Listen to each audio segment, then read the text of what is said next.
Half-Life 3 is in the most obvious time ever. It's coming. It's going to happen. It's more obvious than it probably ever has been. Now, up to now, it's obviously been rumors. It's been claims. I think the one time that I actually felt we were listening or hearing something that was legitimate was when we heard earlier this year that the game was in a playable state and it was being played by family and friends. Well, things started to heat up about Half-Life 3 because of the Steam Machine. If you watch any of the marketing about the Steam Machine, fans were speculating. There were stickers. There was like a button on a keyboard. Like, those can be, I think, a little fun, but that's not typically all that compelling. We did that with GTA 6, and it was largely a bunch of nothings. It was a bunch of wild goose chases that led to basically nothing. And then fans started speculating that they would do something on the 18th, which was yesterday. Now we have people saying something's happening today. You know, the 19th would be the day that they do it. It would happen in the middle of the day. Then there was a tweet that went out. I believe it was from Synth Potato.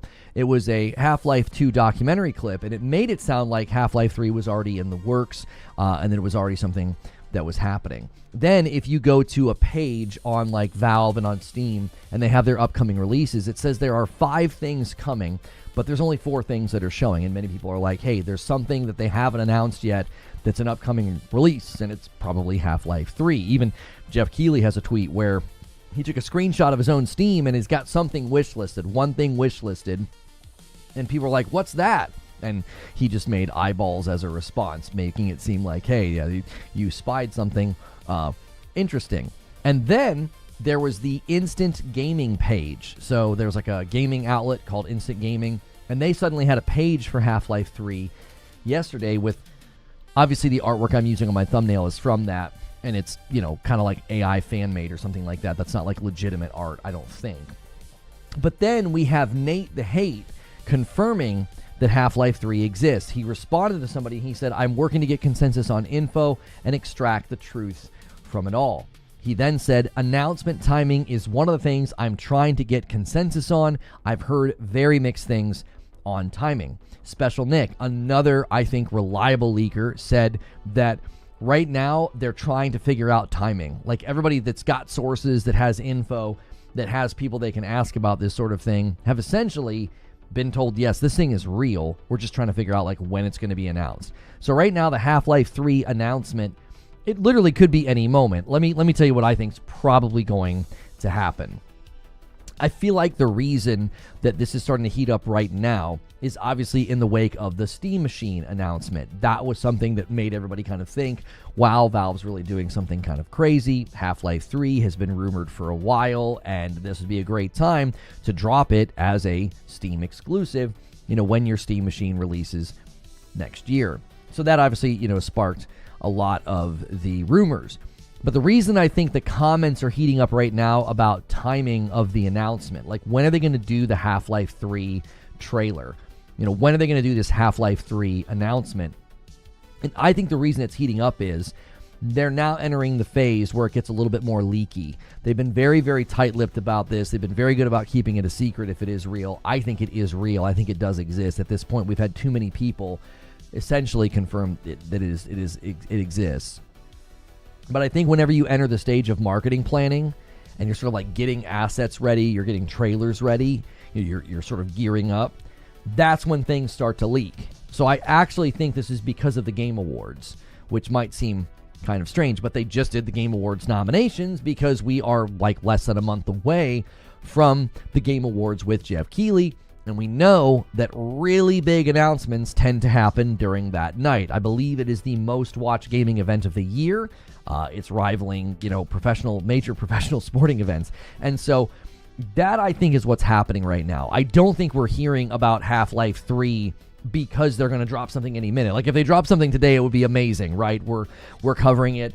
I got it on the thumbnail. I'm saying that it's coming, you know, and they announce it today. That would be amazing for us, but I don't think so. I think they're probably gearing up marketing materials, you know, and the trailer for the Game Awards. That is my current theory. I also think that this is very likely going to be attached to the Steam Machine. Like, they're going to want to drop the Steam Machine in your living room and say, hey, Half-Life 3 is available right now. Half-Life 3 is a Steam exclusive. And I don't know how long that would last. I don't know how much they would want to leverage that. But I think, for the time being, that's how I would imagine it gets announced. That it gets announced during the Game Awards, that it is coming next year, and that it will be I think a Steam exclusive, at least for the time being. Like, I don't think it would be in other launchers. I don't think it would be in like Epic or anything like that. I think they would keep it in their own launcher. So, somebody says another clickbait title. Thank you for wasting my time. In case you weren't listening, which the intelligence of your response tells me you weren't listening, I walked through a number of things and sources and people that are reliable that have confirmed this thing exists and it is coming. If you didn't catch all that and you're just popping in right now to be mad, I'm sorry that you're mad, but this thing is real. And when you got Nate the Hate, you got Special Nick, you got them corroborating that, like, hey, this thing's real. We're trying to figure out when it's going to be announced. And you have multiple other sources saying this thing is real. You have a landing page show up on a website that covers gaming. I'm sorry that you're struggling with seeing the legitimacy of covering this, but that sounds like a you problem. I'm covering something that is hyper relevant right now. Every article, every blog, every tweet about this is saying the same thing, that this thing's real. And we heard about it earlier this year, that it was in a playable state for friends and family of Valve employees. So, message deleted by Gangs. Gangs, why did you delete that? He said, Reforge, remember, exclusivity is bad for the industry. I think he's being sarcastic, Gangs. I'm not sure why we deleted that message. I thought that was fine. Guys, as you're climbing into the stream and you're kind of settling in for the day, leaning back in your chair and taking a sip of your coffee, do me a favor and hit that like button. Appreciate you guys so much. Oh, okay. Muhammad Rayed, he didn't even mean to do that. It was in his phone was in his pocket. Ganks is out here pocket banning people. Amazing. Some of you guys are getting very upset about this. Listen. If you're upset that people are talking about Half-Life 3, like, you take it up with, like, literally everybody. Like, everybody's talking about this. It's all over every single one of my news feeds. It's all over every one of my Twitter feeds, my YouTube feeds. I don't know what to tell you. This is a legitimate story right now. This is a legitimate story. And I'm not telling you when it's coming. I didn't say anything about today. I didn't say anything about next week. I'm saying, listen, it's coming. This thing's real. This is the only time I've covered this, by the way. This is the only time I've covered this. You go back on my channel and search for Half-Life 3 coverage. I'll help you. I'll do it for you. This is the only time I've ever covered this. Because in the past, I was like, there's no legitimacy to this at all. There's none. 10 months ago, I did a multi-topic show where I mentioned it. So 10 months ago, I did a show on Black Ops 6, Half-Life 3, and PlayStation's future. And in that show open, I mentioned that Half-Life 3 was allegedly playable by friends and family. I've never done a show or a video specifically on this. I've only ever done that one show where I mentioned it as a multi-topic news item that had happened. So in all the years I've been doing this, there's one live show where I mentioned the playable demo or the friends and family playable state that the game was in, and that was 10 months ago. Special Nick says, probably deep enough into the week to know that this isn't happening right now. Last week I got a DM that Valve was showing off hardware this week, which was last week, and software next week. The software was allegedly Half-Life 3, hence my caution with my tweet, big if. So Special Nick is saying that he was also told there would be a hardware announcement and then a software announcement. And we all know that the hardware announcement has happened. It was the Steam machine. So it makes sense to be like, well, the next thing would be Half-Life 3. That's not beyond, I don't think, the scope of reason. I think that's a reasonable thing to assume. And we're getting a ton of people off of search today. If you're looking for Half-Life 3, this is how I run my show. We discuss, we debate, we dialogue. If you are a member, you can submit questions with the question commands. Now would be a great time to do that. Let's kind of show the new folks what we do here. We're also very generous. I'm gifting members. Everybody here is gifting members on a very regular basis because we want people to enjoy the perks and the benefits of being a member. And so every 25 members, I gift. And I gift one back, and we have a little competition between the two platforms. You can watch me in either place. You can watch me on YouTube or Purple, whichever you prefer. I am safe for work. There goes Wired Rope. See, he's going to do the first one. So let's get the goal up here. And a 5-bomb comes in from Purple and takes us to 118. If we hit 500, I do a segment on Friday night with my wife where she reacts to the week's gaming news. If you guys like that, then make sure you're here for that on Friday night if we hit that goal. And I will be out of town next week. For those of you that are unaware, it's a daily live stream, but I do take the week of Thanksgiving off. So the game is going to be a launch title for the Steam Machine. That's what I think. I think when the Steam Machine release date happens, I think that's going to be your Half-Life 3 release date as well. That's my current theory. And it'll be a Steam, I think it'll be a Steam exclusive. I think people will suddenly think exclusives aren't that bad. There'll be a lot of interesting perspectives on that from people who have been saying, exclusives are terrible and anti-consumer. It'll be very interesting to see how that entire narrative shifts when one of the biggest games next year will very likely be exclusive, at least for a time period. So we need 20 more likes for the first 100 likes, guys. Thanks so much for being here. We've only been live for about 12 minutes. Welcome on in. Appreciate you supporting the channel. Can you do a poll asking who played the Half-Life games? I don't like doing polls on YouTube because it hurts the mobile experience. I've tried to remove a lot of the rough edges of a live stream for you guys. The way I've structured the day with morning coffee and not making you wait in between morning coffee, I do a lot of that for the viewers so that the viewers have a better experience. And we just got a lot of complaints when we ran polls. So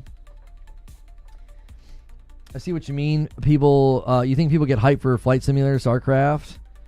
I'm not actually sure what you're talking about.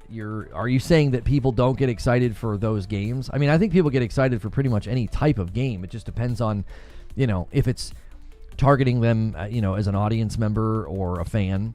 People will try to imply that's not really an exclusive because Steam will be on Xbox, I guarantee you.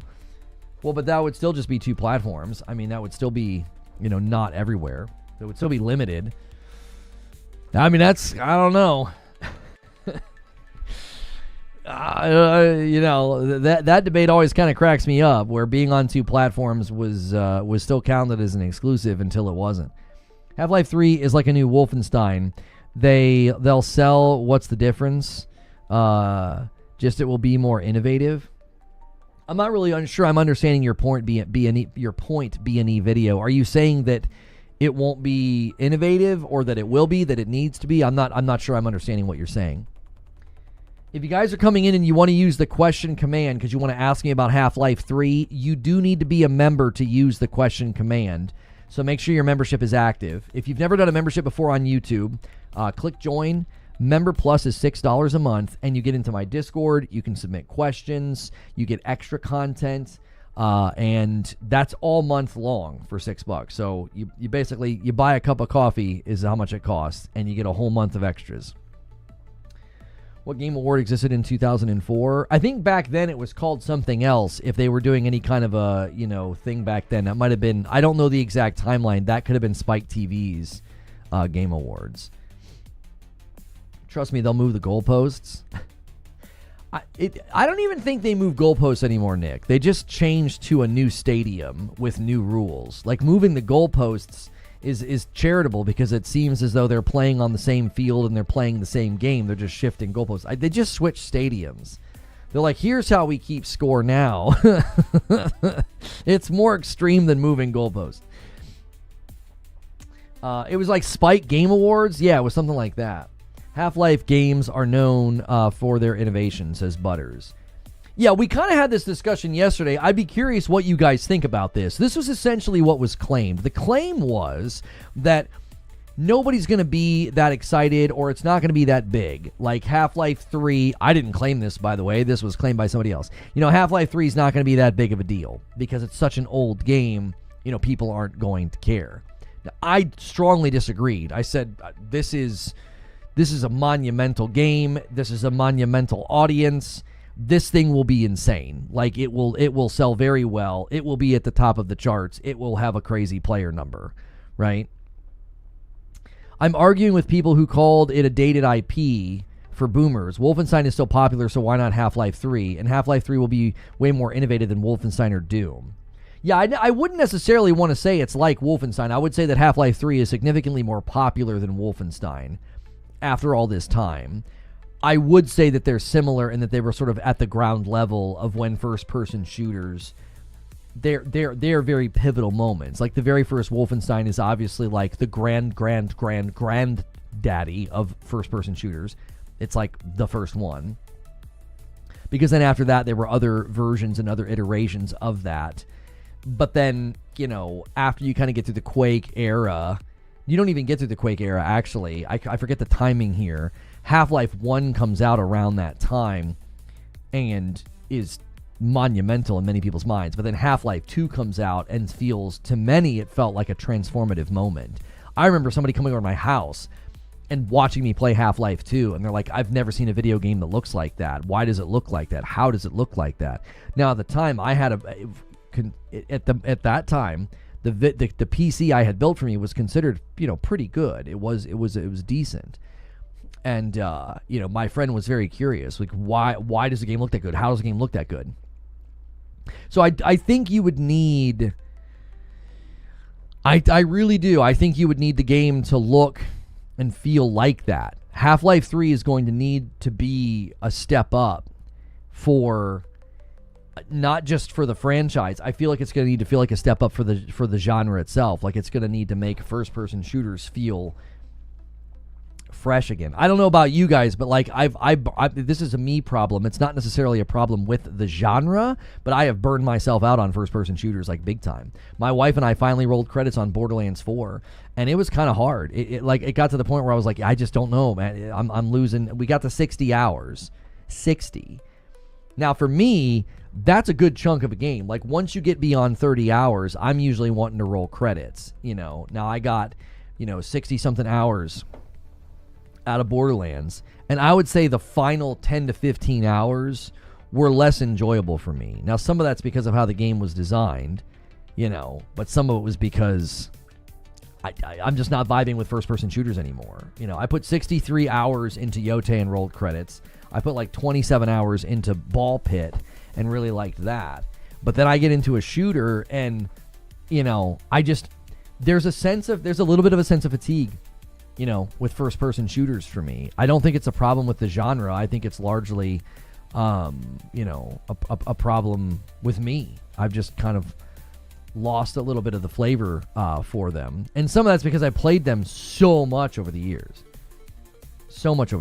Half-Life 3 could be a game that would make me not bring me back, but make me enjoy first-person shooters again. Paul says, what just crossed my mind? What if Half-Life 3 is more than a game? Source 3 engine, a new platform. I mean,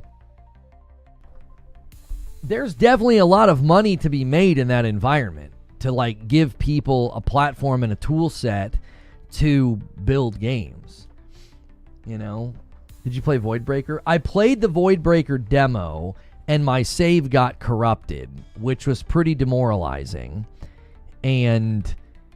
But up until that happened, I was really enjoying myself. I thought it was very, very good. I got to the boss.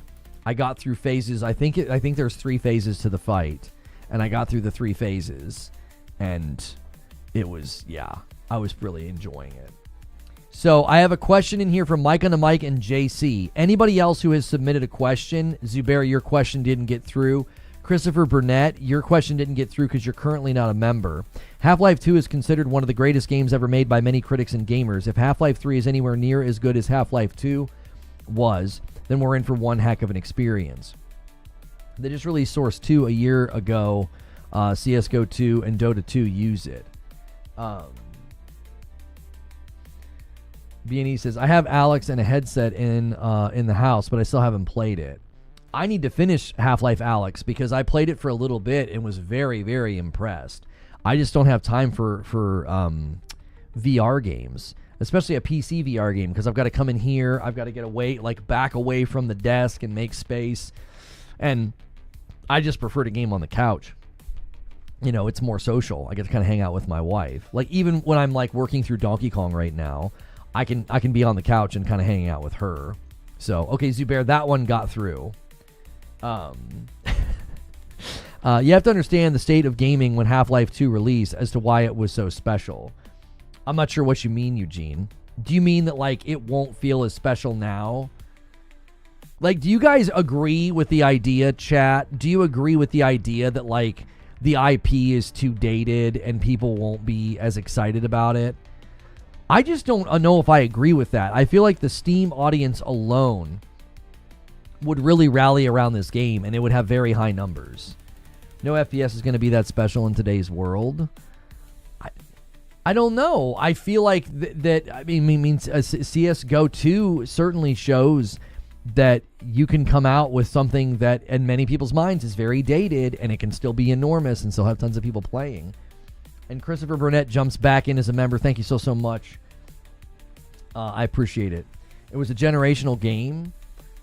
How can we say that? GTA 6 is just another GTA game, but people are hyped to F about it. I'm on Zubair's side with this. I feel like Valve has a similar, albeit not nearly as consistent, but a similar, when I say consistent, I mean with cadence. Valve has a similar track record as Rockstar. They take a really, really long time, and their games are always, the next game is always so much better than the first. Half-Life 1 to 2, Portal 1 to 2. It's like these guys have a good track record, albeit there's only a handful of games. When they finally drop a game, you know, it's amazing. And Rockstar has a very similar track record, which is one of the reasons people are looking at GTA 6 and thinking, like, it'll be worth it. It's going to be so good. I have a similar amount of faith that if they finally decided to pull the trigger on a Half-Life 3, that Half-Life 3 will be very, very good. Like, the game will be good, but no way it can impact the game like Half-Life 2.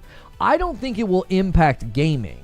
I would just like it to elevate the first-person genre. Like, can you make first-person shooter that people play it and say, they made some good strides, they innovated, they pushed things forward. Now, that doesn't mean it's going to be as impactful as, like, a Wolfenstein, a Quake, or a Half-Life 2, which in many people's minds are probably an Unreal Tournament. You know, those are your four horsemen of, like, being the grandfathers of shooters, right? Wolfenstein, Quake, Call of Duty, Unreal Tournament, Half-Life 2. These are all, you know, pivotal moments in the history of shooters. So I don't necessarily know if it's going to stand as tall as games that literally shaped the genre that we play today. But I will say it's probably going to be insanely popular, and I trust that they are going to innovate. I trust that they're going to make the game. I feel like it's a game where you're going to get a couple hours in and you're going to be like, yo, they did it again. This is one of the best first-person shooters I've ever played. Like, I have that level of confidence in them. It would have been like if Respawn would have rolled over from Titanfall 2 and made Titanfall 3, I would have had confidence that they were going to make one of the best shooters on the market because Respawn knows how to make a really good shooter. And I think that even they innovated. I mean, they innovated on the Battle Royale. They innovated on, you know, the hero shooter idea and abilities and movement. I mean, they've got some pretty cool stuff in Apex. And I think that's because they know what they're doing in the shooter genre. And I feel that a Half-Life 3, and this is what somebody's going to say as a pushback. They're going to be like, yeah, but well, Half-Life 3 is it's taken so long. You know, I've not answered your question yet, Mike on the mic. Here, let me show people what it looks like. This is what it looks like when you ask a question. It can pop up on the screen like this. This is a great reason to become a member. If you want your membership to count every month in the total, make sure you're at Member Plus. It's $6 instead of $5 but then I can count you in the total, and you can help us unlock that weekly stream with my wife. We've been doing stretch goals and community streams on the weekend. We played Arc Raiders together as a community on Saturday. So Mike says, what games are you looking forward to within the next few months, if any? Right now, probably Metroid would be the biggest one. I don't know if there's any other big releases this year that I would really be looking forward to. The rest of the year thinned out a little bit. I will be playing Moonlighter 2 today. I thought that was one that looked good, but Moonlighter is not like a big title. Kirby Air Riders looks fine. It just doesn't look like it's going to be really my cup of tea. Like, I'll play it with my kiddos, but I watched SkillUp's review of it, and I'm like, yeah, that game's probably not going to be, getting tons of playtime in my house. I'll probably play Metroid all the way to credits. I'm playing Donkey Kong right now all the way to credits. My wife and I just rolled credits last night on Borderlands 3. Cosmic Invasion looks fun. Like, that's like a fun knock-around game. The update to Red Dead Redemption could be fun. But yeah, Metroid Beyond. Obviously, the Half-Life 3 announcement, if we get a Half-Life 3 trailer, I think it'll be at the Game Awards. And that'll be next year, though. The update to Avatar looks fun. I think my wife and I are going to give that a go and see if we like that.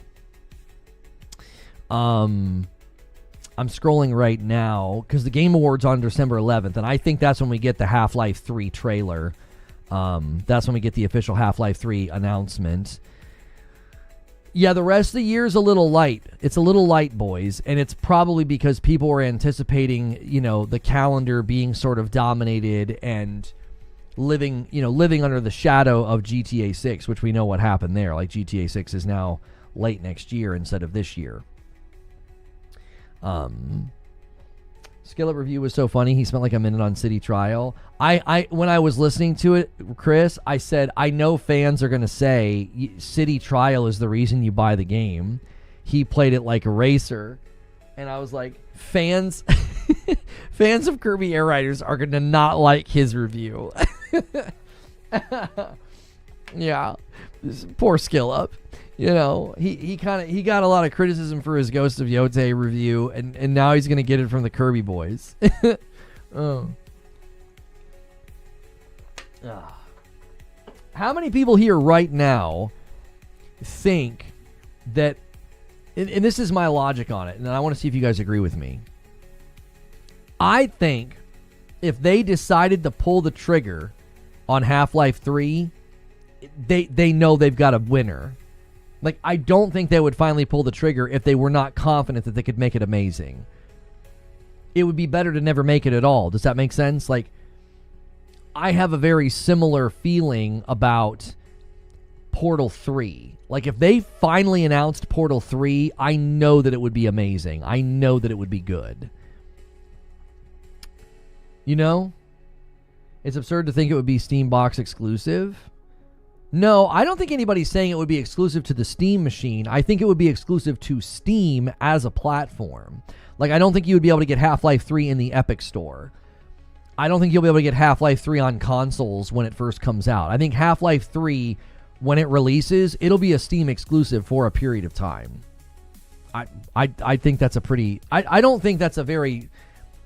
that doesn't feel like a hot take to me. That just seems kind of obvious.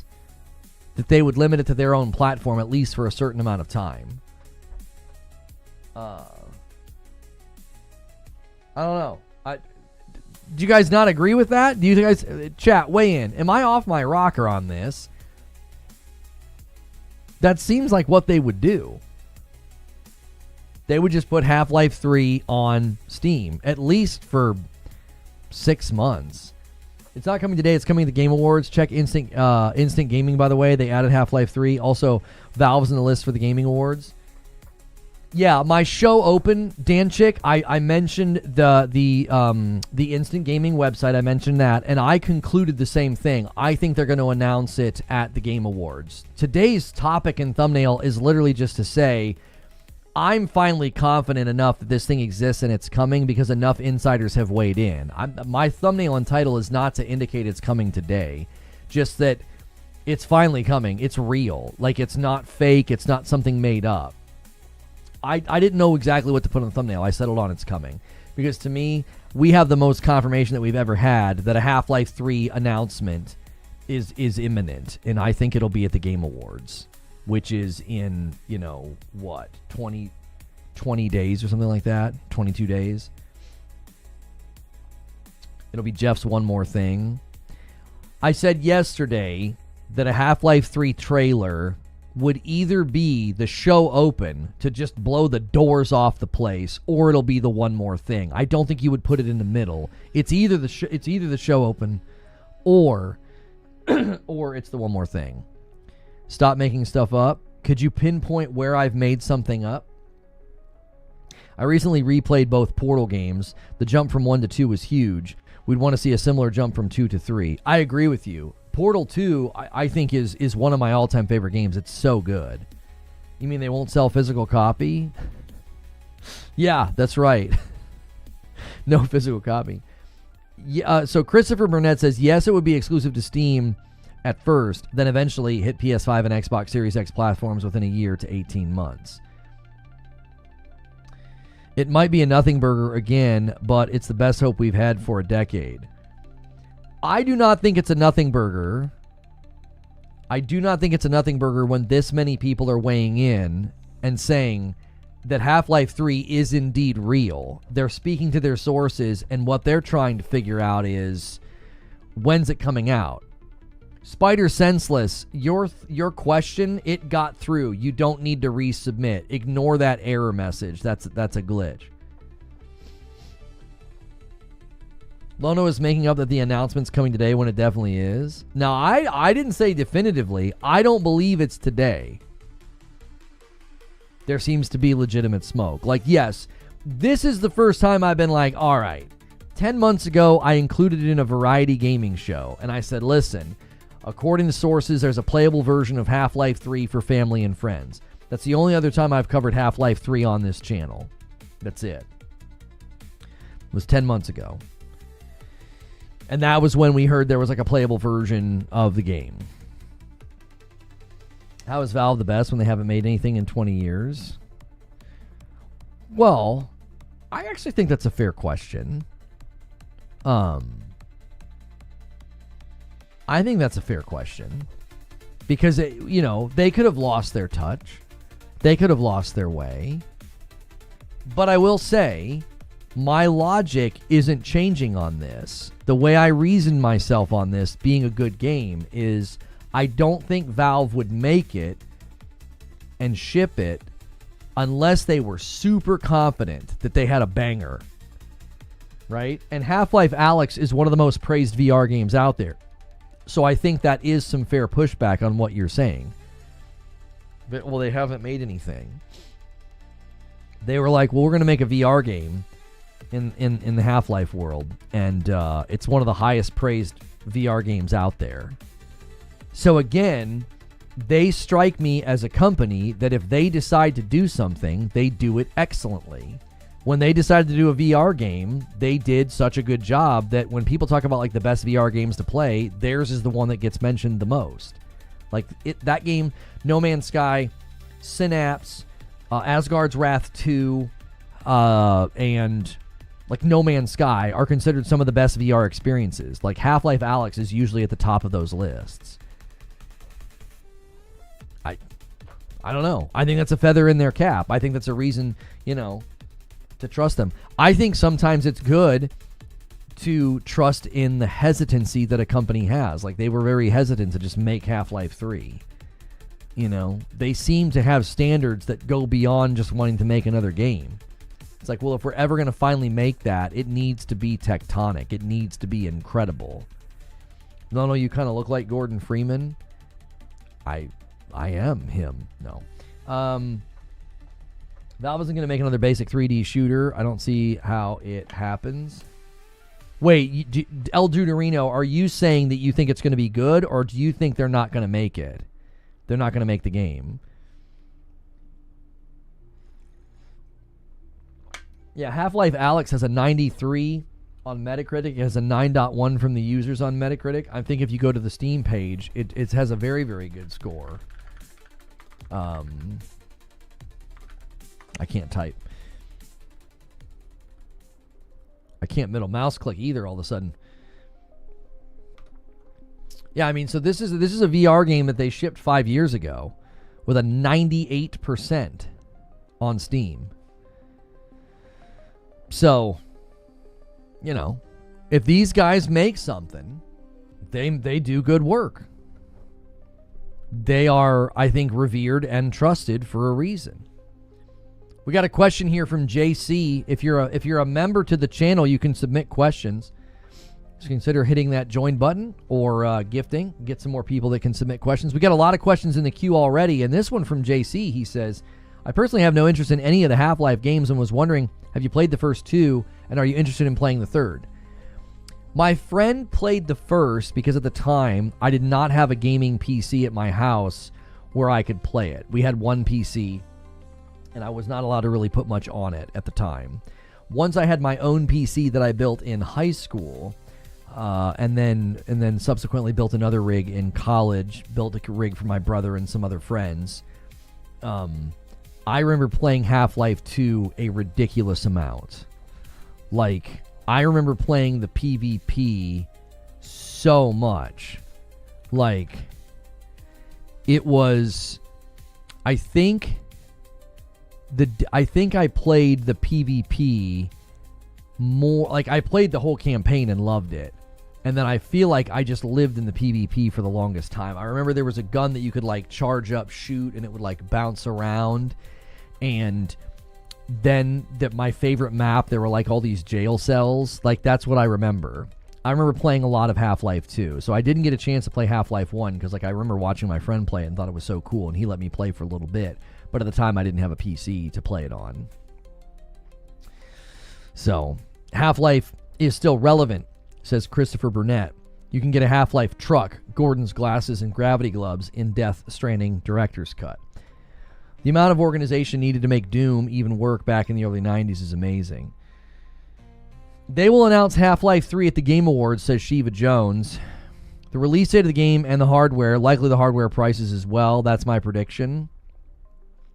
You know, I never considered that when they finally do the Half-Life 3 announcement, that the release date will be the same. Like, that's when we'll finally learn what the Steam Machine's release date is. Now, I don't know if they're going to want to talk prices at the Game Awards. Unless they think, like, the pricing is really good and competitive. I feel like pricing, and this is, I don't have a history of, you know, Valve announcements here to base this off of, but I feel like a lot of companies they're a little hesitant to step onto a big stage and talk about money and talk about prices. It's not a time for that. Like, they tend to want to use that time to just get people excited. So getting people excited about the Half-Life 3 release date and the Steam Machine release date, that's really easy to do. The price becomes a debate point and can almost distract from the fact. Like, you almost want everybody coming from the Game Awards being like, oh, Half-Life 3 release date is, you know, March 2nd, whatever. You want people saying that and only that instead of, what do you guys think of the price of the Steam Machine? Like, you see, it becomes a distraction, if that makes sense. So I don't necessarily think you're wrong. Like, I think that's a really good time for them to say, here is the Half-Life 3 release date. Here is the Steam Machine release date. I do feel like the one part of what you said that I don't necessarily agree with is I don't think they would mention price of the Steam Machine. From a marketing standpoint, I feel like that becomes a distraction. I feel like the PlayStation 5 Pro demonstrates that pretty loudly. Nobody fixated on, oh wow, it's doubling the frame rate of quality modes. That's really impressive. Because like in the grand scheme of things, when you look at tech and you look at a PC, if you went to somebody who had a PC and you were like, hey, I can double your frame rate for $700, they would jump at the chance if that's all they had to do. Well, all we talked about in the week after the Pro came out was the price. Nobody talked about what it was actually doing because the price became this big distraction. So I don't know if demonstrating that with the PlayStation 5 Pro is compelling, though. Some companies just might not care. Like Valve might be like, we don't really care about that. We want people to know what the price is. I would say they're demonstrating more traditional marketing strategy by not having the price known at the beginning. Like, they're sort of demonstrating exactly what I'm talking about. like in the wake of the Steam Machine announcement, that the price speculation is there, but the price conversation's not nearly as dominant because we don't know what the price is. So what do people talk about? They talk about the VRAM. They talk about the size.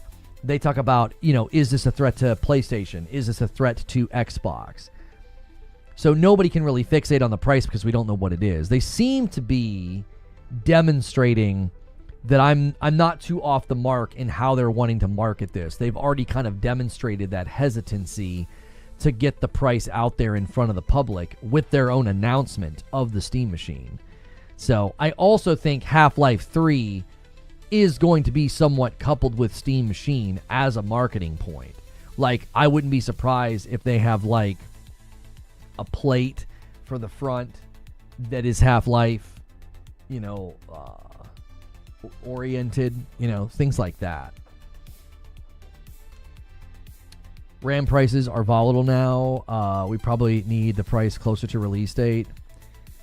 And you guys are submitting a lot of questions. There are 15 questions in the queue right now. I've only answered 2. That's a great reason to be here early when I start these streams. So make sure you're subscribed with the notifications turned on.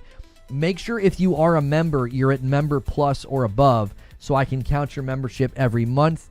We're a little behind pace this week. You guys went so crazy last week. I think we might have hurt ourselves a little bit. So we did 2 streams last week because you guys went so crazy. So if we hit that goal, there's a Friday night stream with my wife and I, and then I'll be out next week.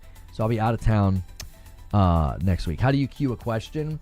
Once you're a member to the channel, all you have to do is type !question and then put a space and then type your question. So this is when it was it first announced. No, I don't think so. That's probably a Rickroll, bud. I don't think there's ever been an announcement. A question here from Zubair. What is Valve's track record for its games? What should we expect in terms of quality? Well, at one level, we don't even need to really think about their track record. If they're launching this simultaneously with the Steam Machine, this is going to have to be a very well-optimized game because they're obviously going to want it to look pretty. One of the things that Half-Life 2 did is it impressed people at the time with its graphics.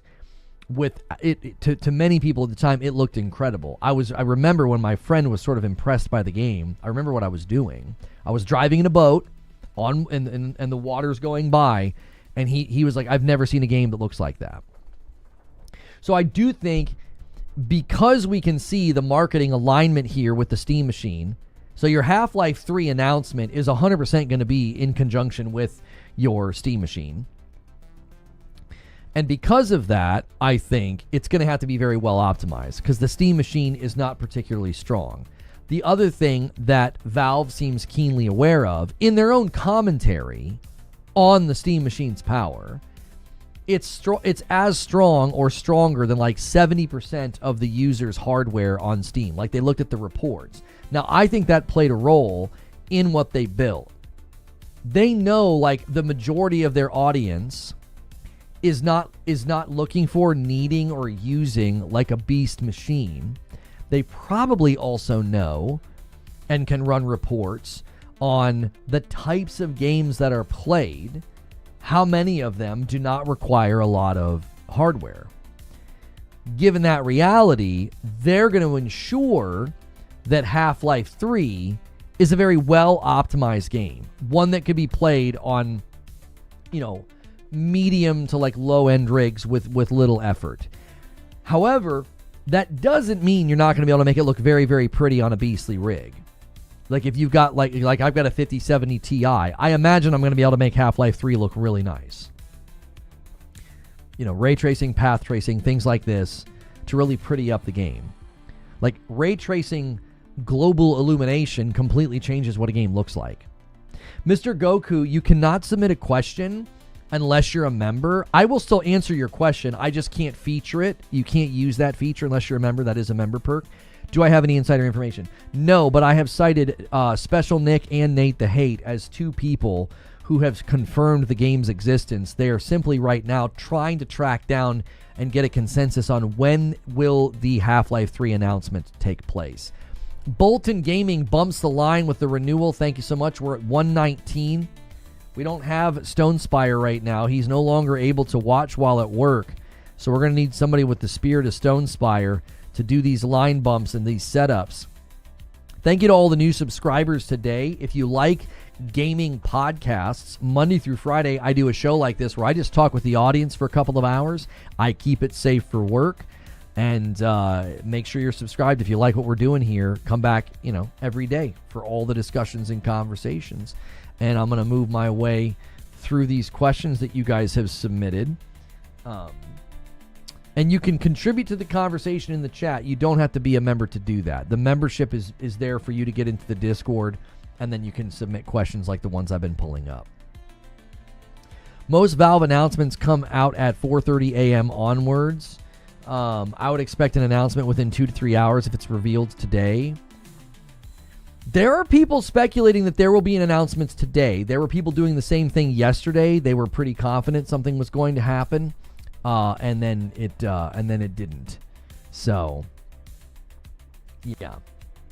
Wired Rope says, check your primes. I do stream on Purple, and so if you guys have an Amazon Prime subscription that you're paying for, you are able to watch over there, and but you're also able to get your primes in, and then you'll never, ever, ever see those pesky things that nobody wants to see if you are a sub to my Purple channel. Haven't been here in a while, but I still love the content and I watch from afar. Thank you, Bolton Gaming, for continuing to support, even if you've not been able to watch. That is very, very, very kind of you. Okay, we got another question here from Lone Wolf. Now that you finished Borderlands 4, where would you rank it among the other games? I would say that, technically speaking, it is the best. It is. Technically speaking. The gun diversity, the gun quantity, the way they roll, I never felt like I had the same weapon in 60 hours. They did a very good job with that. Very good job with that. Movement, the world, the enemies, technically, I think it's the best. Story-wise, not the best. The characters and stuff, not the best. I think Borderlands 2 is always going to probably be the best story and the best characters. Even though they ruined Roland, it's probably going to always be the best. But I think technically, if you want a big game with loot pinatas and lots of guns, I think this is the best in the series. If you want one with a little bit more heart and a little bit more character, you're probably going to always go back to BL2. That's kind of where I land. Replay value, not strong. Some of that's on me, though. I've got a lot of fatigue now with shooters in general. I just have fatigue. I'm like, I don't want to do this anymore. 60 hours is a pretty good run for me, though. I had a good time. The last 10 hours or so, we were kind of beelining the story because we got a little burned out with the open world. So, you think Half-Life 3 gets announced today? I don't know if we get a Half-Life 3 announcement today or not. I don't know. Everybody is speculating that something's happening today. That's what people are speculating. They were doing the same thing yesterday. Now, some of that could be Half-Life 3 Hopium. All right? Some of it could be Half-Life 3 Hopium. We know that Silksong went through this. We know that Bloodborne is still going through this. Connected says, I didn't believe yesterday because it made 0 sense. Today makes sense because of Half-Life's anniversary. Game of the Year awards make sense as a second option because of the amount of eyes they'll have on. Here's what's interesting about this, Connectus. Valve strikes me as being very, very similar to Rockstar, and they're just kind of like, no, we'll just do our own thing. We'll announce whenever we frickin' feel like it. They just randomly are like, hey, we're doing a Steam machine and VR and a controller. And it's like, well, huh? They just kind of do that. They just kind of do their thing. But it's really hard to ignore the Game Awards. The Game Awards is one of the most watched digital events out there. It's not just one of the most watched, gaming events. In the grand scheme of, digital events that you can watch, it's it might be at the top. It might be the most watched digital event of the year. It surpasses major sporting events. That's a pretty big platform to be like, hey, we finally made Half-Life 3. I also think there could be a combination of things here. This is why I think we're hearing about Half-Life 3 right now, is because they're in the planning stages of the marketing, and that's when your leaks start to happen. That's when you've got an intern in the room taking notes. That's when you have lower level employees that are pervious to the conversations. Did I say that right? Pervious? Is that correct? Did I use that word correctly? Pervious? I said that, and then now I'm questioning it. Admitting passage or being able to be penetrated by a substance, gas, or light. Privileged, maybe, is what I should have said. They're privileged to the privy to the information. There it is. I was like, that is not the right word. I was like, that is not the right word. Pervious. I mean, it kind of works, because if something is impervious, you can't get in. If they're pervious, well, then they would be accessible. So I use it in a backwards way. Anyways. Lower level employees are now privy to the information, like, oh, Half-Life 3 announcement is coming. Well, let me throw out a hypothetical. I think this is a possibility. I could see them announcing it with what we would call a teaser. You're being so pervious right now.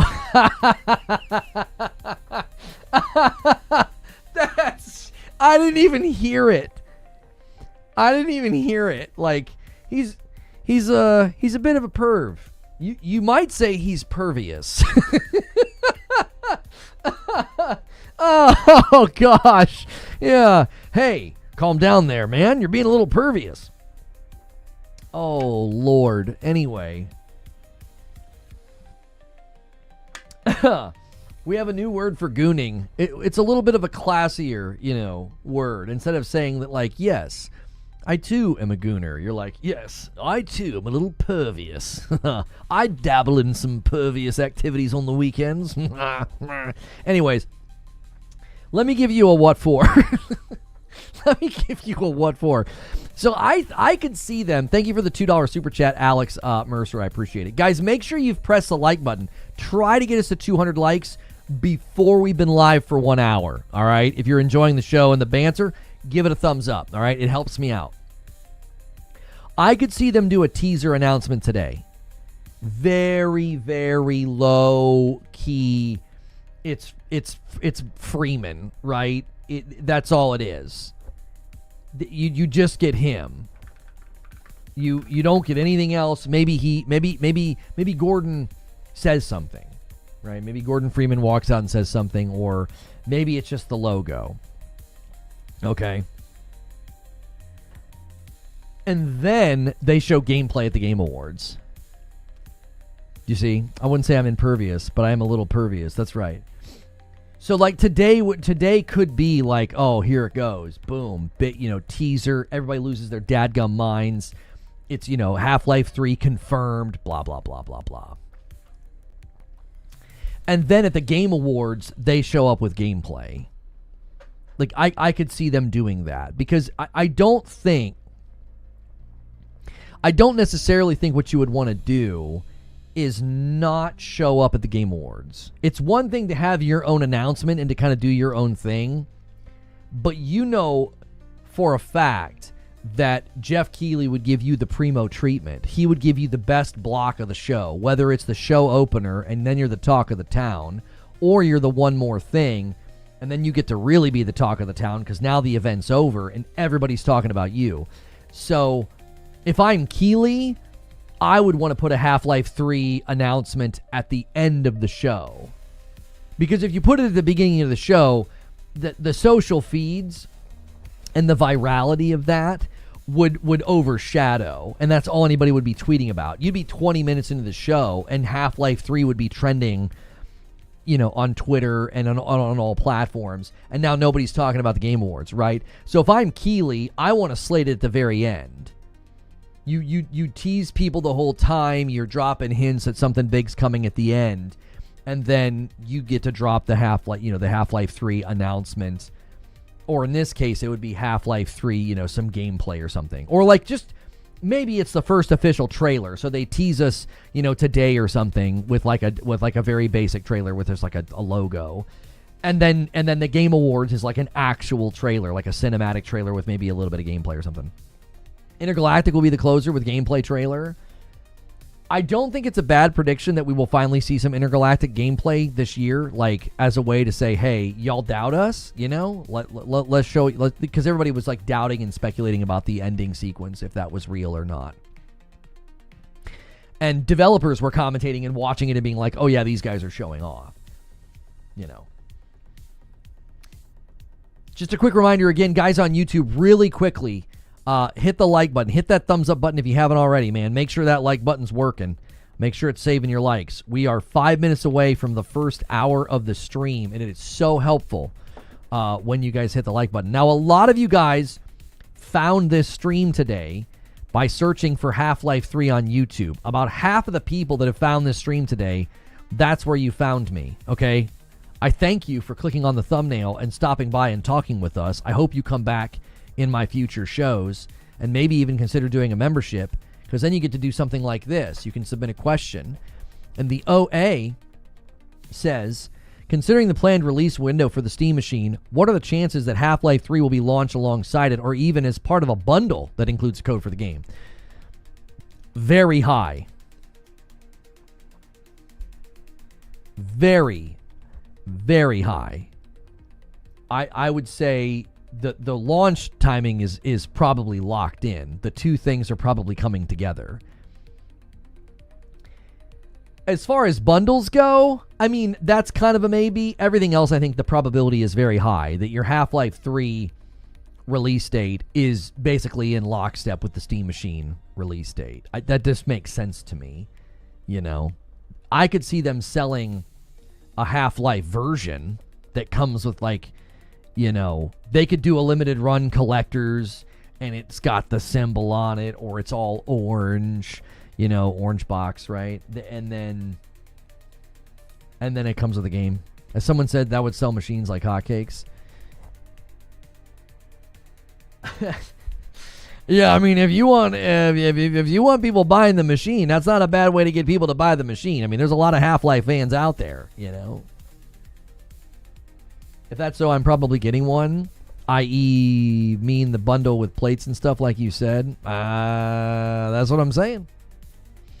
I'm a programmer myself. It's not nonsense. Connectus, what are you saying is not nonsense? There's a huge amount of evidence in the end. It's in the end stage of development. What new info from Valve indicates that Half-Life 3 is in development now, or are we just going by this one guy on Twitter said? Oh, Corey, allow me to retort. There is more than just some guy on Twitter. So you have to remember that earlier this year, roughly 10 months ago, this is the only other time I've ever covered Half-Life 3. Roughly 10 months ago, there was the rumor that the game was in a playable state for family and friends. Then the Steam machine has some seemingly Half-Life Easter eggs in it. Valve does not strike me as the kind of company that messes with their audience about Half-Life 3. Like, they're not going to mess with you and tease a Half-Life 3 announcement. There was then some analysis of a Half-Life 2 documentary clip on Twitter where it seems to hint that Half-Life 3 was already in the works at that time. Valve has a page of upcoming releases where there's 5 things coming, only 4 show. The 5th has been rumored to be Half-Life 3. Then, Instant Gaming, a gaming outlet, has a landing page for Half-Life 3. Then, reliable leaker Nate the Hate says he's working on a consensus to extract truth, and that announcement timing is the thing that they're trying to get consensus on. Basically saying, this thing is real, and we're trying to get a consensus on announcement timing. Special Nick, another reliable leaker, said almost the exact same thing. Yeah, it's real, and I'm trying to get info on the release date. Now, if everything I just walked through isn't compelling to you, that's fine. But to summarize that as, oh, it's just some guy on Twitter, this to me is far more compelling than just one random dude on Twitter. This is an awful lot of smoke that tells me somebody's cooking. This is some smoke here. This is real. Like I that's why I decided to run this. I was like, okay, that's enough. Enough people have spoken. Enough people have said things. There's been enough clues and hints along the way. This sucker's real. It's coming. Digital Foundry also hinted at it during their Steam Machine video. Yes. Yeah. It's there's too much smoke now from too many insiders at once. I agree with you, Xander. I don't like running with some guy on Twitter said. Okay, just last week we had a situation where Jez Corden of Windows Central said something on a podcast, and then he was like, I was just kind of talking about something that I had heard. He didn't write a report or anything. And then Paris Lilly said he had heard the same thing. Well, I didn't run that because I was like, okay, they heard something. We that could be inaccurate. I think they're telling the truth that they heard this, but the information itself could be inaccurate. Now, if more things came out corroborating what they said, because they both have the same source, by the way. That was the other reason I didn't run with it. They both had the same source. And I was like, yeah, I'm not going to run with it. They have the same source. If somebody else comes out and corroborates it, I'd be like, okay, now we have enough to do a show and a video on. We've got enough to make something. So I waited on Half-Life 3 until we had more. Because leading up to today, there were a lot of breadcrumbs, a lot of whispers, a lot of rumblings about Half-Life 3. And I was like, no, that's not enough yet. I don't want to do a show on that. As soon as notable and reliable insiders are like, oh no, this thing's real, I'm trying to nail down announcement timing. Because right now, that's the big question. I think people have moved from whether or not Half-Life 3 exists to when's the Half-Life 3 announcement? Like, that's what we've kind of shifted into, I think. Exactly, this time it's different. Half-Life 3 leaks 10 years ago were so cryptic and just unbelievable. HLX has looked so promising since the start. Not compelling enough for me. I thought there was a leaked trailer or something concrete. This seems like a mix of some guy from Twitter said and fan hopium, kind of like the Bloodborne remake. No, I think your assessment's unfair and uncharitable to the people that I mentioned. I don't think Nate the Hate and Special Nick are just some guy on Twitter. They have been very reliable with leaks all throughout this year and years prior. I don't think that's fair to just be like, oh, those are just some guy on Twitter. These guys have got very, very good batting averages. They don't come out and just say stuff and then being like, oops, got it wrong. Like, I think they've been very consistent in their accuracy. And I also think that like the landing page, is this valid information from multiple data miners? Exoin, what are you referring to? What has been data mined? I've not seen any reports on data mined info. Look up the microboard link for Half-Life 3 HLX, and you will get all your answers. Is there something that I've not mentioned that you guys feel is more compelling or adds to the story? My research was limited. I only had like an hour or so last night to look at everything. If I've missed something, I'm happy to pull it up. Check the Myro board. What is that? Is that a website? You guys have to forgive me if I'm ignorant about something that you're talking about. Almost everything we know about HLX Half-Life 3. Oh, this thing right here. I thought you meant to type microboard. That's my fault. I'm trying to pull it up right now. There's a Reddit thread that links to it. It's taking a long time to load. Like a very long time to... Okay, here we go. Okay, so... We've got... Oh. Okay, I see what you... this is really cool. Okay, so Mike Straw seems insistent on the idea there's another big Valve announcement, and it's HLX. Tom Henderson heard there's a big game coming in March. It might not be HLX, but as for HLX specifically, he sees it as something that could be part of the Steam Machine as a release title. Jeff Grubb, Giant Bomb were officially at the press event for the Steam hardware announcement. In a podcast post factum, Jeff, after asking his colleague if there was any indication of HLX, said he thinks it should be around the corner. Oh, guys, if you gift members right now on Twitch, you can get 3 bonus months of Discord Nitro. That's nice. Nick Baker, co-founder of Xbox Era, okay, so this is Special Nick, similar to Mike Straw, implies this isn't the last Valve announcement in the short term and points to a potential announcement soon. Tyler McVicker, he mentioned a rumor that a new trailer's in the works, with Valve planning to re-release Raising the Bar this year, possibly to coincide with the big Half-Life announcement. He also shared that a verified source working on the project said that they had their last meeting this year, which could mean an announcement is coming soon, or that might pause until after the holidays. There have been several leaks from insiders hinting at a Half-Life level reveal, though no one's confirming an exact date. Tyler's been reaching out to these sources and feels positive about the whole ordeal, leading him to believe the game may be getting announced soonish. So you see here, right? You see here that we're dealing with moving from is it real or not. Everybody is now like, oh no, the announcement's coming. This is real. And we're trying to nail down the announcement, okay?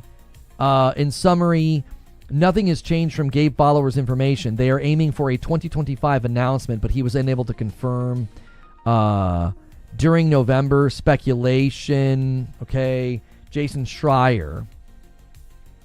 As some of you may know, I report on the video game industry and often break news based on inside information. As some of you have seen, thanks to Tyler McVicker and other hype merchants, I predicted at the beginning of this year that a new Half-Life would be announced. Here's the twist, though. My predictions are explicitly not based on inside information, as we say on Triple Click every year. Otherwise, they wouldn't be very fun predictions. I have no idea whether or not Half-Life 2 is being announced this year. Have a nice day. Okay, so Jason Schreier is saying, look, if I'm being cited, I don't have info. I speculated. So he's an insider in the mix that's saying, yeah, I don't have info. So we'll have to wait and see. And guys, thank you so much for 200 likes on the video. We're 1 hour into the stream. Let's start moving through these questions that you have submitted, and thank you for the support of the channel. If you're a member or your gifting members are hitting like, I appreciate that so much. You can help us hit our weekly goal just by renewing your memberships, as long as it's Member Plus or above, or if you use your primes. So thank you guys so much for that. Okay, so let's go through the questions here. We have one from Christopher Burnett. If Half-Life 3 does come out in 2026, I will comfortably predict that Half-Life 3 wins Game of the Year and will take it away from GTA 6 like Half-Life 2 did in 2004 against San Andreas. I don't know if I can agree with this. This is going to be tough. This will be tough. Here's why. I think both games have a very, very, very high amount of expectations. Very high amount of expectations, which is going to make it very hard on them for reception. That doesn't mean they can't achieve it. I'm just saying it'll be challenging. Tyler McVicker has been doing this for 10 years. He knows what he's talking about when it comes to Valve stuff. Well, that's helpful.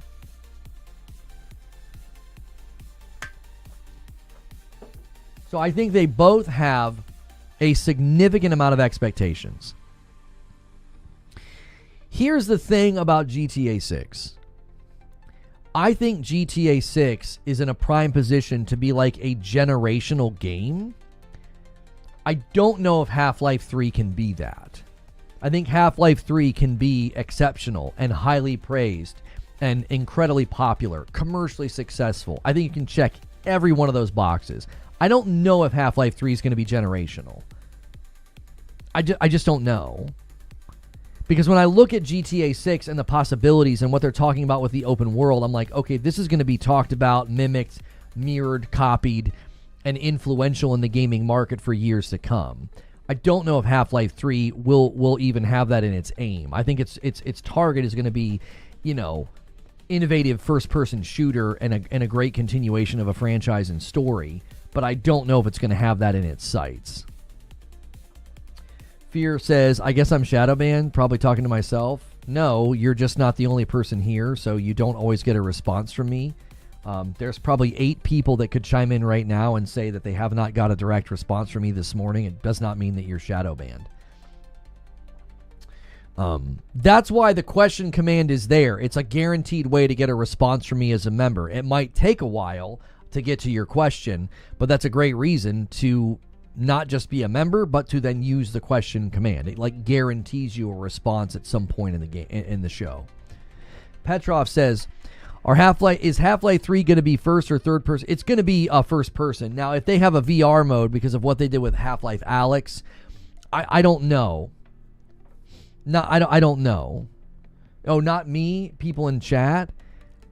They may have just blocked you. I don't know. It could be YouTube glitching out, or maybe they're not seeing your comments. I don't know.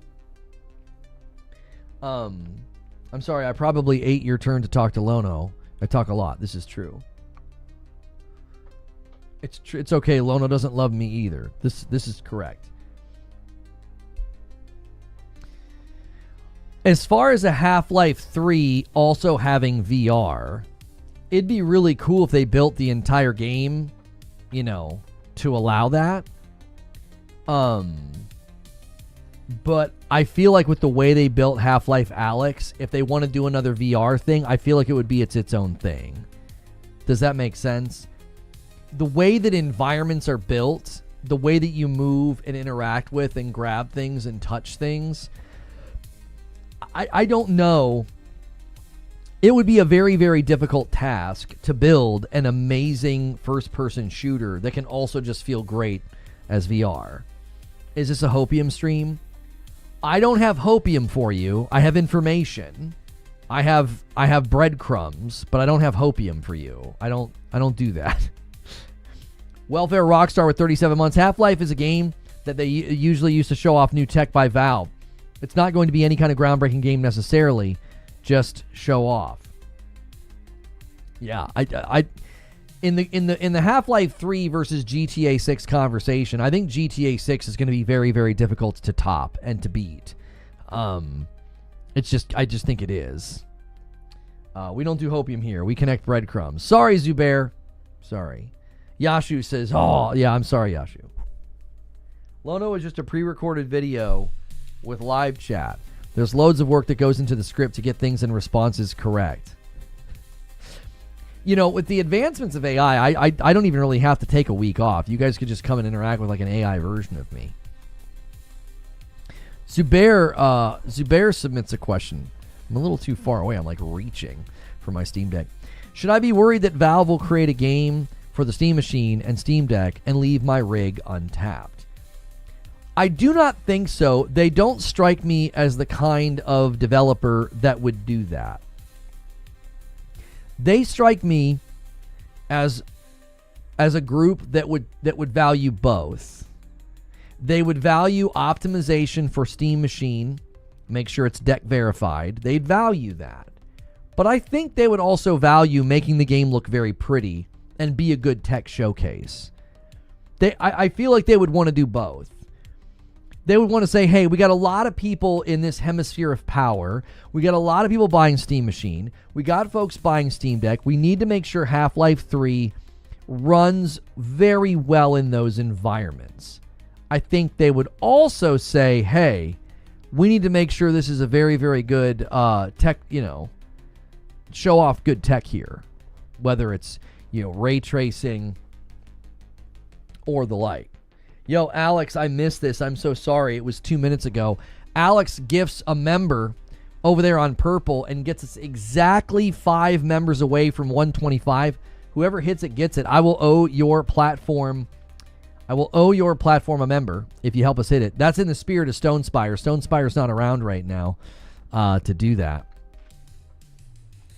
I was about to say something. Sorry, my combined chat app caused a big problem yesterday. Some of the oddities on my streaming rig apparently are coming from that app. I was in Green Room, and that app had like a critical UI failure, and it caused all my screens to go black.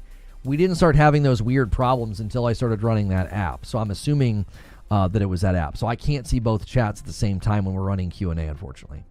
So you guys have to help me out a little bit. I could probably actually just load up Twitch up here at the top. Because if you guys start going crazy and having a little contest, I need to be able to see both. And let me do that. Let me get the stream manager up here. So if anybody goes crazy, I can see it on both. Because I can see fan funding now in the YouTube chat when it happens. I don't need to see it up above. Okay, so let me get back to the questions here. And a 5-bomb comes in from Siege Master on YouTube. YouTube steals it. That's what we want to see. We want to see a little bit of rivalry here between the two platforms again, you know? Let's have a little bit of that back and forth. We're at 125. If you guys want to be on pace, you're going to want to end the day at 300. Here's a member from me. Here is a membership from me. Every 25 I gift back. So thank you very much. And we are getting a lot of people today. You guys are coming in because you're searching for Half-Life 3. I'm glad to have met you. I hope you like the content. I hope it helps you pass your day, right? If I help you pass your day, you can help me by hitting like, subscribe, or considering becoming a member, all right? This is a daily talk show. I don't want to be the bearer of bad news, but if you really start vibing with my show the next couple of days, I will be out of town next week, okay? I'll be back. The week of Thanksgiving, I always take off, okay? That's a great reason to become a member and get plugged into the Discord so you don't get disconnected from people here. If you decide you like it here and the people are swell and friendly and awesome, then that's a great way to stay connected. Next question from Spider Senseless says, if Half-Life 3 is real, can't they just build Portal 3 on the same engine to come next? Sounds like an easy Steambox exclusive if Half-Life 3 is real. Here's the thing that I think a lot of companies like this are faced with. I don't know if it's lack of desire. I don't know if it's lack of ability. I think it's they have high standards. And when you have really, really high standards, you really question, hey, could we make a Portal 3 that is a step up from Portal 2? Like, can we really, really advance the genre? Because I think Portal 2 is not only one of the best puzzle games ever made, it's also ridiculously creative. Like, narratively, what you do, it is brilliant. Like, you have J.K. Simmons, you know, narrating as you go down into the old facilities. And I think the concern would be, you know, where do we go from here? How do we top it? I don't think they just want to make a Portal 3 with like more puzzles and more mechanics. There are plenty of games that have been inspired by Portal that have certainly added to the genre and they can take a lot of influence from. But I think the difficulty would be, where do we go now? How do we go? Because one of the things about Portal that I think has always been intriguing is the story. Like in Portal 1, you're sort of piecing together where you are and getting out. Portal 2, you go down farther into the facility and you learn about it, and there's new mechanics and there's new stuff. Like there's the bouncy material and like a whole new element of solving puzzles. I think the difficulty would be like, how do we advance this now? Yeah, the co-op stuff in Portal 2 is so fun. I had such a good experience. Like way back in the day, I played through that with another streamer, and it was a really, really fun time.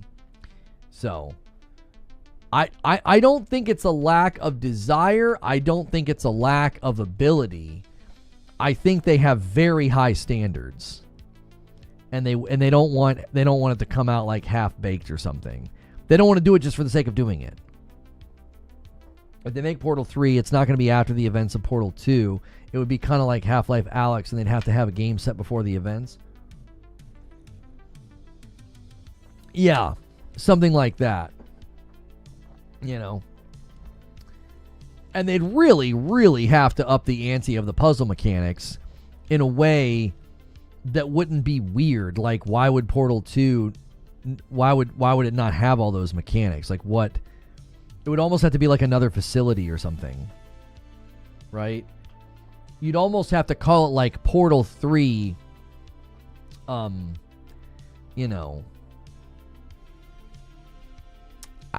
don't even know.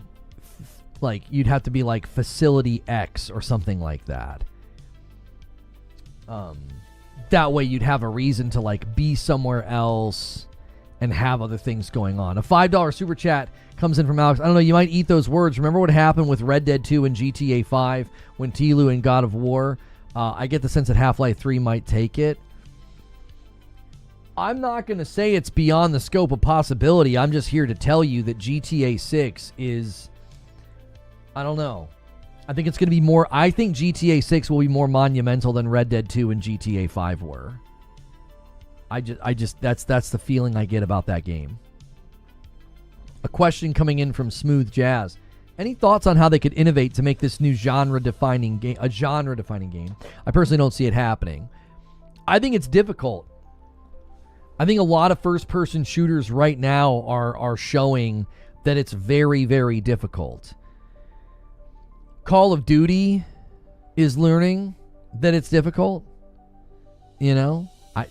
I don't think there's a single first-person shooter that's come out in the last couple of years that hasn't demonstrated rather loudly that the genre itself's a little tired, a little worn out, you know? I think it's a little tired. I think it's a little worn out. And that doesn't mean that Half-Life 3 can't be amazing and a really, really good game. But you're talking about making this, and your phrasing is what I'm zeroing in on. If you want this to be a genre-defining game, I think that's going to be extremely difficult to do. You know, I think it's going to be very difficult. Can they make it excellent? Yes. Can they innovate within the genre? Of course. I'm confident they can do that. I believe that they wouldn't have greenlit or released the game if they were not able to do that. So I believe Half-Life 3 will be at the highest levels of quality and innovation. It'll be very good. Will it be genre defining? Let me say this another way. I think it's difficult to be genre defining in a genre that's been around for so long. You've already impacted it. Like, it's like a Wolfenstein or a Quake or a Doom trying to be genre defining. You've already helped define the genre. You're some of the granddaddies. Wolfenstein, Doom, Quake, Half-Life, Call of Duty, Unreal Tournament. These are genre defining games. Like, when they came out, they helped define the genre. All these years later, I don't know if you could do it again. I don't know if you could oh yeah, that's a genre defining first person shooter. How are you going to redefine the double cheeseburger? Right. It's almost like you've kind of already done it. You can't do it again. I think that's the difficulty that many shooters are faced with now. Is you're one of the influential shooters. Like Half-Life 3, it could be considered one of the best first-person shooters ever made. I don't think it will redefine the genre. I don't know if that can happen anymore. I think the genre is just, it's been around for so long. You can iterate and innovate within a genre and be very, very memorable. As we saw with Expedition 33, they innovated within turn-based. And I know people are going to say, oh, but there were already games you could do that. That's fine. They did it in a way, and they packaged it in a way that was very influential, and it got a bunch of people to play turn-based that have never really played turn-based before. I don't think Expedition 33 redefined turn-based. I don't think they did. I think they were innovative and creative, and they did a very good job with their execution. And in so doing, they're very memorable and praised for that. And it's to the chagrin of long-standing turn-based fans that are like, but there's this, and this game that did it before. Yeah, well, nobody knows about that if they're outside the genre. You do because you're in it. Even though that game brought a lot of people into the genre and made it fun and made it exciting for them, it doesn't mean that it redefined the genre. Does that make sense? Like, they innovated within it. They innovated within it, made it really great. I think you could do that with Half-Life 3. I think Half-Life 3 could innovate within first-person shooters and make it really great. But I don't think anybody's going to roll credits and be like, they just redefined what a first-person shooter can be. I just think there's only so much you can do with the genre. There's just only so much you can do. You know? Didn't Gabe hate porting Orange Box to PS3? If HLX or 3 releases on the new PlayStation, it would be interesting. Ah, yes, the yearly hopium season. Hey, Hey, this is more than hopium, okay? I comb through a lot of info, sir. I comb through a lot of info. Guys, if you're enjoying the show, the banter, the back and forth, make sure and hit the like button. I appreciate you being here so much. Make sure you're hitting subscribe. Make sure you're hitting the bell button. You do too much and it's not the same genre anymore. Correct. This is correct. If you go to like a bike trail and you're like, we really need to innovate and make this bike trail more exciting. If you go too far, suddenly it's a road and there are, motorcycles and cars on it. Do you see? It's like, well, there's still vehicles and you're still driving around. Yeah, but it wouldn't be a bike trail anymore. Like if you go too far, then you're like, well, it doesn't really feel like a first-person shooter anymore. Right? If you do too much, you can sort of break the confines of the genre itself, and then people are going to feel like, I don't even know what this is, if that makes sense. That's why waiting 20 years for a sequel makes things more difficult. Yes. Yeah. Yeah, I would say it does. It's gonna make things hard on them. I think both GTA 6 and Half-Life 3 are going to face similar struggles and similar problems. I think they will. I think they're going to both face similar problems, similar struggles, because you're basically dealing with, I've talked about this before. When you delay a game, there's sort of this passive anticipation dial that starts to turn up. You're not turning it up. You're not. The audience is turning it up. They're like, well, they delayed it. Oh, it's going to be flawless. It's going to be awesome. Or they get demanding. It better be awesome. It better be flawless. Making me wait all this time. Right? That dial just kind of starts to turn. I think of no fault of their own. Like that's a similar thing that has happened with Half-Life 3. In that people have waited for such a long time, they're going to just sort of have expectations that might not be reasonable. They're going to expect it to be life-changing, euphoric, heavenly. They're going to expect it to hit echelons of enjoyment that's probably not reasonable. And there's nothing that you can really do to stop that other than just have really good and accurate marketing. Show the game. Show what you're attempting to do. Do interviews. Don't sell people with vague, promises about, we want to revolutionize the first-person shooter. Don't say things like that because you're kind of feeding that fire. I think that would be the things to avoid in interviews. Speak frank with people. Yeah, we really feel like we've innovated well within the genre and made an excellent Half-Life 3. Clickbait title. I don't think so. If you have the ability to listen and read and comprehend, there's no clickbait here. I believe, based on all information that I've outlined in this video, that Half-Life 3 is indeed coming. This is the first time I've had that level of confidence that it's not just real, but that it's close at hand. So if you feel like you got clickbaited, I believe comprehension would help in that. There's nothing on the thumbnail or title that says it's coming today, that you're going to hear anything today. I believe that it is in fact coming. This is the first time I've had that level of confidence about this. So, here's a question about this very topic. A question submitted by one of our members, Smooth Jazz. Any thoughts on how they could innovate to make this new genre-defining game?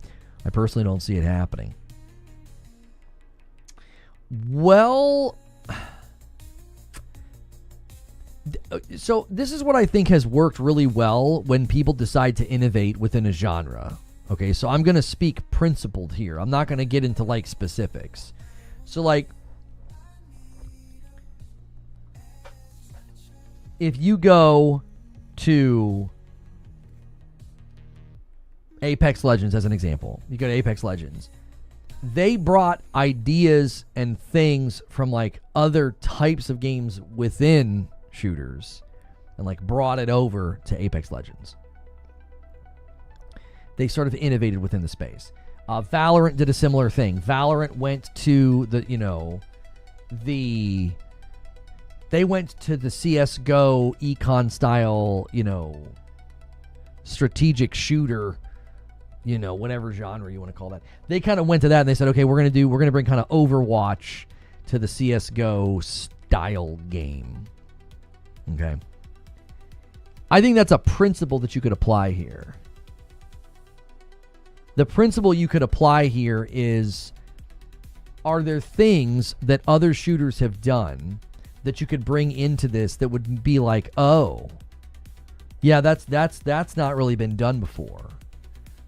I think that's difficult because there are so many games. There are so many games and there are so many amalgamations of first-person shooters out there. There's so many. But I think the principle that I'm applying is look at what others are doing really, really well and see if you can't bring that into your game to make it feel new and to make it feel fresh. Or, do something that maybe other people have done and like try to do it better. I'm going to come back to Expedition 33. I'm not going to argue that they did it better, but they certainly executed on action, turn-based mechanics, dodges and parries. They executed on that in a way that made people say, oh, I want to play that. I am one of those people. The first time I ever saw a trailer for that game, I said, that is Game of the Year material right there. I said, I'd keep an eye on that game. And then I also said, I think that might be the first turn-based game I'm going to roll credits on. And it is. And I loved it. It's almost tied for first for me this year as one of my favorite games. I think it's going to win almost every award it's been nominated for. So you could even say, like, are there other first-person shooters that have done certain things? Can we do that? And I would not limit myself. I'd look at games like Dishonored. I'd look at games like Titanfall 1 and 2. I'd go back and look at some of the greats.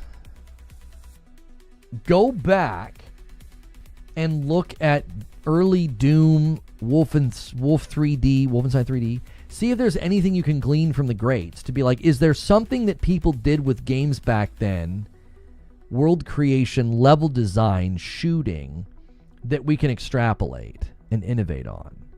I really wouldn't confine yourself to, let's look at what we did in Half-Life 1 and 2 and just ask, what could we do better? What could we innovate on? Like, look at what others are doing and see if you can't glean, inspiration and ideas. Because to me, I feel like that's what has led to some of these games kind of like, kind of exploding. As an example, and this is going to seem really backwards, but I feel like Arc Raiders did this in the reverse, but it's the same principle. They did this by accident. Arc Raiders brought high-level PvE design to an extraction shooter. And they didn't do it on purpose. They were building a PvE game. They spent an extensive amount of time on AI and training the bots. And that's why they're so thrilling to fight against. That's why they're so great, having them in the store. I'm sorry, not in the store. I'm reading a tweet. Having them in the game, right? So they looked at a genre, extraction shooter, and they're bringing something to it that is elevating it and making it seem, it's the talk of the town, right? This is why people stripping it down to PvP are, potentially, I think, harming the game, because there's so much more to it than like load in and shoot people. So if I'm working on Half-Life 3, that's what I would have been saying. Like, can we look at what, like, are there other games, are there other systems, are there elements out there of game design, of things in other shooters that we could incorporate into our game, in a way that feels innovative, significant. We got another tweet here. Might be adding to some of the theories. This is John from Xbox Era. Not that I want to add to the absolutely insane hype of a possible Half-Life 3 announcement, but if you go to Valve's YouTube channel and you sort playlists by last video added, the Half-Life playlist moves up to second place. yet it hasn't had a public video added in a year. That could be something. That could certainly be something. We've done this before with Rockstar, and it's led to broken hearts. So I'm not going to put a ton of stock into that, but that's a pretty good observation from John. So, could be that they've added something. If that's the case, I'm kind of surprised it hasn't leaked yet. YouTube probably clamped down on that. But there was definitely a time where if you uploaded a video ahead of time to like premiere on YouTube, it would get leaked. It happened with GTA 6. So it could certainly happen again. Do you expect Half-Life 3 to be better than Cyberpunk? That's actually another game that I would mention as like, you know, a game to maybe take some inspiration or ideas from. They've done really, really good things with Cyberpunk.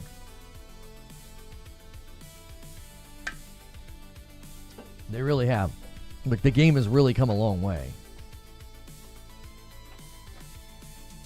The last video uploaded was Half-Life.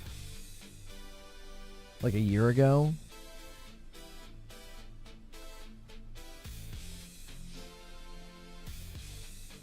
So it would be second.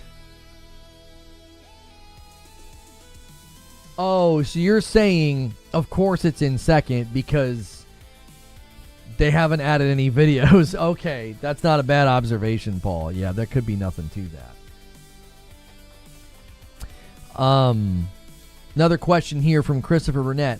If Half-Life 3 does release in 2026, GTA fans get ready for another delay. Rockstar doesn't want to go up against Valve again like they did in 2004 and lost by a large margin. Let me see, SDO, if your question got through. SDO, your question did not get through. You're going to have to resubmit. All right. I do not agree with this. I do not agree with this take. You feel free to disagree and put your argumentation in chat. But I do not think that GTA 6 is going to say, that Rockstar is going to say, oh, we need to delay again. We can't compete with Half-Life 3. You have to understand that Half-Life 3 is not going to be long tail engagement style like we know GTA is designed for. GTA is designed for, you know, pretty significant long tail engagement. Where they're not really, I don't think they would be necessarily threatened by or worried by Half-Life 3. I feel that, I mean, if you look at GTA 6's trailer and the traction they have, I really don't think they're worried at all. I really and truly don't. Half-Life 3 is certainly, you know, standing tall by its own right. But I don't know if there's really anything that's going to rattle GTA 6 and Rockstar. Half-Life 3 will certainly pull and get a lot of players and be very commercially successful. I can't see it being big enough to make GTA 6 like, oh, we better back off here. You know, Half-Life 3 will break records its first week on Steam, but it'll drop off quite quickly.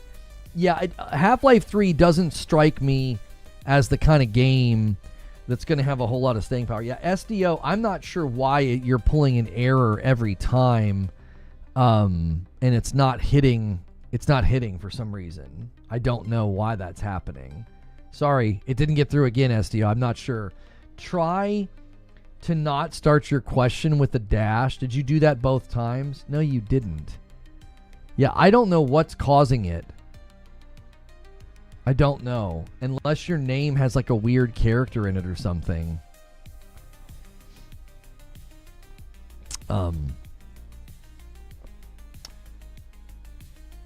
Okay. Jaster with a question here. Half-Life 2 was the showcase for the Havoc physics engine. What's the new thing they're going to showcase with Half-Life 3? I don't know. that would likely be unveiled at the time. I don't necessarily think that we're dealing with... I don't know if we're dealing with the same goal. Like, are they going to have the same goal of, like, we really need to make sure and showcase... we need to make sure and showcase new tech. That I just don't know. I just don't know. I don't know if that's going to be the goal and that's going to be their aim. It could just be, we made a really great Half-Life 3. It might not be. I don't know. If they come out and like, we've got a brand new, physics engine that we've been working on, or an update to a physics engine that we've been working on, right? English O is trying to submit the question for SDO. Your question's in position. Yeah, it might not like your name, SDO, with the spaces in it. I don't know. Yeah. I'm not sure why that's happening. So,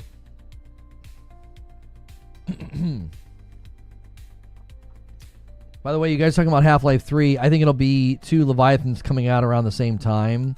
I'm not saying that they are competing. I don't know that much, but it'll be a showdown. Yeah. Yeah, I don't think Half-Life 3 is a threat to GTA 6. In a similar fashion, if Half-Life 3 releases at the right time, I don't think that it has to worry either. You know what I'm saying? Like, I don't think Half-Life 3 has to worry about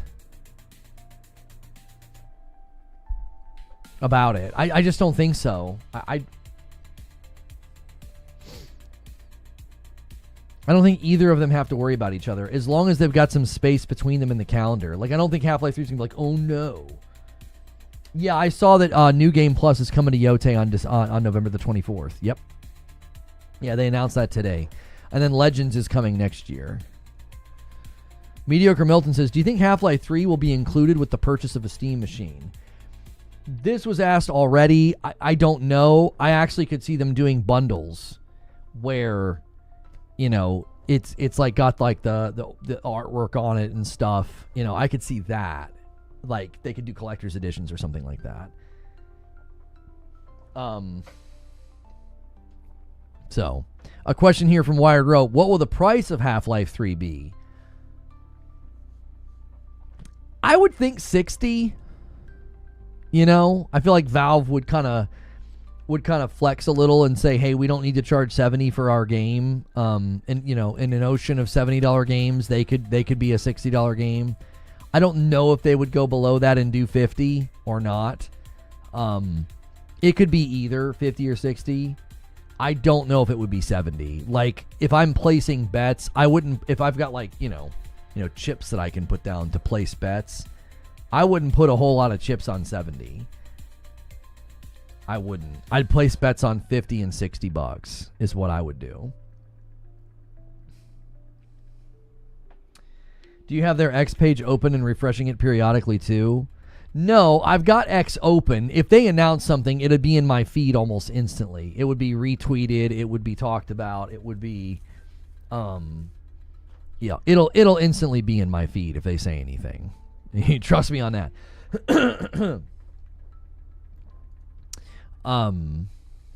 Yeah.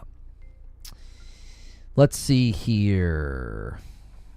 Shadow Dre, it just dawned on me that if Half-Life 3 does get announced, late 2026 feels like a realistic time frame. That means GTA 6 now has a legitimate contender for the year as a whole. Any thoughts on this?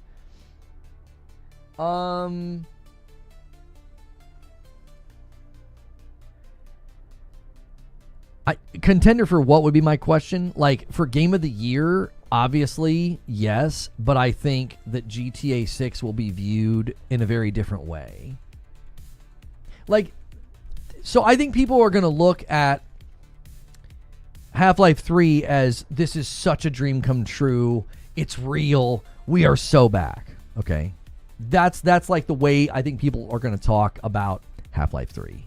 Oh, it's finally here. It's real. It's unbelievable. Oh, it's a dream come true. I think GTA 6 is going to be talked about in very different ways. I think GTA 6 is going to be talked about as, a generation-defining game, a generational game. It's going to be tectonic within the market. It will be eclipsing. Right? Like, the whole market is sort of trying to navigate around GTA 6. I certainly think once you have a Half-Life 3 release date, people will navigate around it, but not to the same degree. GTA 6 is like a meteorite landing in the water. It's going to cause, like, maybe not meteorite, maybe just a meteor. Like,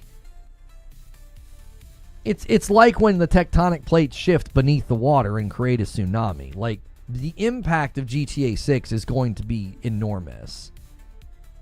More than that. You didn't come across belligerent fear. I just wanted you to know that you weren't shadow banned. I have people do that sometimes. They're like, oh, I didn't get a response. He's ignoring me. And it's like, gee, money, Christmas. I wasn't sure if that's what you were saying. If you're talking about other people in the chat, you're fine. Don't worry about it.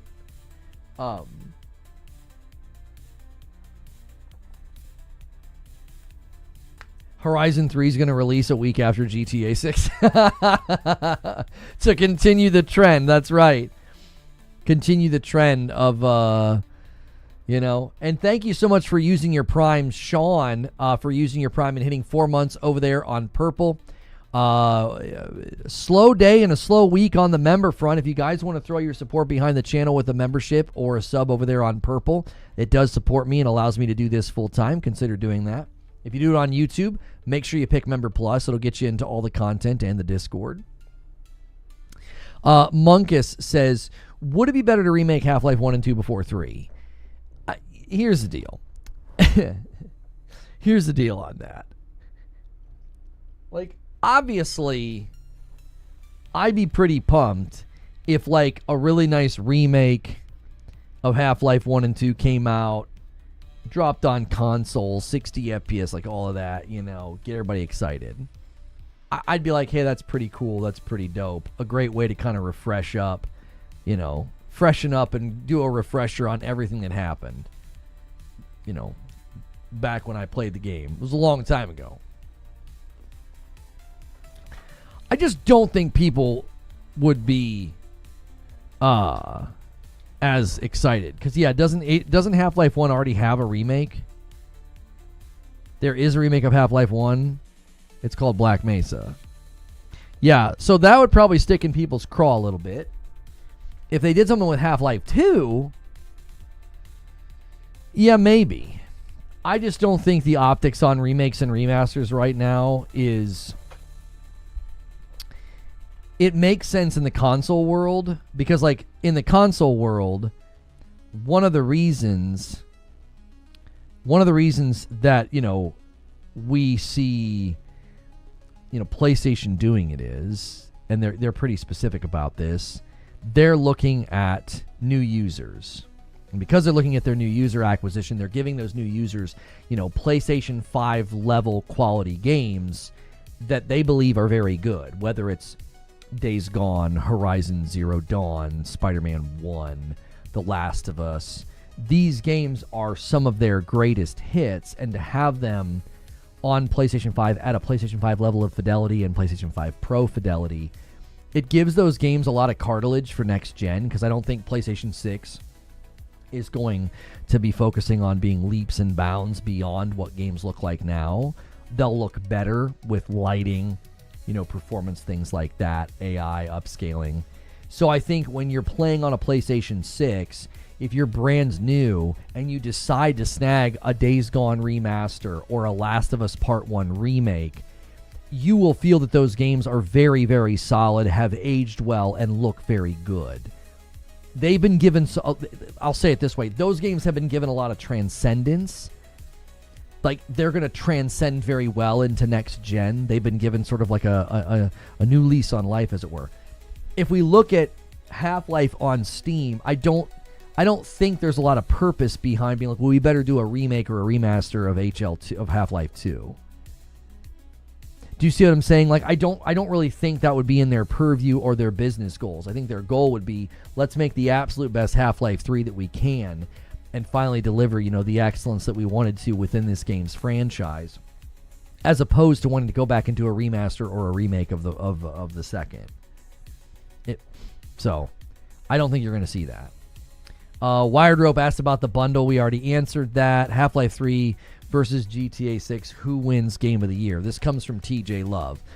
So I'm sure this question's going to come up a lot if the Half-Life 3 announcement happens and, we get a Half-Life 3 release date. And we know that, okay, it's next year. It's going to launch with Steam Machine. That's the current sort of prediction. That they'll launch time it with that. The question then becomes, who wins Game of the Year? Who wins Game of the Year? Estio's putting Wolverine. No, I just don't think so. I don't think Wolverine will have a chance at winning Game of the Year next year. It's likely to get a nom because it looks like it's going to have really good voice acting and writing and action. And Insomniac makes high quality games, but I don't necessarily think it could win. So if it's between GTA 6 and Half-Life 3, I mean we've not seen anything of Half-Life 3, and GTA 6, most of what we've seen, it feels, we all have a little bit of skepticism. I think a healthy amount of skepticism is good about, is that game going to run that well or not? But let's just say they both come out and they're both great and they both get good scores. Let's say they're both sitting on OpenCritic with a 91 and a 92, okay? And they're both nominated for Game of the Year. I again think that GTA 6 is just going to stand so tall. It's going to stand very, very tall next year. I think it's going to be very difficult to beat it. It will be talked about in ways that are, generation defining, whatever.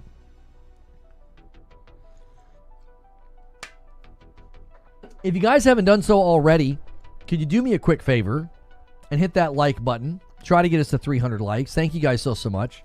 Pretty much every time on the hour, I try to roll the I try to roll the likes over. So we're coming up on 2 hours of streaming. So try to get me to 300 likes.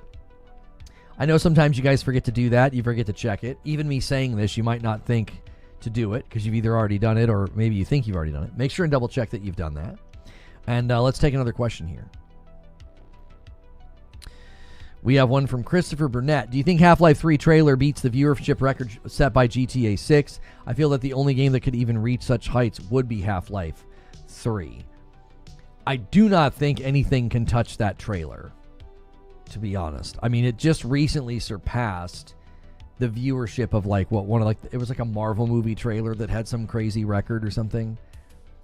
So yeah, GTA 6's current,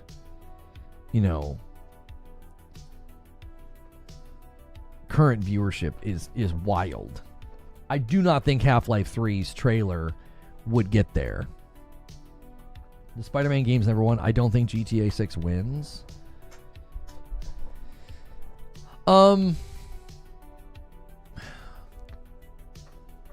I don't think GTA is the shoe-in that people think that it is, but I do think it's going to be a front runner. I do think its probability of winning is high. I don't think it's the shoe-in that everybody thinks it is, but I also think if you're going to pit it against Half-Life 3, I really do think that GTA is going to stand taller within the review circuit. I think people are going to feel, very, very strong about it. As a genre, as a game, their ambition for the open world, it just, I don't know. It sounds and looks like that they're going to deliver something that I just do. I think it's going to stand very tall, generationally, historically, within gaming. I don't know if a Half-Life 3 can do that. I'm just being honest with you. I just don't know. A question here from It's Chill Will. Thank you, everybody, for hitting that like button. We got about 10 more likes when I asked for them. So try to get us about 40 more. It helps more people find this video. Do you think Half-Life 3 could see a later port to Xbox and PlayStation? I mean,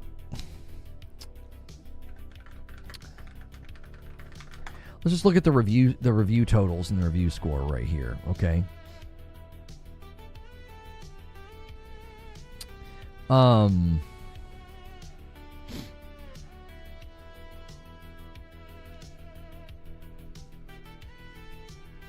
Yeah, I mean the history of Half-Life through Orange Box, and then it's standing on Steam. 84,000 reviews, 97%. It's a 20-year-old game. I just don't know. This is how I think they might do it. The Orange Box was on Xbox. It was on Xbox and PS3, it looks like. I didn't follow Orange Box at the time because I had played Half-Life 2 on my PC, so I didn't have the need to get it on console.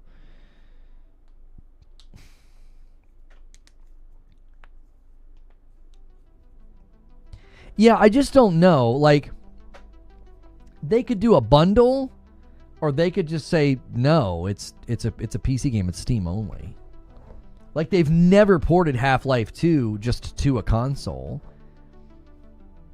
They did Orange Box with Xbox and the PlayStation 3, but like have they ever shown an interest since then to do anything more? I just don't know. Update them, try to give better versions, try to give updated versions.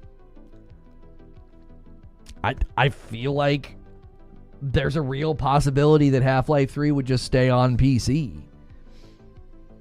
What do you mean Orange Box came out on PC? I remember buying it in the store. Yeah, I wasn't saying that it didn't come out on PC. I was saying I didn't need to buy Orange Box on my Xbox because I had already played Half-Life 2 on my PC like a bunch. Like, I didn't feel the need to play it on my console.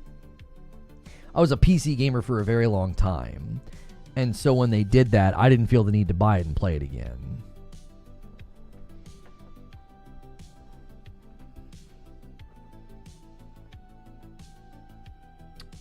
Skipler, if you're wanting to submit a question, you do need to be a member. I will read what you say. You don't have to be a member to talk to me.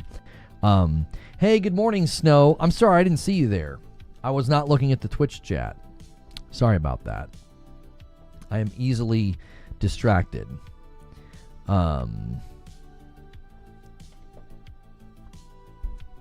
So you're Skipler, you're asking, we don't know what the cutoff will be for the Game Awards next year. The new GTA might not even make it in. I'm pretty confident that if they hit their date, if GTA hits its date, and they're able to give people access to the game ahead of time for review, that it will qualify and it will get votes. That outlets will vote for it and say, yes, this is the game of the year. 100%.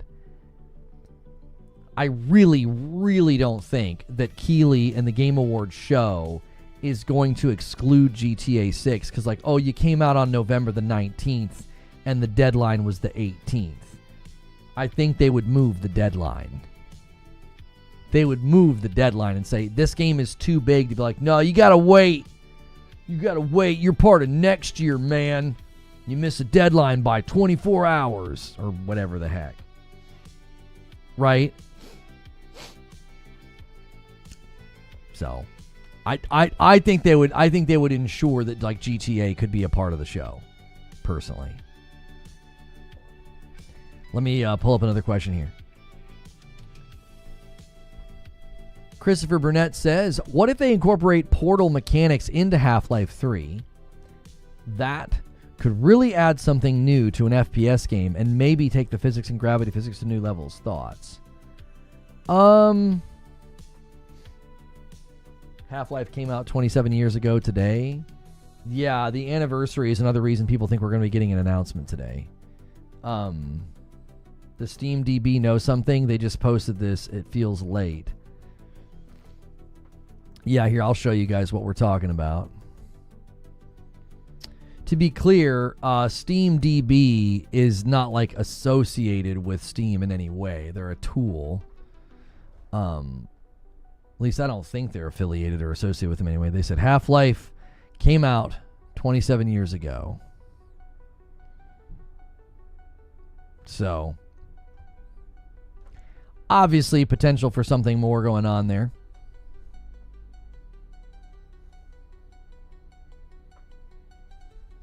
I believe Portal 2 for the PS3 is the only game Valve has ported themselves. Everything else was done by third-party companies. I think that's another, fair observation to make as to why I don't know if we would ever see a Half-Life 3 on console.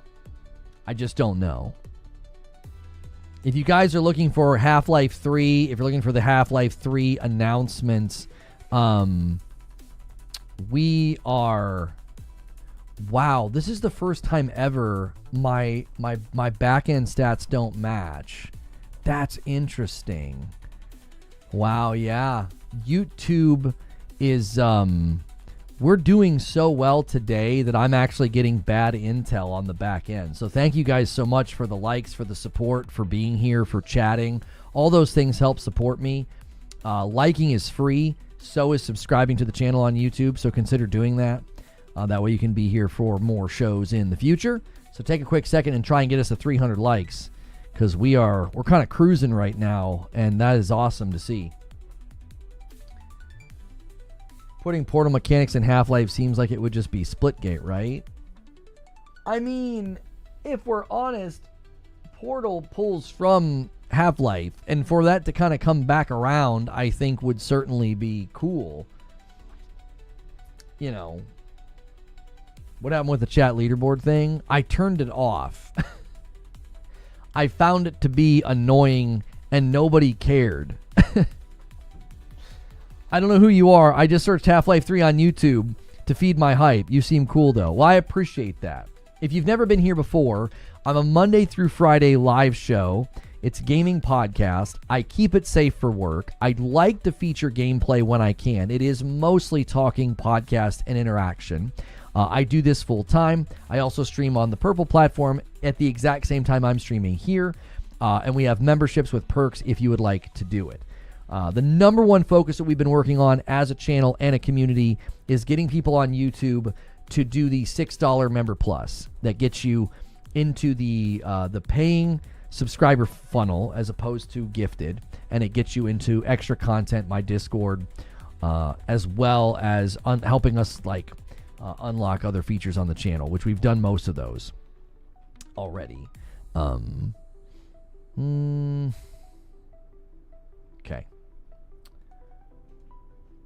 Let me get the next question up here.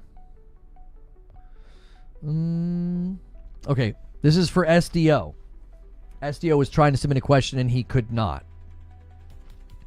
English O says, if all things land in 2026, GTA 6, Half-Life 3, Phantom Blade 0, Wolverine, Sorrows, Crimson Desert, even Halo on PS5, are we looking at the best year this gen? I mean, it's going to have to compete with this year. This year's been pretty dadgum awesome. I mean, this year has been pretty incredible. I mean, next year will probably top it, though. GTA 6 and Half-Life 3 coming out in the same year feels insane to me.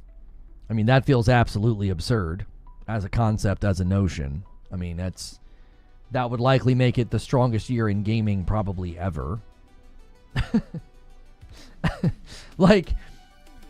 Half-Life 3 and GTA 6 in the same calendar year is it almost sounds too good to be true. It sounds too good to be true. This is what I told Greg earlier about how Valve will be innovating this time around. Okay, hang on. Butters says, as for the Portal thing, technically Portal's company is part of the universe. I don't know why you deleted all that. I was reading that, Butters. The example given was a room full of ice that would not just have one or two places that could be melted and disappear. You'll be able to melt the whole room, and it will cause steam to fill the room and water to fill the floor. Where did you get that?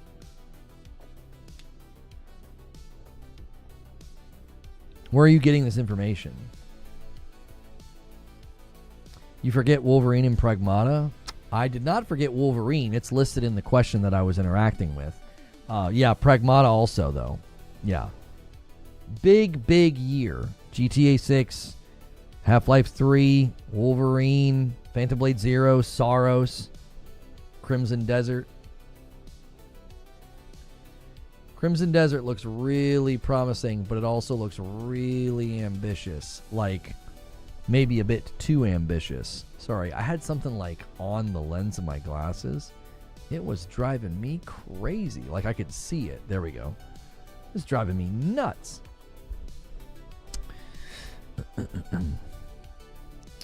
Omar with a question. Does any individual GTA have the legacy of Half-Life 1 and Half-Life 2, though? I think that's kind of a subjective question that's difficult to answer. Like, does any of them have the legacy? You know, I think legacy, honestly, is somewhat unfair to judge and measure from a game that has, like, 2/3 kind of releases, like, compared to a game that's, like, got a ton of different releases. Like, you can almost, by default, feel like one game is stronger just because they've done less. Right? I mean, there's something to be said for going dark and saying almost nothing and doing almost nothing. I mean, there's something to be said for that. I've talked a lot about that with Destiny 3. Like, I think they could do it. You got to fund it, go dark, stop supporting D2, and going dark for 4 or 5 years does a lot. Like critical acclaim. Yeah, I mean, critical acclaim, historically, one probably stands taller than the other for sure. Within the, within like review circuit and review outlets and like their overall opinion of the games in the franchise, it's probably stronger and, a bit more consistent. I don't know if that necessarily matters. I think in the grand scheme of things, it'd come out. A Half-Life 3 is going to be big. It's going to be extremely popular. It's going to sell incredibly well. It's.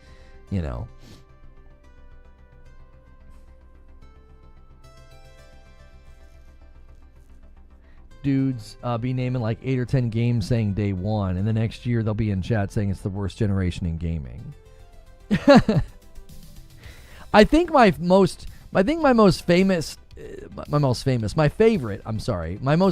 conundrum this year is watching people who said that the gaming was dying and dead, AAA gaming was cooked, and that live service games were ruining the industry. Now sort of shocked to see a bunch of AAA games in contention for Game Awards and a live service game like taking the world by storm. It's like people go from saying that like live service is ruining gaming to being obsessed with a live service game. This was from a stream with Tyler McVicker did where he talked about data mining. He's a treasure trove of info, but essentially Valve is working in thermal physics, temperatures, and how it affects materials in real time versus how it's done now. Half-Life 3 is working on real time versus scripted events. Here's what I said about Portal and Half-Life 3. As for the Portal thing, technically Portal's company is part of the universe. It includes missing aperture science tech in a ship trapped in the ice far north. Oh, well there you go. So yeah, you could certainly include it.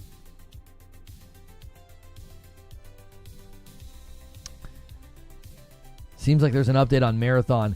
Open applications for access to the December Marathon playtests are in the game's Discord. After the improvement of the second playtest compared to the first, I'm curious to see if they keep turning tables or if that was it. I don't know. I'm not going to get on that soapbox. I've pounded on that plenty of times. Pause. I have cleared the question queue. If you guys want to submit questions, make sure you're continuing to hit the like button. We're almost to 300 likes. Appreciate you guys. Half the people nowadays don't know Half-Life's IP. Ask a 20-year-old what it is. I've never been eating this good in gaming, not even close. Yeah, I'm not quite sure what Madam and I are going to play next now that we're done with Borderlands 4. I almost bought it last night, the Mario Galaxy 1 and 2 bundle. I'm not sure. I'm also tempted to try out Satisfactory with her. I feel like we could have so much fun with Satisfactory, like just chill and just build, and I feel like she would love it. She loves picking stuff up and grabbing, boxes and, materials. Sandwich Destroyer. Now that's a name. How are you? Welcome on in. If you guys have never been here before, hit subscribe so you can talk in my chat. That's totally free. You can hit like. hit the bell button. I do a talk show Monday through Friday that is safe for work. I will be out of town next week, which is a really good reason for you guys to get into the Discord so you can stay connected to me and the audience and the community here while I'm gone.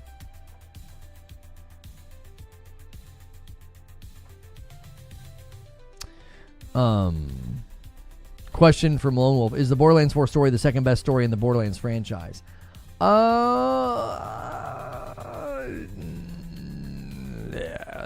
No. I wasn't sure how I wanted to answer that. No, I would say third best. Yeah. Best story is BL2. I think second best story is BL1. And then I would say Borderlands 4 is like third best. Borderlands 3 is the worst story. Pre-sequel's almost the worst story. Yeah, there you go. That's my hierarchy. BL2, BL1, BL4, pre-sequel, and then BL3's got the worst story. Do you really think Half-Life 3 will happen? I do.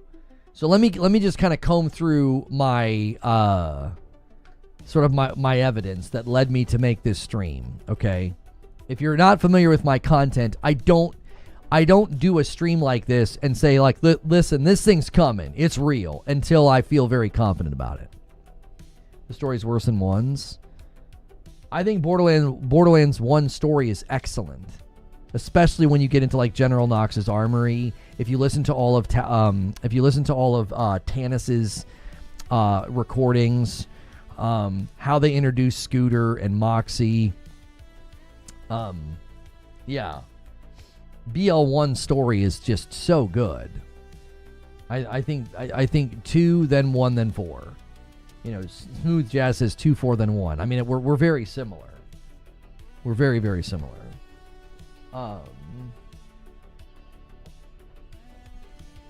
So let me walk you through why I trust that a Half-Life 3 announcement is coming. Let me explain why I think Half-Life 3 does indeed exist. This isn't just like a rumor, like, you know, breadcrumb from one person. 37 months from Dark Taco. Game of the Year 2026 is going to be GTA 6 versus Half-Life 3 versus Crimson Desert versus Saros versus 007 First Light. I don't think 007 First Light will get nominated unless they really, really change the experience. I think it'll get bumped by something like Wolverine. Just from what I've seen, it doesn't seem like it's going to have that amount of moxie. I don't know. It looks like it's going to be fun, but it doesn't look like it's going to be Game of the Year material. Let me add to the total here, though. 127. It's tied 8-8 between Twitch and YouTube. Okay, so earlier this year, about 10 months ago, Half-Life 3 was rumored to be in a playable state. Okay? It was rumored to be in a playable state for friends and family. Now that seemed pretty solid, in my opinion. It seemed pretty solid. It seemed like, okay, you know, this isn't like a random rumor or like a weird leaked image. It was, oh no, the game's in a playable state, and you know, it's being playable by like friends and family. Okay. Everything goes quiet. Then they randomly drop the Steam Machine announcement, and it sparks up the rumors because there's things within the Steam Machine announcement that seem to point to Half-Life. That Valve doesn't strike me as the kind of company that would mess with people. Oh, you like my shirt? Thank you. They don't seem like the kind of company that like would mess with their audience and tease them. So fans started speculating and fixating on things. Synth Potato on Twitter found a clip from a Half-Life 2 documentary, and it really sounded like at that point like Half-Life 3 was already in the works. The Valve page for their upcoming releases says there's 5 upcoming releases. When you click on it, it only shows the 4 things: Steam Machine, the controller, the VR, and I'm missing one. What the frick am I forgetting? Anyways, those are the 4 that show up. Now, the Instant Gaming website had a landing page for Half-Life 3, which was kind of bizarre. I don't know, why would you randomly have a landing page for Half-Life 3? This is when I said, we're doing a show. This is when. The next thing I'm about to tell you. Nate the Hate is a reliable leaker and has gotten pretty much almost a perfect batting average this year, I think, with all the things he's leaked. And he said he was working on getting consensus on the info, and that announcement timing was the thing that he was trying to get consensus on. So you have to read into that what's there. That this thing is real and exists, and a notable leaker is like, oh yeah, I'm just trying to figure out when they're going to announce it. Like, that's how real it is. We looked at a big page of collections of like Jeff Grubb and Tom Henderson and others speaking on this, and it just seems generally accepted that it exists, that Half-Life 3 is in fact real. And the question is not like, is it real? The question is, when do we get the Half-Life 3 announcement? The Steam Deck is the fourth thing. Oh, was it? Oh. But that was already out. That's weird. That doesn't sound like an upcoming... Anyways. So, then today, while we were live, Special Nick, another leaker who has consistently gotten things right this year is like, yeah, I'm working on figuring out when they're going to announce this. So you have to see, like, when that many people and insiders, and there's that many breadcrumbs leading up to it, and you got that many people saying that, like, oh yeah, this is real, we're just trying to figure out when they're going to announce it. They don't talk like this and speak like this unless it's real. Now, I spoke yesterday about some claims and some leaks about PlayStation. And one of the phrases that I used was, there are typically authenticity markers when insiders and leakers talk about things. There's authenticity markers. One of the authenticity markers that I would say are kind of baked in to what Special Nick and Nate the Hate are saying about Half-Life 3, the authenticity marker is, they're not trying to convince you that it's real and be like, yeah, it's real. Oh, I've got a scoop. They're like, I'm trying to figure out when they're going to announce this thing. Why? Because it's real. It exists. Like, do you see how that makes it authentic? It's like they've moved past trying to be like, oh, is it real? Are they making it? And they're like, what do you mean? Of course it is. We know it is. We've seen enough. We've heard enough. We're trying to figure out when they're going to announce it. Does that make sense? Like how I logically got there, where I was like, I think I want to cover this. I think I want to put on the thumbnail and the title, and I want to claim Half-Life 3 is coming because we've moved past whether or not it exists rather quickly. We've moved past, does it exist? It's, yo, when are they going to say something? This is real. Half-Life 3 is real. When are they going to say something? When are they going to announce it? The more you guys hype it, the more disappointed you will be. Who here would you say is hyping up Half-Life 3? Can you give me an example? Because Cyberpunk was not something that the community was hyping up.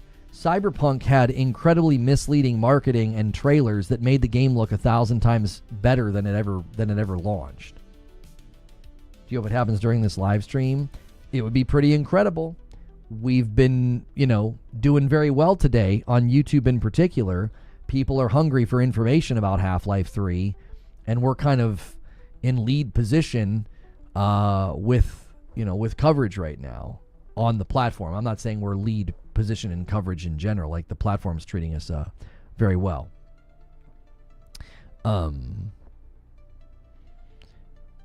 So it'd be amazing. Yeah, the devs hype Cyberpunk. I don't think that the users could be blamed for the hype surrounding Cyberpunk. That is an interesting take, but it's a take that I don't agree with.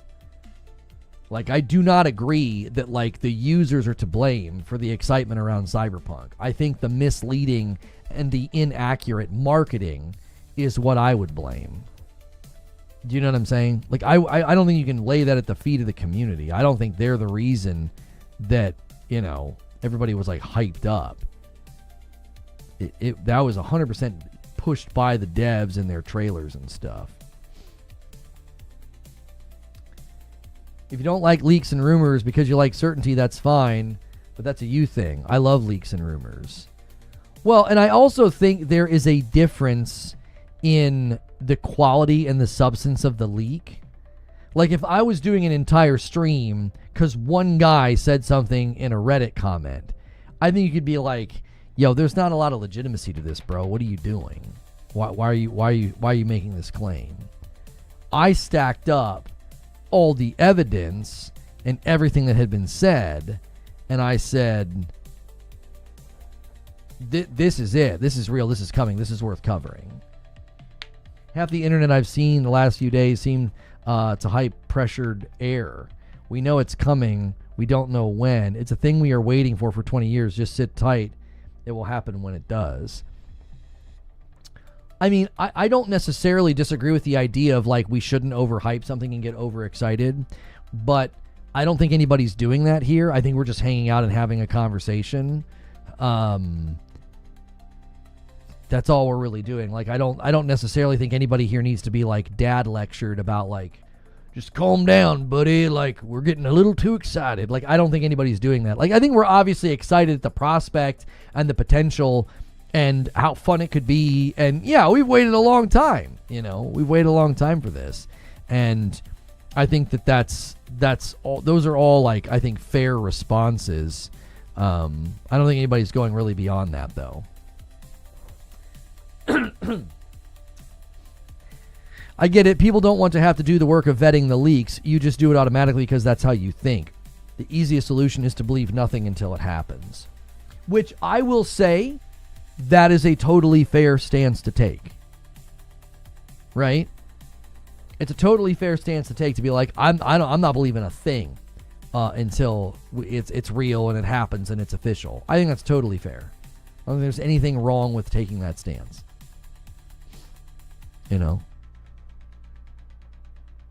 By the way, if you guys are enjoying the show, do me a quick favor and hit the like button. If you hit subscribe and you're new to the community, welcome on in. You might get a gifted member today. We are a very generous community. They are constantly gifting members. I'm gifting every 25. We are we're not quite on pace for the week, but when we hit the goal, I do an extra stream for you on Friday night with my wife where we react to gaming news. It's pretty funny seeing my wife react to gaming news. She's not really a part of this world, so it's very entertaining. And so hopefully we can do that again this week for you guys. It was really, really fun last week.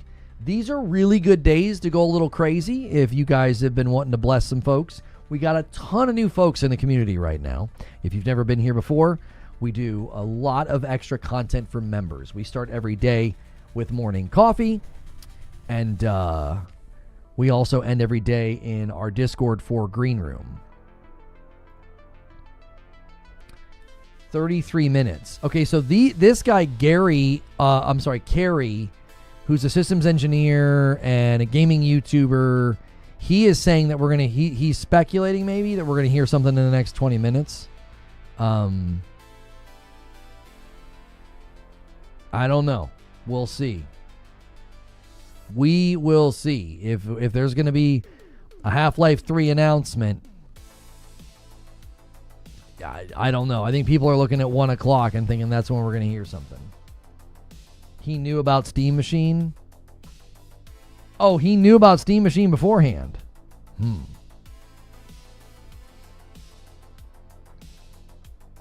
All of this just for HLX to be a card game that has a hunt. You have to hunt down Freeman and a toilet reference with a Fortnite collab.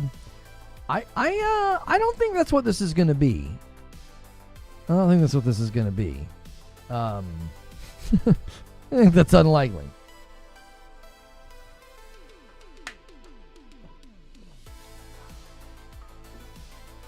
It's going to be a deck builder. Excuse me. I'm beyond excited, but I've been excited multiple times in the last years. Remember when Half-Life Alyx started leaking and we saw the crowbar models, but we thought we were getting Half-Life 3. I don't think that's what this is.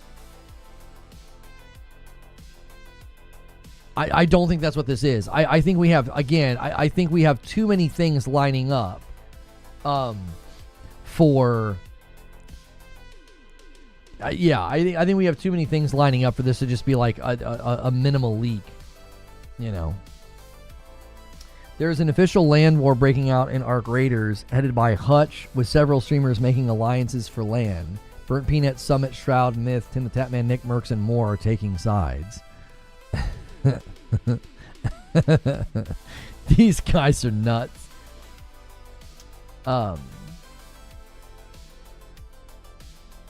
Being excited is fine, but maybe this is my way to cope in case we're getting bamboozled. I'll say this, Slavi. If you're being measured and you're kind of wanting to stop short of getting excited, I think that's a very mature posture to take. Like, you're like, I'm not doing this again.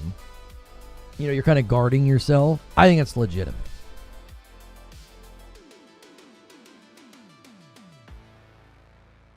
And you say, F it, copium administered. As long as there's delusion, there is hope. Well, that didn't last for very long. Screw it, I'm excited, it's coming. Oh, I can't wait. Yeah. Linus Tech Tips claims that Valve reacted negatively to $500 price Steam Machine price. The Tech Reviewer says that Valve went silent when mentioned the device having console pricing. I've never heard of him, but I can't speak to the legitimacy. What's this guy claiming about chargebacks on YouTube? Hey, YouTube, why is YouTube suddenly charging me $100 a day? I've never seen negative earnings ever. Yeah, he's getting negative hits. YouTube support said someone charged back 120 days, 10,000 to 20,000. So house goes on the market next week. See you later, YouTube. It's been real. That's not...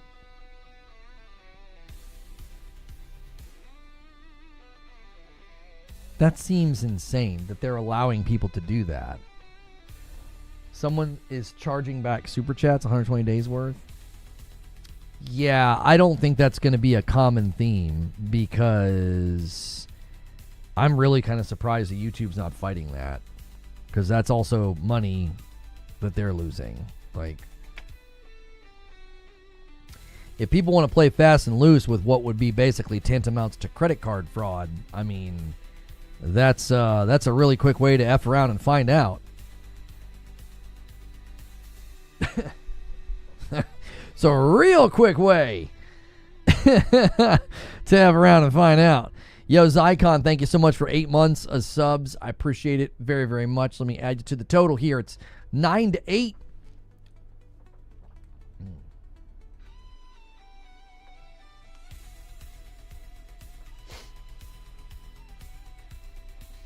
How does that even work? I don't know. Aren't console prices subsidized? I don't think it's crazy if it ends up being more expensive. So my thought on Steam Machine, which is very adjacent to Half-Life 3, so I think these are relevant topics to discuss together. My thoughts on Steam Machine pricing, if you're higher than 600, I just think you're going to have a lot of people say, yeah, I'm good. Because the device is going to be slightly weaker than a base PS5. When the device lands, the PS5 is going to be 6 years old. So if it's above 700, like if it's at or above 700, people are going to be like, I don't understand. I could buy a PS5 Pro that's stronger. Now, you can't access Steam games, sure, but I want you to think about the PC audience. The audience is going to be like, oh, I can have my Steam games in the living room. Are they going to balk at pricing on a device that's like, from a hardware perspective, it's not that impressive? Like, how high can you take it before people say, hey, wait, whoa, that doesn't seem to be... I might as well just buy a pre-built PC at that point, and deal with keyboard and mouse in my living room.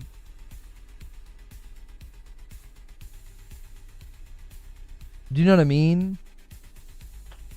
Like, it doesn't seem like the kind of device that you can go much further beyond $600, maybe $700. You go beyond that, and I think people are gonna be like, what do you mean? $750, $800, $900, whatever. Like, if they think 500 is too low, like that's like console pricing, it's like, listen, Valve, I'm not about to tell you how to run your business, but did you see the thing that you built? Did you guys look at it? I mean, did you do any market research? It looks like a console. You're selling it to people who game in the living room or want a game in the living room.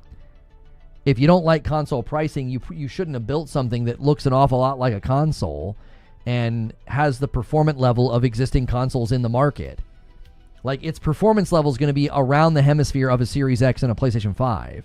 If you don't want to price that at console pricing, then it sounds like maybe you should have built something else. GameCube, not going to lie, might destroy the competition, given how you can even install whatever you want. I don't think they're going to have the scale or potential or mass market demand to destroy anybody. I don't think that's their goal. I don't think they're a hardware company that would be able to scale production to rival like a Nintendo or a PlayStation market saturation. Like, I don't think that's their goal.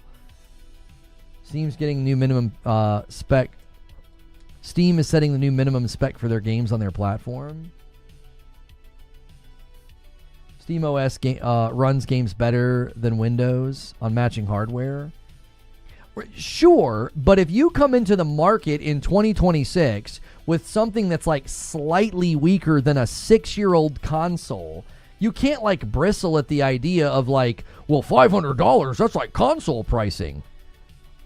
Did you look at what you built? Like, it's a console adjacent PC for the living room that's roughly the performance of a 6-year-old console when it comes to the market. Like, when your Steam machine comes to the market, it's going to be the equivalent of performance of a 6-year-old console. I don't know if you can really bristle at being like, well, that's console pricing. Yeah, you kind of built one. You can call it a PC because it is a PC, but functionally, aesthetically, it's kind of targeting console folks or people that want some type of a PC console in their living room. I don't see it selling more than 10 million units. Maybe I'm crazy. I just don't think it's going to crack into the market to that degree. I agree. I think the price is what will make or break it at that point. Yeah, if the cheapest one with the smallest hard drive is not around $500, that's a non-starter. Who's going to spend that kind of money? What's the smaller hard drive? What's the smaller version? Steam Machine 2 versions. It's like, it's not even a terabyte, is it? What is it? There's 2 versions, right?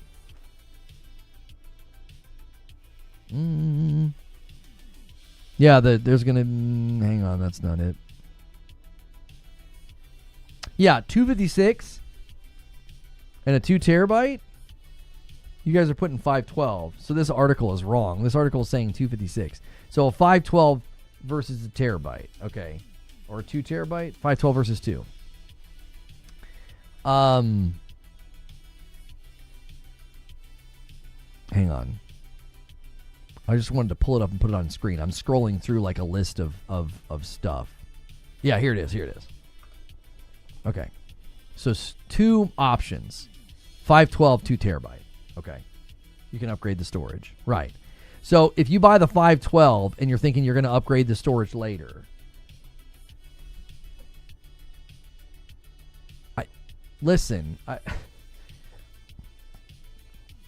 if that's more than $500, I feel like a lot of people are going to say, that doesn't make any sense to me.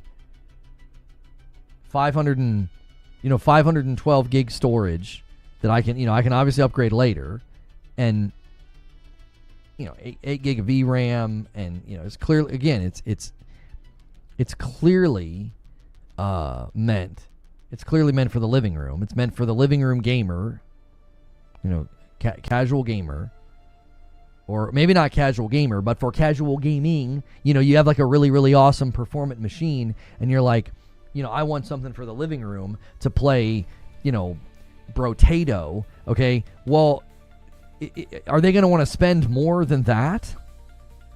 Like more than 500? Like, again, it just doesn't seem like that.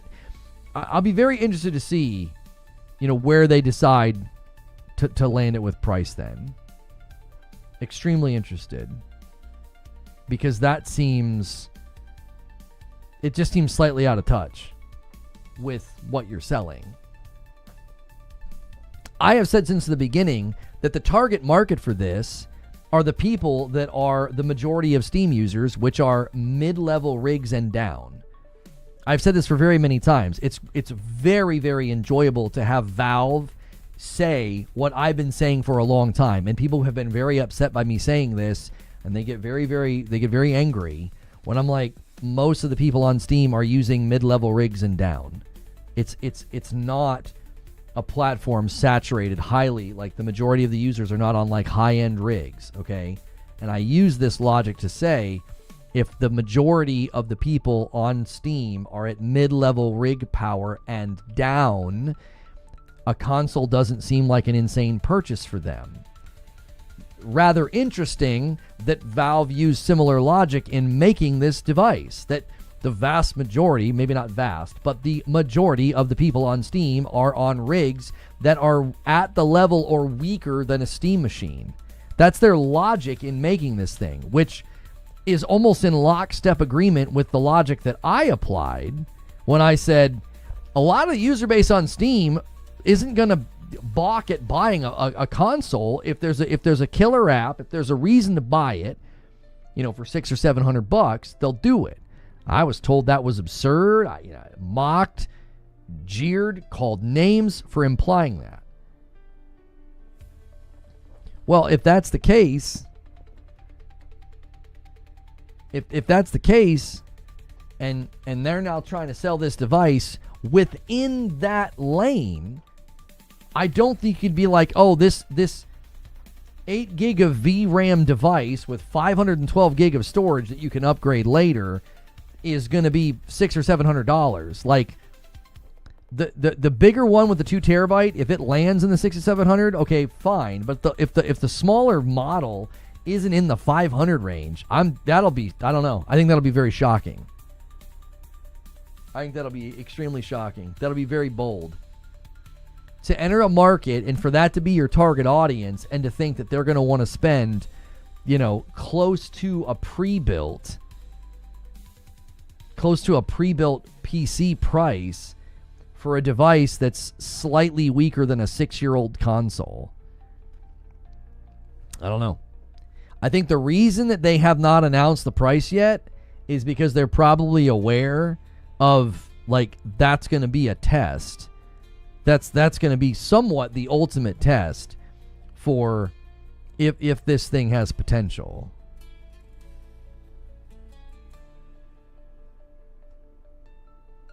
Like, if the price is wrong,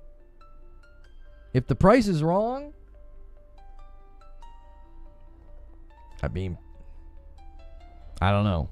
We've seen that happen before, haven't we, with hardware? I feel like we've seen stuff come out at the wrong price, and it don't go very well. We saw that with one of the PlayStations, and we saw that with one of the Xboxes. Could certainly happen here. You come out with the wrong price, and people are going to go, what the frick are you doing? Like, no, why would we spend that for that?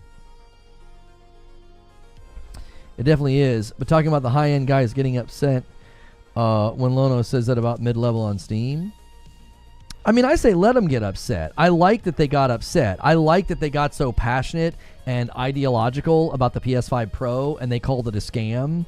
And I like that they did that, because the beauty of that is the PS5 Pro is stronger and more performant than the Steam machine. So now they're in a bit of a conundrum. They spent weeks bloviating and yelling about this scam overpriced machine, which they can have that opinion. I believe that their opinion was not informed by facts. It was informed by ideology. If you actually broke down the facts of the machine, what it was capable of doing, and the fact that a $450 PS5 or a $700 PS5, that was your choice. Do you want to spend an extra $250? If you go and build a PC and you allot yourself an extra $250, you don't get the power differential between PS5 and the Pro, like what you get. You get quality and ray tracing, and you get to double your frame rate. That dollar to value doesn't translate in PC land, not even remotely. And yet, the PC Master Race guys were the ones, bedwetting over it. And it was like, okay, I want you to build a PC. Just build it. Pick a stat, pick a power threshold that you like. Okay? I'm going to give you $250 more. How much more performance can you get for $250? Anybody with a brain would say, not really much at all. I mean, you're not going to, oh, okay, so would I be able to double my frame rate? Build a rig that can run, ray tracing, decent resolution, and maintain 30 FPS, okay? Build that rig. I want you to spec out that rig and price that, okay? I want you to do that, okay? Now that you've done that, you've got a rig that could run, a game like Horizon or The Last of Us. It can run it with the ray tracing turned on and high resolution, good resolution, but it's running at a 30 FPS, okay? I want you to build that PC that can do that. I'm going to hand you $250. I need you to now make that PC double the frame rate. Can you do that? Can you? You can't. So the argument was ludicrous. It wasn't rooted in fact. It wasn't rooted in just basic reasoning and analysis of the device. It was rooted in ideology and a lot of falsehood and a lot of misleading claims, a lot of obfuscation. So I'm kind of glad they did that, because I said, listen, they're in a bit of a conundrum now, because now you've got this Steam machine coming, and it's like the price and the power and its capabilities. We're going to have a lot of questions for the people that called the PS5 Pro a scam if this thing's even remotely in that pricing hemisphere of a Pro. It's going to be a very interesting discussion. You think there'll be a Pro version of the Steam machine later? I could see Asus and other companies doing like OEM versions of Steam machines. So like, let's say you like Steam OS and you like the idea of a simplified box for your living room, but you want something that's more performant. I could see Asus coming out with a Gamer Pro something. I don't know what you'd call it. You'd call it the Steam machine. I don't know. There's a new private video on Valve's YouTube. We're close. Are you serious? When did that happen? Just now?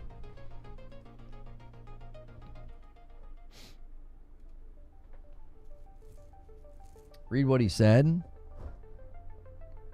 SteamDB unknown app keeps updating, and Valve now has a private video on their channel you can use using web browser plugins. Okay.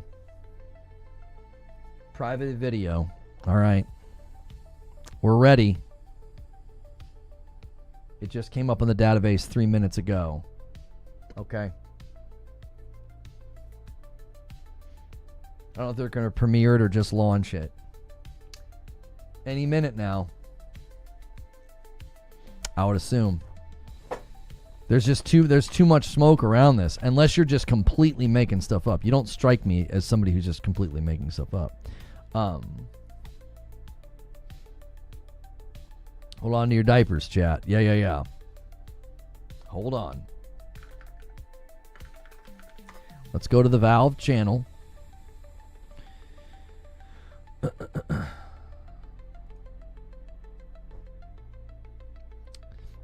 I'm on Valve's channel. I don't see anything yet, boys. I'm refreshing Twitter feeds. I don't see anything yet. Pretty sure that's fake. It could be. Streamer is saying one of them was fake. This one is real. It's from the actual Valve page itself.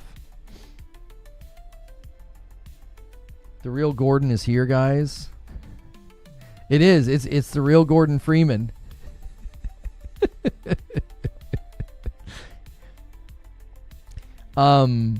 If Steam ever does do an upgraded or a second machine, it could just be called Steam Machine Custom and let you actually change and tinker.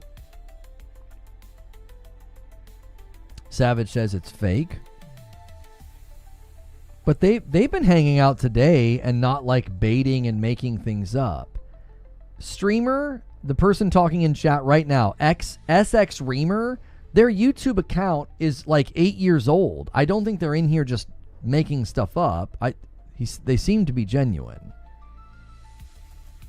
They seem to be genuine. We're having a bit of a surge in viewership right now. Listen, if you guys are looking for Half-Life 3 or the Half-Life 3 announcement, We are waiting. We're waiting to see if they do something today. There is an unlisted video that just got put up by Valve, says streamer.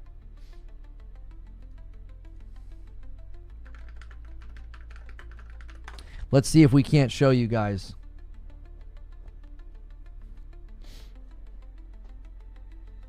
No, let's go to latest on Twitter. No, I'm not seeing anything just yet. Not seeing anything. Upcoming releases on Steam says 2 and only 1 shows Deadlock. Yes, many people have said that the game that you can't see is probably Half-Life 3. Yeah. Yes. If you guys have never been here before, I appreciate you tuning in. I know what you're doing. You're going to YouTube and you're typing Half-Life 3 and you're finding my stream. I was compelled by all of the evidence and all the insiders talking that Half-Life 3 is indeed coming. Now, I did not know there was the potential for an announcement today. So if you're here, I appreciate you finding the stream. Hang out here. We can watch it together and react together. Make sure and hit subscribe and the bell button if you would like to be a part of what we do here. It's free to subscribe. It's Ricochet 2, not Half-Life. Why wouldn't they announce it at the Game Awards? My speculation was that that's what they would do. They would announce it at the Game Awards. Okay. However, I could see them doing some type of an announcement that's more of a teaser and then do like a big gameplay trailer as the one more thing at the Game Awards, right? If you guys are tuning in and enjoying the broadcast, consider hitting the like button. Today is a good day to go crazy with members, boys. Got a lot of new people here. We can show them how generous we are. Every 25 members on the goal in the corner here, I gift one to the platform that wins or gets there first, I should say. So it's a little competition between Twitch and YouTube. Hitting like is free and subscribing is free. And I do keep my channel safe for work. So when you tune into these live streams, we have conversations about gaming news all throughout the week. I will be out of town next week. Just a reminder to everybody who might be new and you're like, man, where'd that guy go? I always take the week of Thanksgiving off.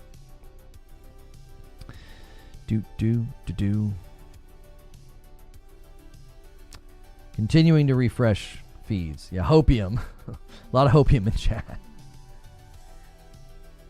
It's absolutely happening. 15 minutes. Why would it be happening at 1:20 p.m. Eastern? Is there significance about that time? Is there some sort of significance with 1:20 p.m. Eastern? Like in 15 minutes, that's kind of a random time, is it not? Exactly 1 week after the hardware announcement.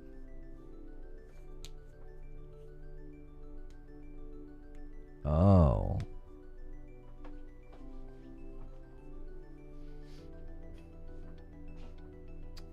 What's SteamDB doing? SteamDB has an unknown record now that's popped up. Let's take a peek here. November the 19th, 17 minutes ago, something unknown here added to the Steam database.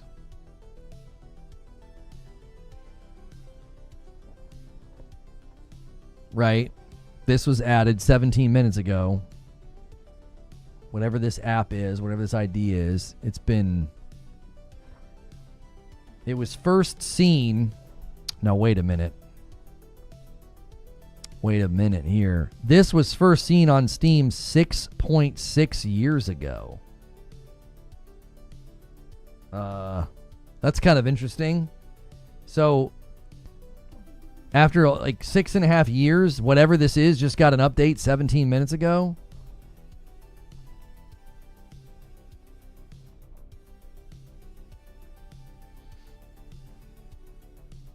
Annual tradition. We actually don't get treated poorly after Thanksgiving. We don't. We get treated poorly in the summer.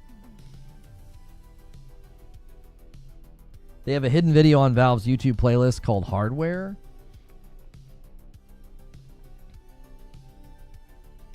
$2 p.m. Eastern was when the products were announced last week. I actually don't know. I don't know when this video went live. It's got 4 million views. It went up on the 12th. I can't see the time of day that it went out. You'd have to check their Twitter feed to see like an actual...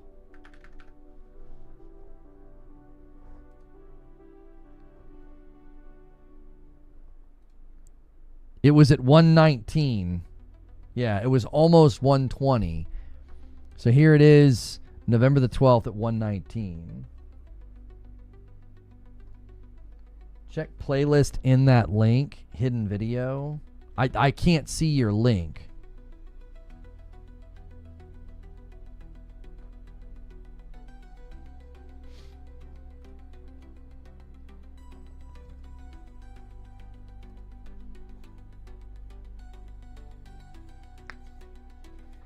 Next Half-Life is really Counter-Strike 3.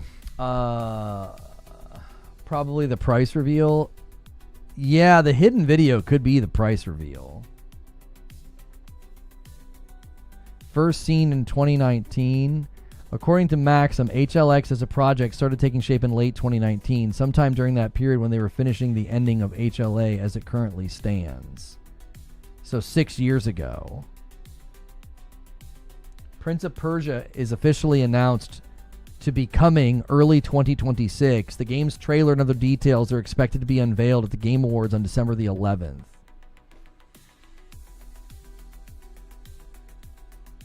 Oh, that's not an official account. That's like a fan account.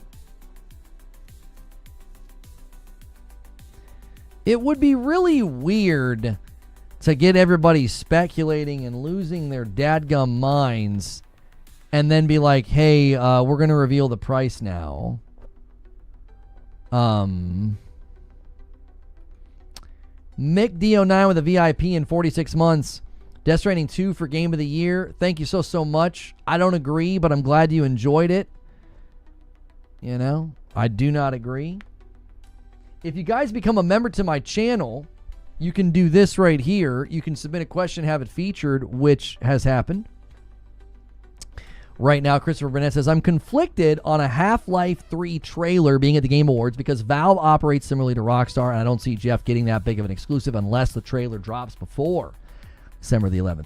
I could see them doing the announcement today and then giving Jeff Keighley a Half-Life 3 trailer that is, like, you know, gameplay or story focus or something. We could just get a teaser today.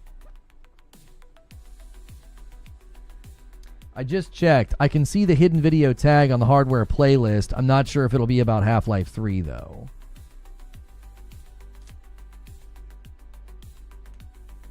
You seem like a tofu turkey kind of guy. LOL JK. Yes, the guy that reverse sears his ribeye for like his birthday and Father's Day. I seem like a tofu turkey kind of guy. Yeah, you got me pegged. Mm-hmm.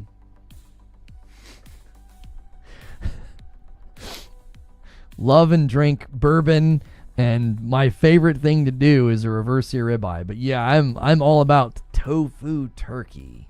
You got me. VIP Plus from my man Stonespire. Love this community. Keep doing the great work. Hey, man. Stonespire's not able to be here to set up the big bombs, but he just did. We're at 130. If somebody drops a 20 bomb, we'll be at 150. I will owe you a member. We are big time behind on the week this week, boys. We're going to need to turn it around.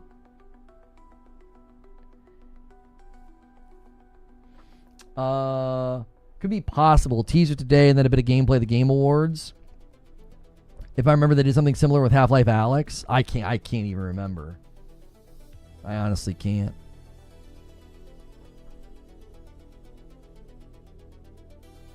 The guy who invented the reverse sear has a killer spash turkey recipe. I don't even know what that is. I think my brother's going to smoke a turkey this year. We did a traditional turkey, like, you know, in the oven last year, and a smoked turkey, and everybody was like, the smoked turkey's superior. So I think we're just going to do that again this year. So The hidden video is just another Steam controller video. It was hidden a while back, and it's been there for months, says Callum. Okay, so that could be a nothing burger. Could be a nothing burger, boys. Hey, Tofu Turkey, when's Half-Life 3 getting announced? You son of a gun. That was funny. You got me. You got me to laugh. That was good. I don't know when we're getting the Half-Life 3 announcement, you punk. You know? Lunch break's the only time I can show up here for now. Just get past the punitive stage. Yeah, man. You can't be watching YouTube on the company dime, dude. They'll get you. They'll get you.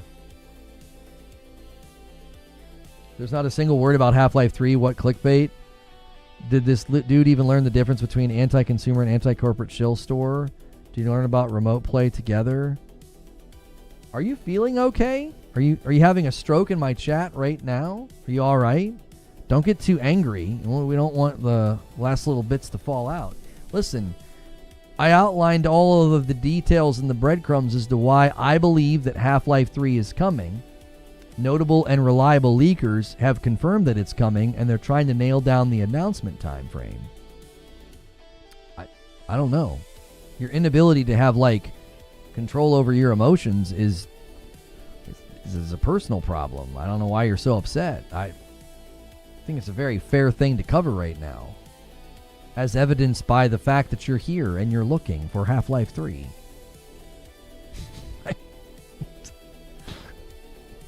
I'm sorry you're so upset. I'm really sorry about that. You know?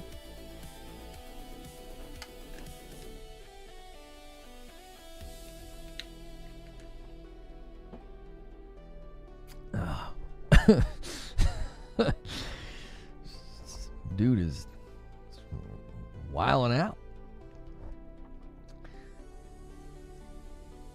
Why didn't they add Half-Life Alyx into the hardware section if the game is specifically released for Steam Index? I don't know what you're saying. Or people being so stupid. Well, basically this is what happens. All right. I'm going to walk you through what happens and why people come in like that and why they're just so angry. I just saw your video about Steam is anti-consumer, and the entire video is just BS. I've never said that Steam is anti-consumer. What the frick are you talking about? What are you talking about? I've never said that Steam is anti-consumer.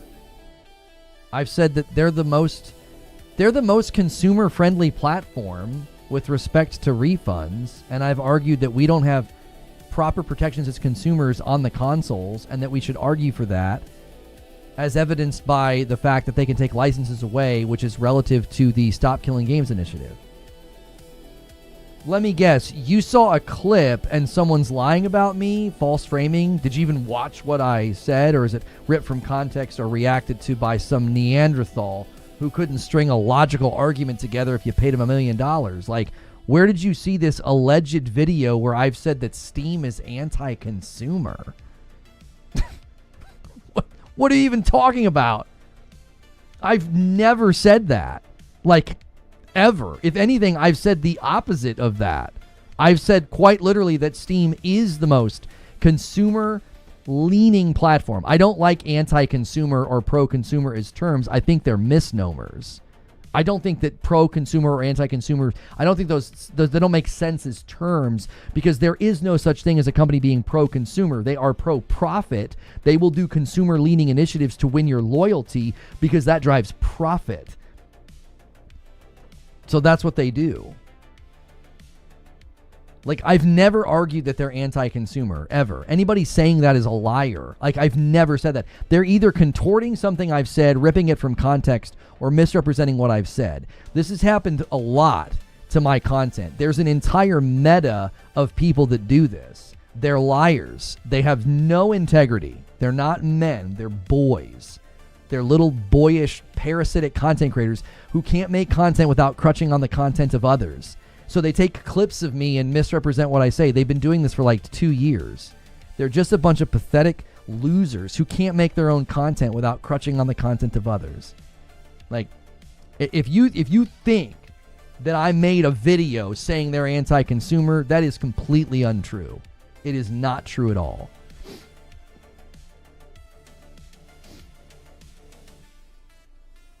Dude said he saw a video that doesn't exist. I've never once argued that. I've argued the exact opposite.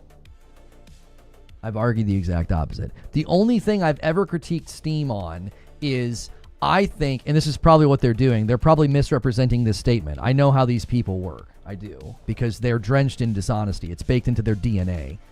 I said that I wished Steam did family sharing the way that PlayStation does, because if I buy a co-op game on my PlayStation, I can play it with my wife and I don't have to buy it twice. I bought Borderlands 4 once, and on 2 PlayStations, we can play Borderlands together. I cannot do that in Steam. If I buy a co-op game to play online with my wife, I have to buy the game twice. Now, if they're going to contort those statements to claim that I have argued that Steam is anti-consumer, they are liars. I would argue they're guilty of libel and defamation if they're saying that. That's a flat-out lie. I've never made the argument or the statement that Steam is anti-consumer. I've simply argued that I wish they were better about game sharing. On the refund front, the only thing I've critiqued them on, I think, and this has been an argument I've made for a very long time, I think the ease with which you buy something, you should be able to refund it. You should be able to refund with the same ease that you buy. So I don't think when you buy a game on Steam, you should have to go through help and submit a ticket or any of that. I think I should be able to click on the game and hit uninstall refund. I should be able to do it just like that. I should. So, if somebody wants to make content and misrepresent what I say, that speaks so specific and like microscopically into their character. That's just a lie. I've never argued that they're anti-consumer. I've been one of the people out here as a big proponent of how Steam is good for consumer and they treat the consumer the best way with refunds. So,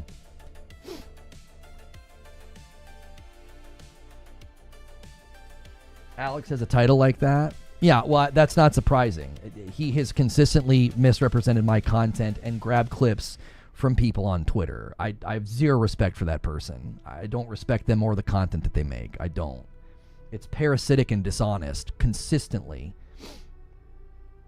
So, enjoy the ad revenue lying about somebody and misrepresenting them. It just says a lot about you.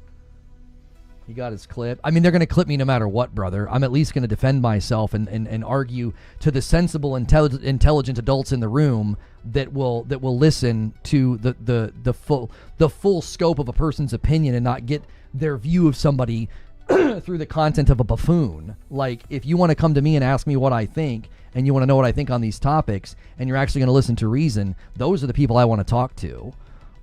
Not these weirdo sycophants that watch rage bait content that lies on people. I bet you $60 that Half-Life 3 is not coming out today. No, I don't think anybody thinking that it's coming out today. I think people are anticipating an announcement. I did not think there was an announcement coming today. My stream and what I argued was, it's real, it's coming. We have enough insiders and enough people in the know that have essentially confirmed this game's existence, and it's coming, right? I never once today said, oh, we're getting an announcement. Now, there were people on Twitter and others theorizing, we're going to get a Half-Life 3 announcement today. If you go back and watch my show open, I go through my show notes. I argued that this is now real. It's hard to cover leaks and rumors when it's like a guy on Reddit or a guy on 4chan. We had enough, I think, to do a show to say, this game is coming. Its announcement's imminent. It's going to happen. I think the Game Awards is the most likely place it gets announced. I even theorized this morning that the reason we're hearing these leaks is they're in the planning stages of the marketing. They are. They're in the planning stages of the marketing. They're gearing up. That's when the leaks start to spring up, because you have lower level employees that start to get involved, like people in the marketing department, interns, things like that. They're now more in the know about what's happening. So more than likely, that's what's happening.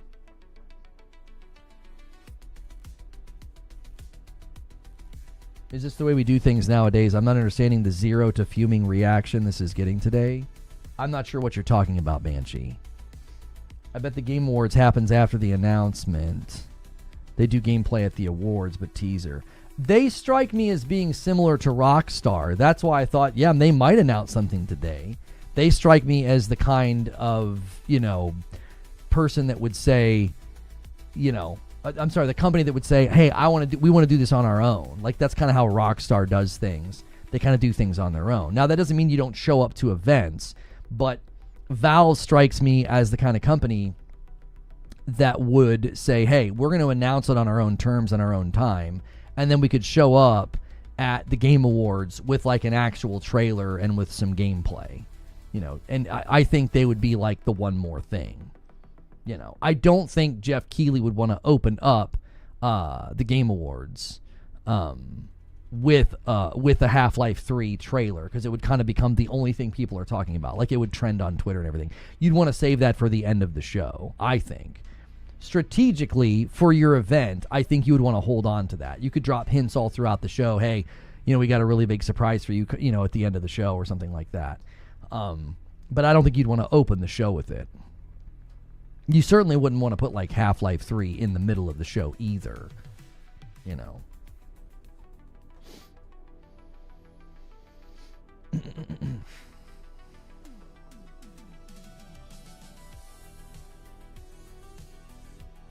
Half-Life 3 trailer at the end of the Game Awards would be perfect. That was my thought on the matter. It's like that's what they would do. That's what they would land it. Then people were saying, no, it's going to be today. The insiders were trying to track down information on when the announcement would take place. So.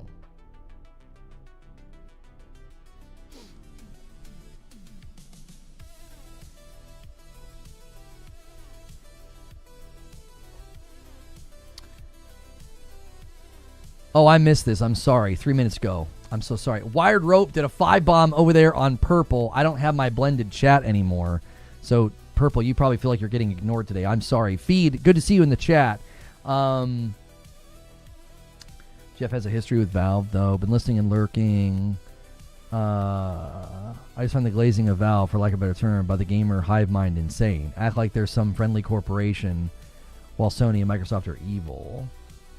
I don't necessarily think people act like they're like friendly and the others are evil. I just think that they feel like they're treated the best. Like, and I've always said that that's you are treated the best as a consumer on Steam. Like, if you buy something and you don't like it, you literally get your money back. Like, there is no, you have to have a legitimate reason. There's no analysis of like, as long as, again, you didn't play it for like 10 hours or something. So, any ETA on getting the blended back? It really only matters, like, I need to just run 50-50 is what I should be doing. I was running Q&A, so I couldn't see what you guys were saying.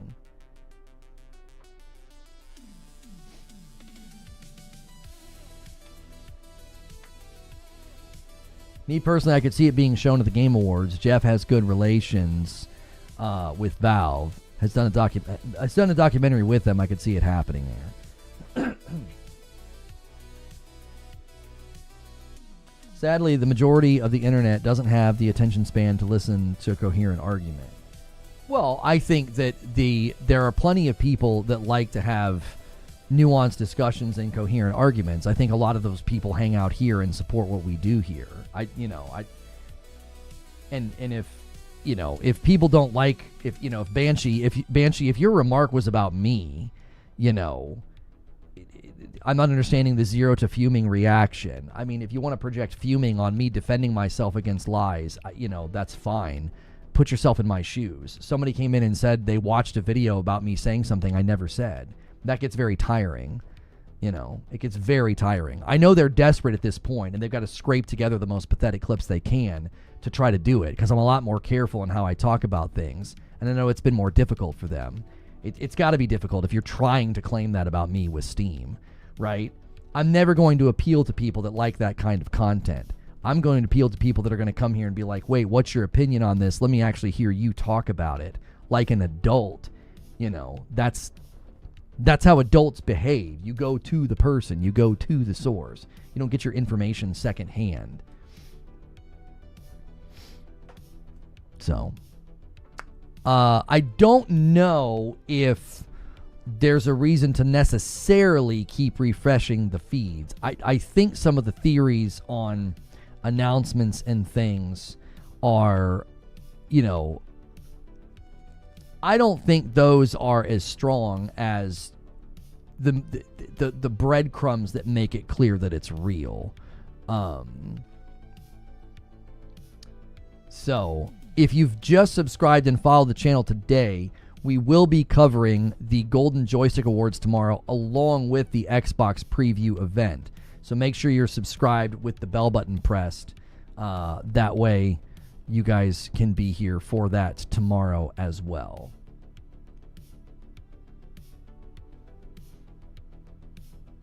How are you supposed to react when someone calls your content BS and fictional content that you never made? Well, yeah, that's what I'm saying. Like I'm like I said this morning in Morning Coffee, I'm gonna defend myself against false claims when I feel it's appropriate. You know, if you don't like that, you're gonna have to get over it. I'm not gonna just let somebody come in and say something like that unchecked, and you know, I'm just not going to. I just don't think that that's a fair expectation of a creator. I'm not gonna go out here and combat every troll and every clip. But people with platforms and channels, I have no problem being like, oh, they said that? Yeah, that's a lie. That's not true. Like, I'm not gonna abide that. I think that's an unreasonable expectation. You know, the whole ignore the trolls thing. Yes, we largely do that here. We largely ban them the minute they come in and start talking like that. So, still no updates. Yeah, I mean they updated that. Whatever that was, it's like a 6-year-old game in the database. They updated it 17 minutes ago. Well, not 17 minutes ago now, but like, you know, 20 to 30 minutes ago now. Half-Life Alyx reportedly got an update in the Steam database regarding some listings to do with trailers, timestamps, and video resolutions. Many updates, actually. Yeah, somebody posted a screenshot in the Discord. I didn't get a chance to click on it. Yeah, I don't know what this is. They started making changes 10 hours ago. You know, I don't know what this is. They updated again 14 minutes ago. Yeah, that seems very strange.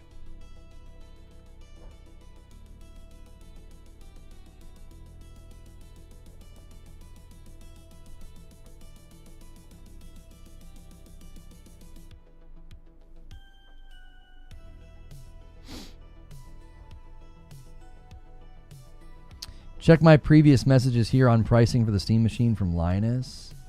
He talks about potential pricing in his most recent stream around 37 minutes.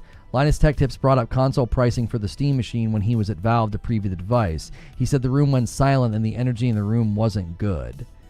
Yeah, I mean, I spoke about that. I think if they think they're going to bring this thing to market and they are bristling at the idea, you know what I mean? Well, I was behind 20 minutes with my comment earlier. I was talking about how angry people were getting over Half-Life 3. Oh, your comment was just really mistimed, Banshee, because I was giving a guy the business for coming in and saying that, and I was defending myself. And then you said that, and I was like, what the heck? I'm not allowed to defend myself? Like, I didn't even think I was fuming. I was just firm in my answer that no, I didn't say that. And I know that people, you know, have consistently made, you know, dishonest content about me. So I was like, it was just poor timing then. I thought you were talking about me. I was like, I didn't feel like I was fuming. I felt like I was very firm, you know, in my response, which I think is fair. when people say things about you that aren't true. I think you have a right to correct that. Sorry, I was way behind. Okay, yeah, you're fine. It was odd coming from you, Banshee. I was like, Jiminy Christmas. Like, I know I've been pretty chill lately and not tried to respond to that kind of crap, but I don't, I was like, if that's the expectation, I'm not going to be able to do that. I'm not going to be able to just be like a silent, punching bag, for people. Can I send the image in your Discord? I sent you a friend request to send you the image. Oh, is this you? All right, hang on a second. All right, there you go. You can send me. You can send it to me now.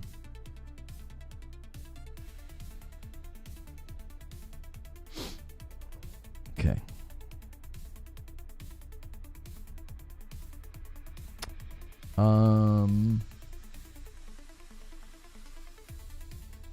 Hang on.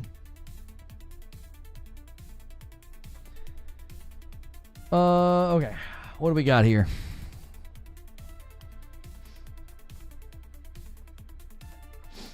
So these, what are these changes to, streamer?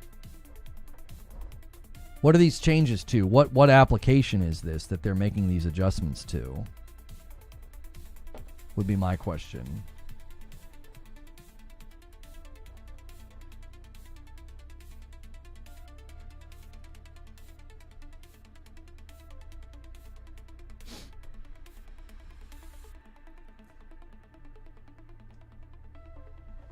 Half-Life 3 reveal will be more magical than being a kid on Christmas morning.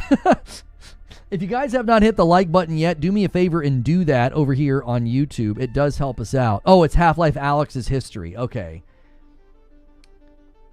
I'm sure it's a port to the new VR headset. Yeah, I would actually guess if Half-Life Alyx is getting database updates with respect to like trailers, it's probably that. It's probably some level of like a trailer for the new equipment, trailers for the new stuff, right? And they're wanting Alyx to help debut it. I believe something is being integrated into the main menu, similar to how Counter-Strike 2 advertises new events, content events, etc. It is possible they are going to also display teaser reveal for that within the Alyx menu. I would say it's more likely they're going to be advertising the new stuff. The MP4 movie files and resolutions and micro trailers. I think those are probably trailers for the VR, would be my guess. So, I tell you what, we're going to keep it going and keep streaming, and you guys can obviously submit questions. The question queue is basically got, one question right now. Jamal says, if the Steam machine carries over its refund methods, do you think it would force other platforms to follow suit? I mean, that is the question. Will the Steam machine, will they streamline refunds? Or will you still have to like go and do like a help ticket? Are they going to make that easy in Steam OS? How are they going to manage that? That could, I would think, put pressure on that. I've continued to say one of the best things we could do is, with the Stop Killing Games initiative, is use it as a catalyst for a conversation about refunds, right? If you're able to establish at a government level, like getting them aware of the fact that a company can just take the license of a game away, I think the best argument you can make, as I've made in a video about refunds about this topic, which is why I got so defensive when someone said that I said Steam was anti-consumer. I actually have a video on my channel about this, about refunds. And I basically argue that Stop Killing Games as an initiative essentially establishes that, like, at any point in time, a company can take your license of a game away, make it unplayable, whatever. If that's the case, if you can take the game away from me, then I can give it back. That tracks logically. That is airtight. See, the benefit to us with the digital ownership and the terms of service thing that all these companies have fought for, they fought so hard for that. Good, great. You're right. You can take the license away from me at any given time. Sure, that means I can give it back. So that means if I buy your game and within the first hour and a half, I'm like, this is a pile of crap. It's got glitches, bugs, problems, crashes, whatever. I take it back. Here's your license back. Give me my money back. You see? The monkey's paw of terms of service and EULA and digital ownership that all these companies are fought for, it benefits us if we can get the government to step in and offer consumer protections that say, with the ease of something being purchased digitally, you should be able to, with the same level of ease, no friction, no tension, no hoops to jump through, you should be able to return that item within a reasonable amount of time. I can't buy a game and play it for 2 weeks straight and turn it back in and be like, yeah, I played 60 hours, but it just wasn't that good. Like, no. It's got to be within a certain amount of time. But I think a lot of these companies, have argued and weaseled their way into like, we don't actually own the game, we own a license to the game, and then they can revoke that license at any time. Great, awesome, granted. You have that right. Well, then that means I can give it back to you. I think that level of consumer protection is logical, fair, it's reasonable. I think it should be one of the first orders of business right now. I think the Stop Killing Games initiative is great. I think it could lead to good things. I think one of the most front-line efforts to protect consumers is let us refund games. The way that games can ship these days can be an absolute literal ripoff. It can be a ripoff. It can be broken, busted, barely run. They can refuse to fix it for long periods of time, or when they finally do fix it, it's not good enough. I do. I think that's a worthy fight. So, if you guys want to submit questions, feel free to do that. Do me a favor on YouTube. If you guys have not hit the like button yet, do me a favor and do that. I need a quick break, okay? I will be right back.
Okay.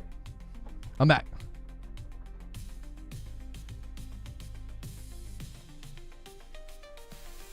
This music though, which song's playing? Okay.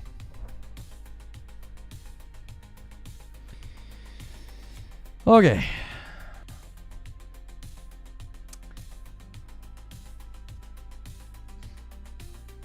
You almost missed it, man. It's about to announce. How many times are we going to do this, though, today? I don't know, boys.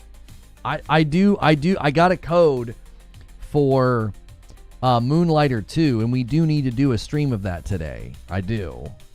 Alex says, I can go all day. Let's see here.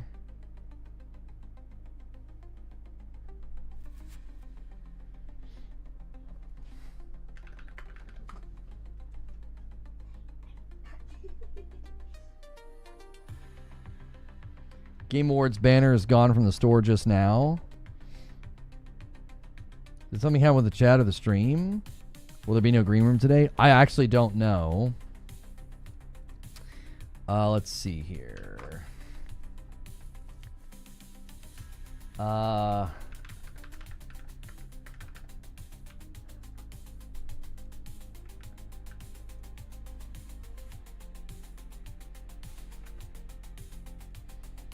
Let me get this ready here.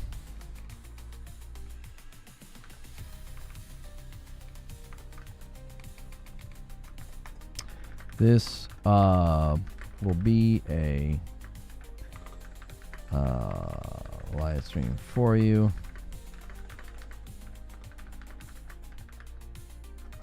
Via key mailer.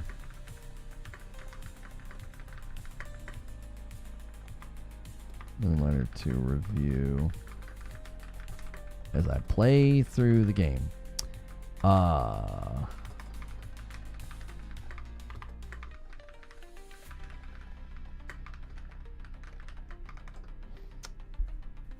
Okay. Let's see here.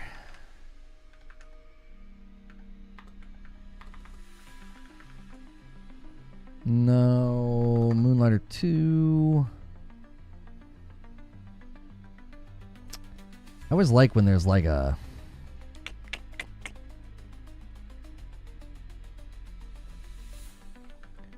wiki that you can put. Okay.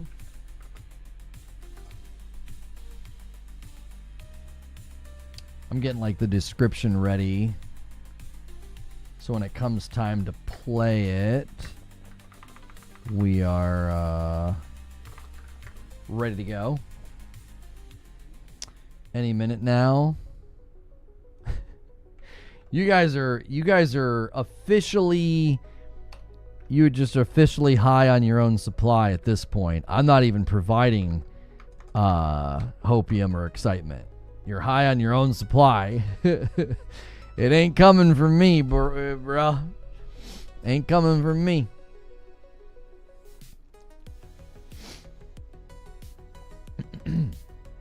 How much do you think it's going to cost? I don't think they'll charge 70. I think it'll be 50 to 60. Yeah. I think it'll be 50 to 60.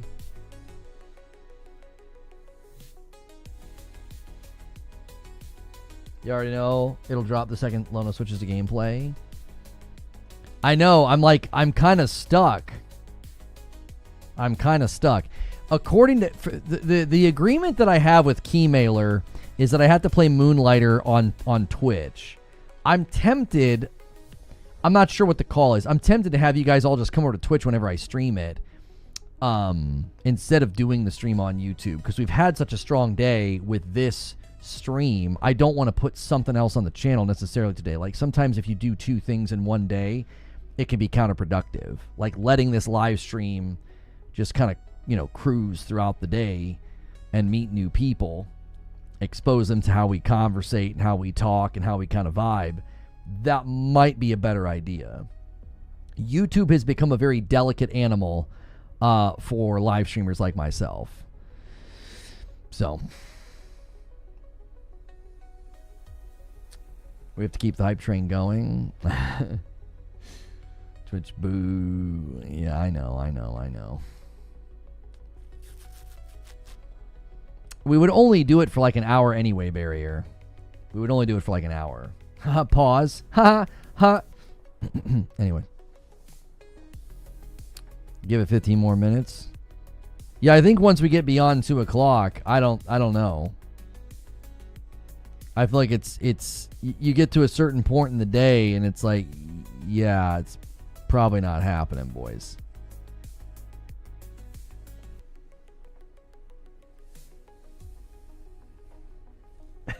Give a heads up when you change streams to play that so that I can find a different Half-Life stream to switch to. I mean, I appreciate it, guys. I really, really do. We've been, we have certainly been, trying to find our way here, making content for y'all on the old YouTube. And the Game Award stuff on Monday was a blast. And today has been a lot of fun, and I appreciate it very, very much. It is interesting as well that literally today, on like the back end of YouTube, my entire channel looks different now. It's like they've updated us to like the current stuff, and I don't know. Interesting coincidence. It's also a blazing hot topic. So it's a blazing hot topic, you know what I mean? So it could be a bit of both. It's never just one thing, but it's looking good. It's looking good. You should never steal my hopium. I shall keep believing that Half-Life 3 announcement will drop until I go to bed. Tries to stay serious. That's right. Nothing happens, just so we're clear, today's stream was not about being a Half-Life 3 announcement waiting room. We've done that before. I saw no reason to do that today. Today's stream was more about confirming its existence and basically saying that the announcement is imminent, meaning it's happening, but not that it's happening today. I was not attempting to put that energy out there. Like if you read my description, I say the Half-Life 3 announcement is so obviously around the corner at this point, and I will walk through all the reasons and evidence as to why. The Half-Life 3 leaks are more than heating up, and reliable sources are chiming in. So while we wait for an official Half-Life 3 trailer, let's discuss when we think the release, when this releases, and if it will be a Steam exclusive or not. So you can tell from the exclusive that like I was absolutely not trying to do that. It just so happened that like everybody started really pushing that on Twitter, that this thing's getting announced today. So that's not why I joined. I just want to stream to relax and chat. If that's what you like to do with your day, that's the kind of content that I offer. Like tomorrow, we're going to do a waiting room for the Golden Joystick Awards, and then we'll cover the Golden Joystick Awards. And then we'll cover and co-stream. After we're done covering and co-streaming that, we will cover and co-stream the Xbox partner event. And if we get to our goal for the week, which we've hit this consistently for months now, that's a Friday night segment that we unlock, where I have my wife react to gaming news. So if you guys help with that goal or help us hit that goal, these are good days to do that. We've had a lot of new people stop by the stream. Or just check your renewals. You guys might have renewals to celebrate. Those count towards the total as long as you're on a Member Plus or a VIP. It's definitely going to be an exclusive, says Eugene. CSGO 2 is exclusive. Just like when we didn't get the GTA announcement that one day, I'm blaming this on you. Clearly, Rockstar and Valve see you streaming, and they're like, great, we can announce this now. We want the attention. Yeah. We can't announce this now, I think is what you meant to say. Deadlock so far is a Steam exclusive. Yes, I think Half-Life 3 would be a Steam exclusive, for sure.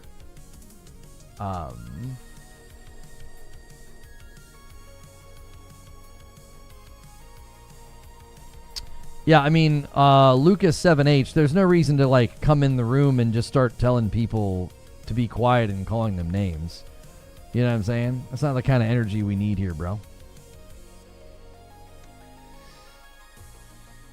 There we go. Yeah, great. We can't announce this. That's right.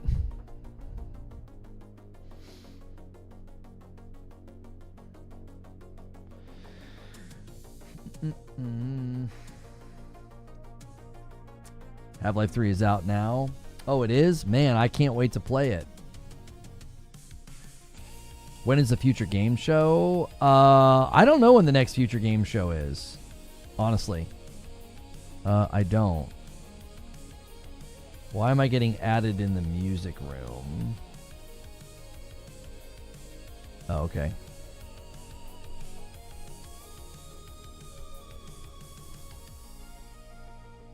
The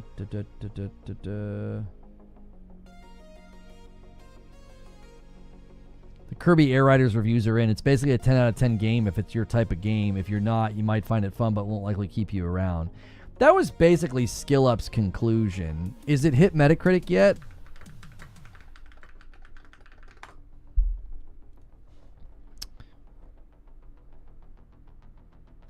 So, about those Game of the Year memes. Sorry, boys. Sorry, boys. Sorry.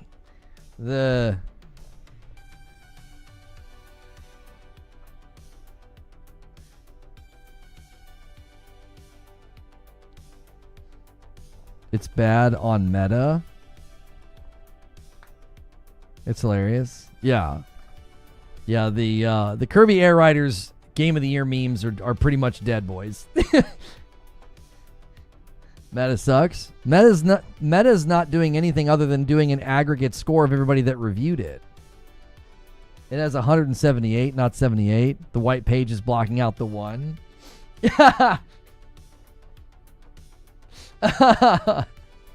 That's good. That's good.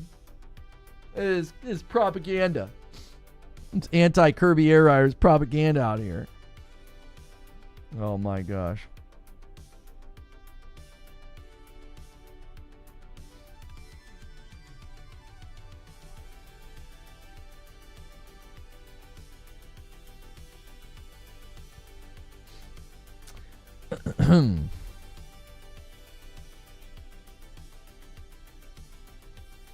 I used Hopium. Hopium gives us holy hope that Half-Life 3 releases. I mean, you hit Oblivion day 1. Yeah, that's true, but that was like a surprise release announced. I don't actually know why you're saying that, Rope. Why are you saying that? What are you saying that with reference to?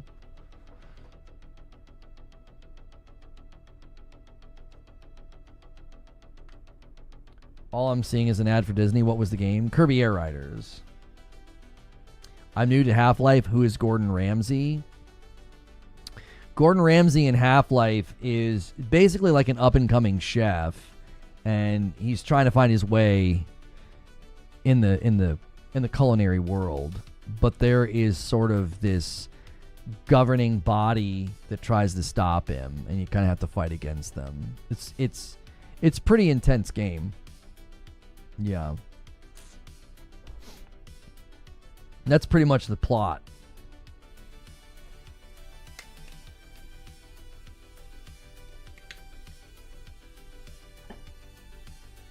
It's not Ramsey, it's Freeman. Oh, sorry, Morgan Freeman. So Morgan Freeman, that's a different version of Half-Life. He's basically, a sweet old guy, and he's like a companion to some guy, this other guy who's like trying to break out of prison. It's a lot. It's a very different plot though than the other. Do you like Nero Sama? I by my pronunciation of it, you probably are gathering that I don't know what that is. Nero Sama is an artificial intelligence VTuber and chatbot. I don't even know what that is. I love that they have almost 1 million subscribers though, and it's a bot. That always makes me feel really good as a decade-long content creator. Makes me feel good. It makes me feel good that a VTuber bot can crush it. Like that. It's good. It's good to see. You love to see it.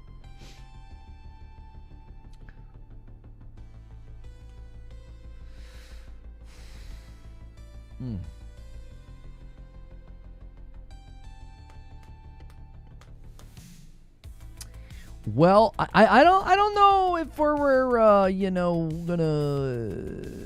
have a. I don't know. I don't know if they're gonna do anything today, boys. There's an awful lot of rumblings going on, but I kind of have my doubts. Neurosama is actually run by a person. It's not just AI slop. I'm obviously being a little tongue in cheek. I'm assuming that if you're that successful with an AI bot, that you're doing something to capture and keep people if you have that many subscribers.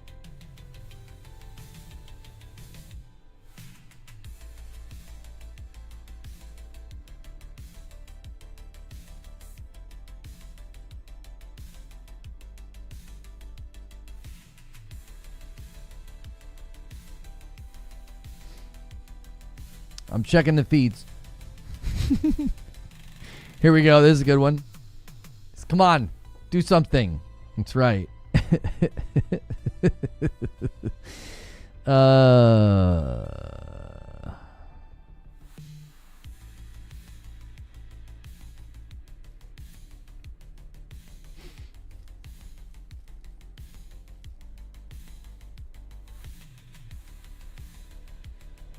F5. F5. Yeah, it's 2 o'clock.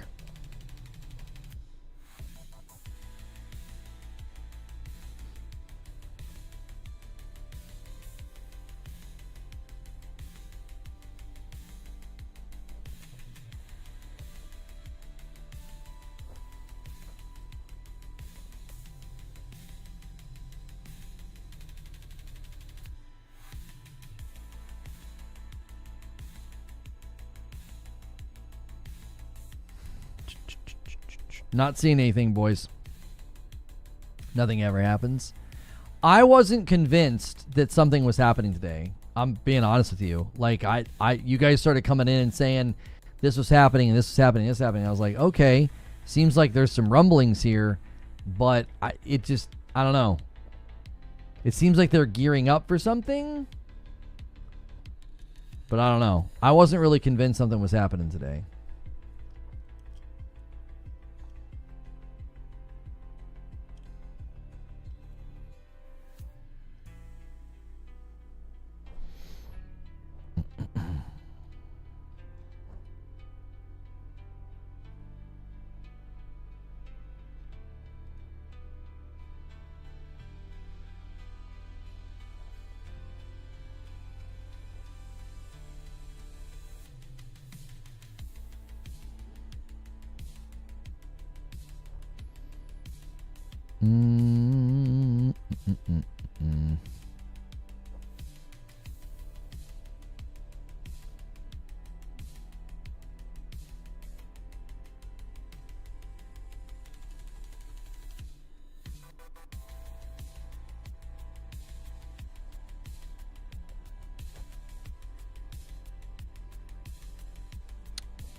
Hopium is so good.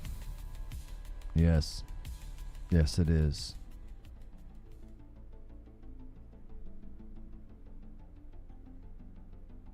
It makes sense to drop it on the anniversary, but I wanted to claim it was happening. I never wanted to claim it was happening. It does make sense. Yeah. Doing it on the anniversary is solid. It's solid as a strat, but it's kind of getting, in my opinion, we're getting a little late in the day is all. It just seems like, every hour that passes now, that the likelihood would probably go down.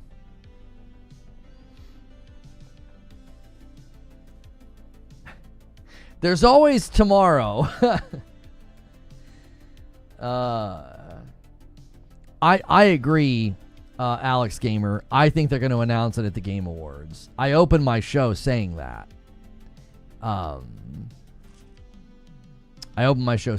That was my theory. People started coming in and saying, well, this has been updated and that's been updated. So likely for next 4 hours.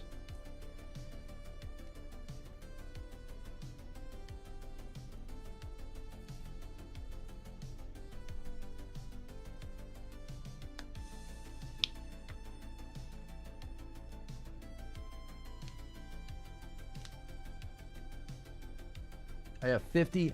I have 50 tabs of Steam and Twitter open to refresh Valve's post if they release it. If they don't, I'm gonna make Half-Life 3 myself. Gable announced it in a post-credit scene at the Game Awards. Lights go dark, silence. The only sound is confused murmur of the crowd. Suddenly, the earth-shattering bang and sounds of splintering wood and rushing water. Searchlights fill the flooding theater. It's Gabe, perched on the bow of his new 500 million mega yacht, dressed as King Triton. His beard is flowing majestically in the hurricane wind. Gabe lifts his hand with 3 fingers raised. Half-Life 3, his voice booms through the broken space of the final Game Awards. Jeff is throwing himself against the boat hull ecstatically. The crowd in the theater erupts in jubilation. People are falling to their knees and crying out, only to be swept under the upcoming waves. Before the feed cuts off, the camera zooms on the yacht's nameplate. It seems new and freshly attached. It reads, Borealis. It's freaking idiotic. That is stupid. Hey, thank you so much, JSock. Have a nice stream, boy. Have a nice stream, Lono. Need food and sleep. Half-Life 3 will be that thing, but I want Portal. Thank you, JSock, for rating me with 13 people, man. I appreciate that very, very much. That's very kind of you. We can do shout out. Shout out, JSock.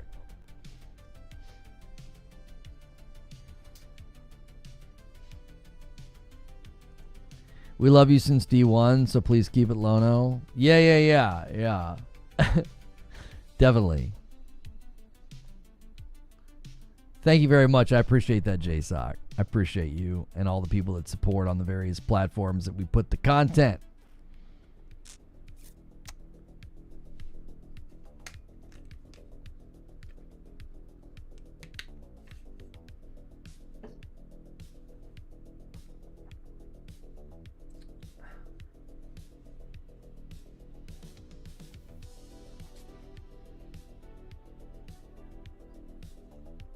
I tell you what we could do.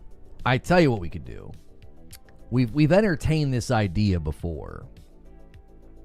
I can switch directories and stream Moonlighter 2 on Purple, and we can just keep this stream going. We don't have to do a new stream just in case something happens. Then I could watch it, react to it, and timestamp it.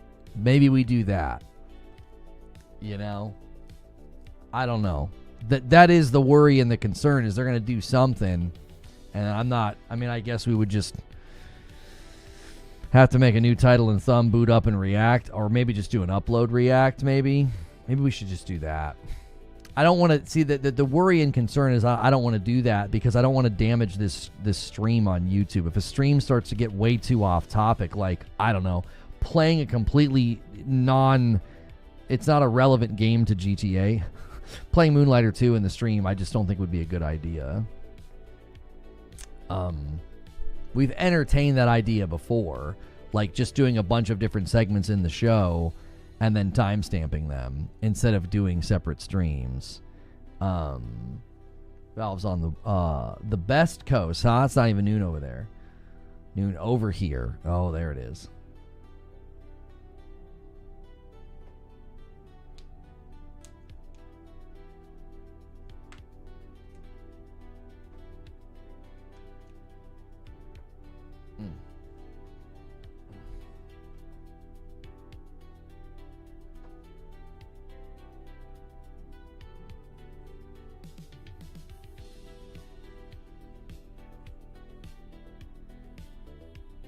The teaser for Half-Life 3 was already at the Game Awards last year. How do you figure?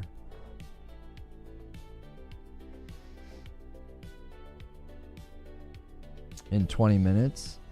You've been really confident a lot today with your countdowns, you know? You also created your account 4 months ago. Uh-huh.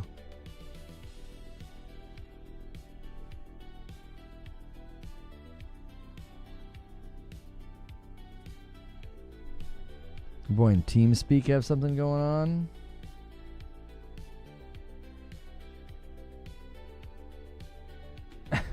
I think it's tomorrow. Tyler Hype Merchant McVigor. He says, I did not say that. I did say that.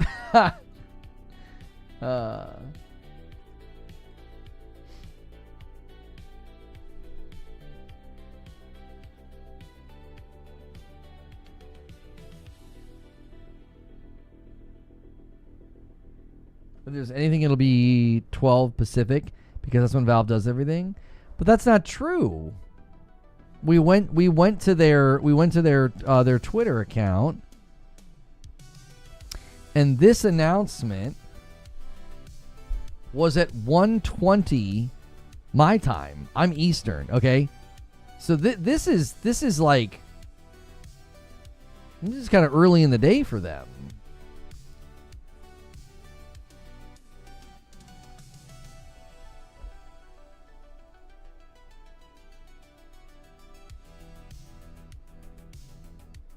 My account's 4 months old. I moved accounts to de-slopify my feed because my 10-year-old account was poisoned. It had terrible recommendations. All right.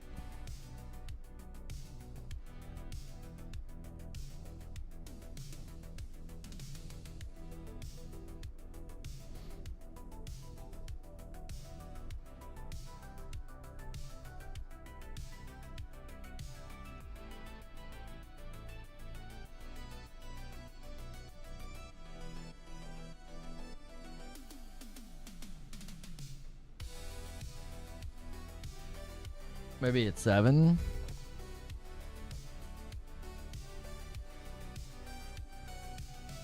Well, we aren't going to need much of a green room today because tomorrow's just Golden Joystick Awards and the Xbox event, so we're not really going to need to do much planning. So, I think what we should do,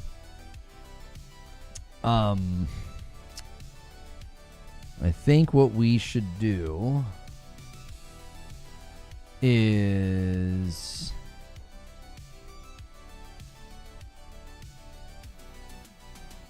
Tyler's always misquoted even when he says grain of salt. I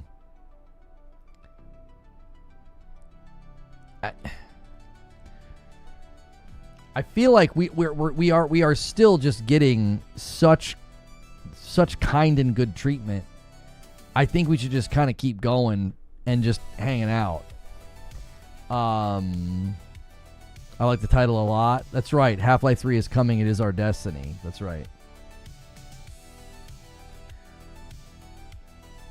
If you guys haven't hit that like button yet, do me a favor and hit it. That is super, super helpful to what we do. Try to get to 400 likes. That's the next like milestone. We're going to keep this going. We can keep it going. I mean, as long as I've got time to stream Moonlighter 2 for like an hour, that's all I really need. That's all I really need. We're in waiting room mode for real now. We kind of are. So you guys can submit questions with the question command. Obviously, we can talk about other things. Like, we're so firmly planted in Half-Life 3. I'm not thinking that there's a Half-Life 3 announcement, but there's no harm in waiting and meeting new people. You know? There's no harm in that.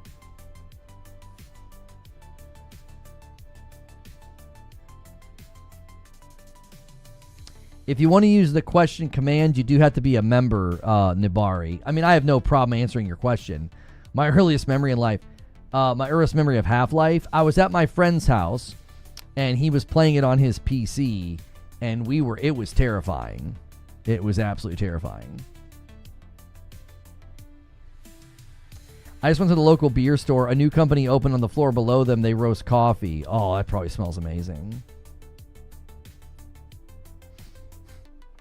Even Jason Schreier doesn't know when the Half-Life 3 announcement will be, but he firmly stated that the announcement will be made before the end of 2025. I could see it going a couple of ways. They could say literally nothing until the Game Awards and just announce at the Game Awards. Right? They could. They could also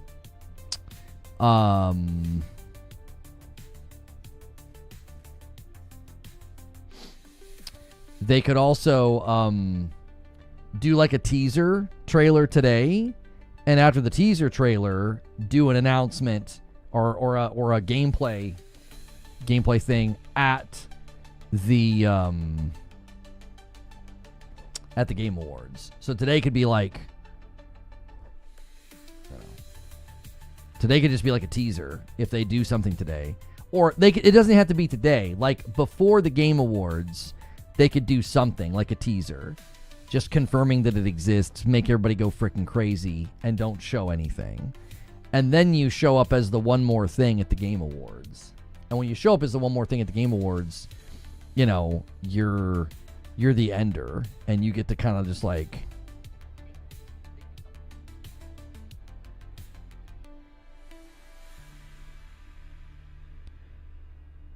this is pretty impressive. The way that they do the embed now with YouTube on Twitter is actually pretty impressive. It's better than it's ever been. Would you look at the time? What do you think? I don't. I don't think something's happening. You think it's coming today? I don't. Today's show was about me just kind of thinking that there was enough information to say that it's coming. It's imminent.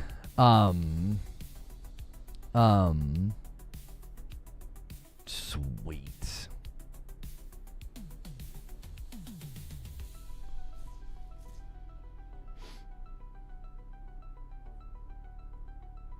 You can smell the Half-Life 3 and it smells delicious. Would be peak if they announced it at 3:33.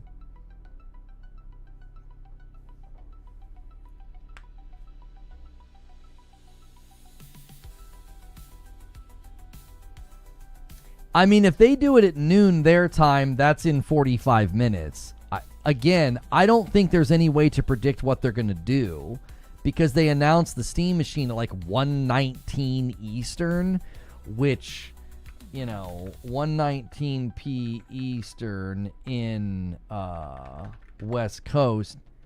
I'm sorry, in PST. It's 3 hours behind, right? So when they did that, it was like 10:20 in the morning. Like, that's kind of like a bizarre... I just don't know. I don't know if you can make any kind of a prediction about timing based off of what they've done up to this point.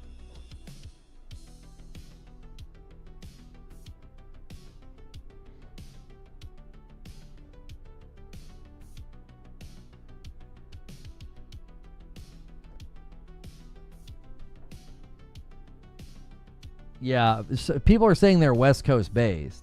I think Valve has agreed for Jeff Keighley to keep the surprise for TGA 2025. That's why I'm more than sure they did it on purpose.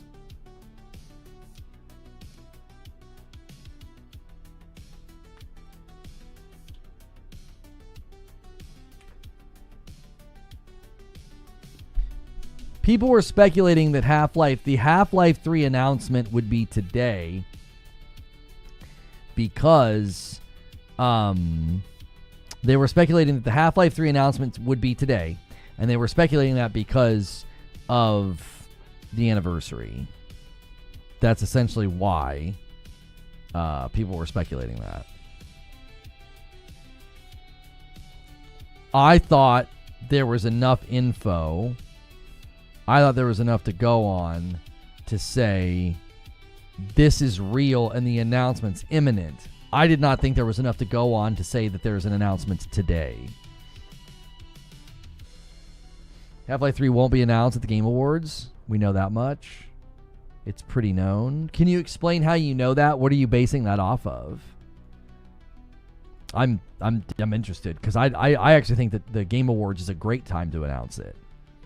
It's like the most watched digital event of the year.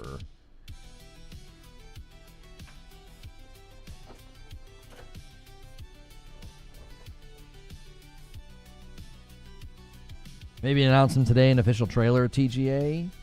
That's what I was thinking. They would just do like a tease today, just like a trailer with the logo or something.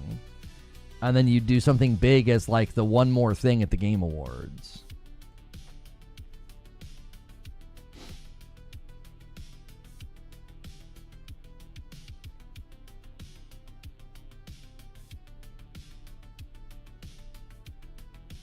Tyler McVicker and multiple insiders said it won't be.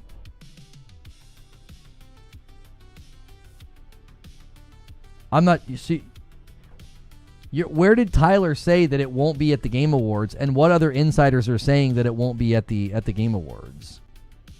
Yeah, I know that he's a well-known Valve insider. Where did he say that it won't be at the Game Awards? Like, where did he say this? Because we were looking at a bunch of claims and things today, and his name came up a handful of times. I didn't see that. Where did he say that? And what are these other insiders that have claimed that it won't be at the Game Awards? Like, again, I'm just curious where you're getting the information. I don't have a dog in the fight or the prediction battle. I'm just curious where you got the info.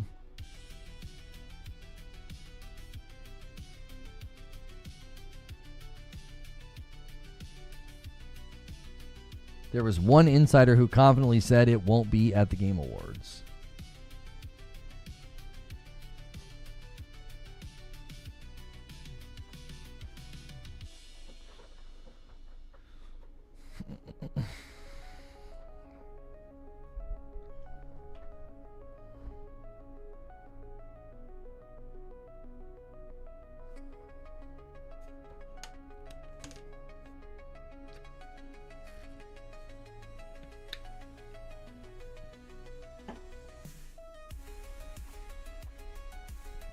It won't be at the Game Awards because they don't need to announce it there. It will just be in a tweet or a trailer like they did with Alex. I saw Tyler earlier a YouTube video or a live stream titled "It Won't Happen at the Game Awards" or something like that. He said the most possible chunk of time is literally now to December the 16th to the 17th. Mike Straw has also said it'll happen before the Game Awards. Okay.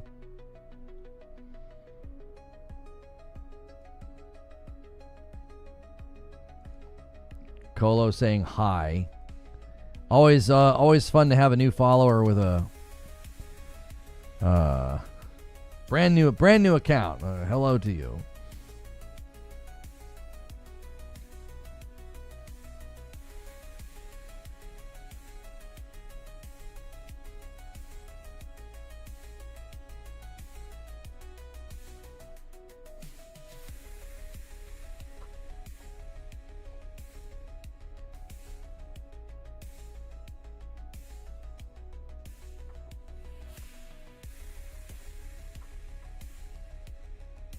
Slow day when insiders talking Twitch? Yeah, probably.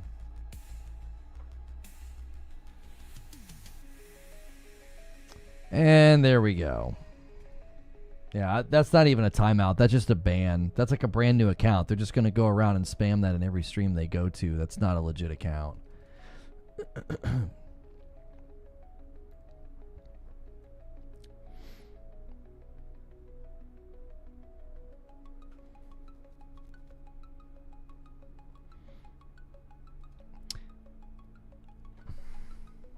You're full of hopium.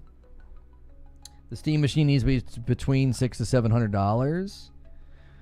What makes you say that? I actually think the Steam machine, given its power and the target that they're going after, I actually think that it needs to be around $500 to $600. Like, I think the cheaper one needs to be around $500, more expensive one needs to be around $600.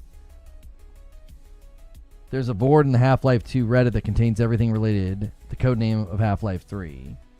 Yeah, we looked at the board. We looked at it already.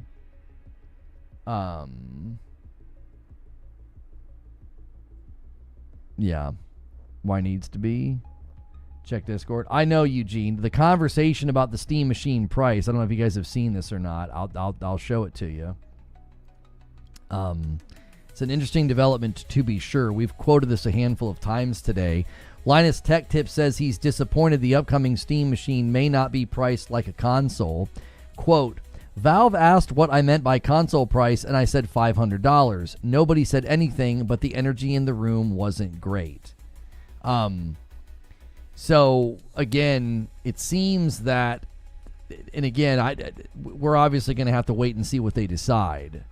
But if they believe that the device, shouldn't be at that price range of a console, I just feel like that's very, very much out of touch with the device that they're making and selling.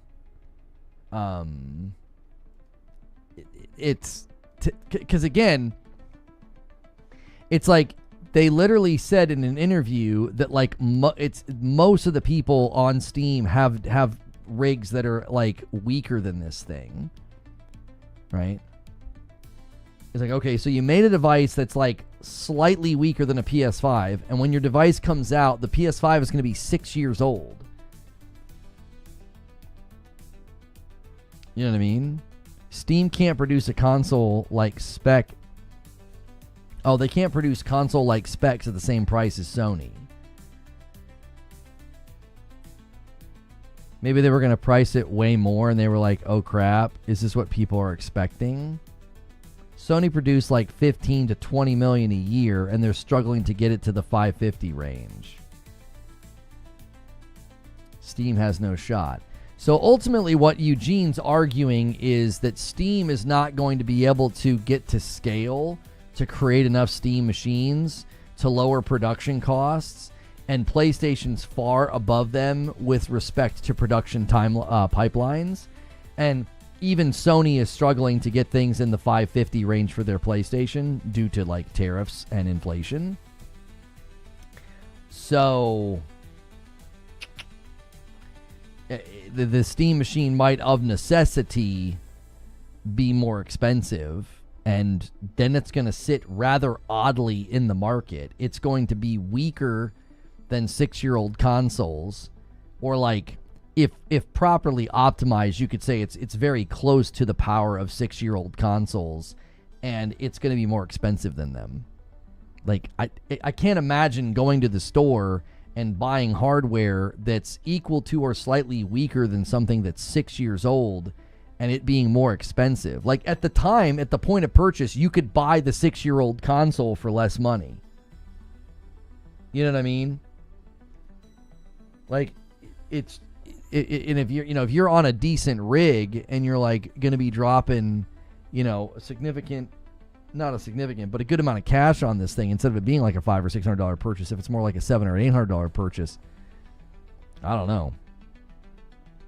Steam machine should be cheap to make for Valve, and it's all probably going to be on a single chip device. I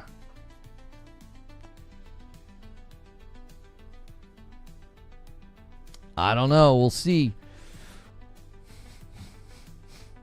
We will see. I think the issue, again, that you're going to run into, is scale. It's going to be scale. You're like, can you make enough of them to keep production costs down?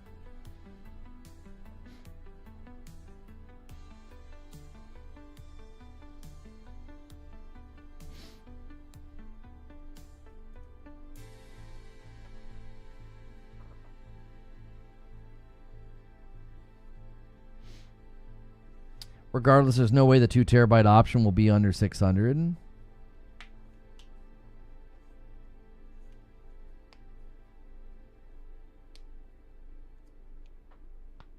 Argue how a Steam machine will be cheaper to produce for Valve than Sony, who can produce 15 to 20 million consoles a year. Explain that.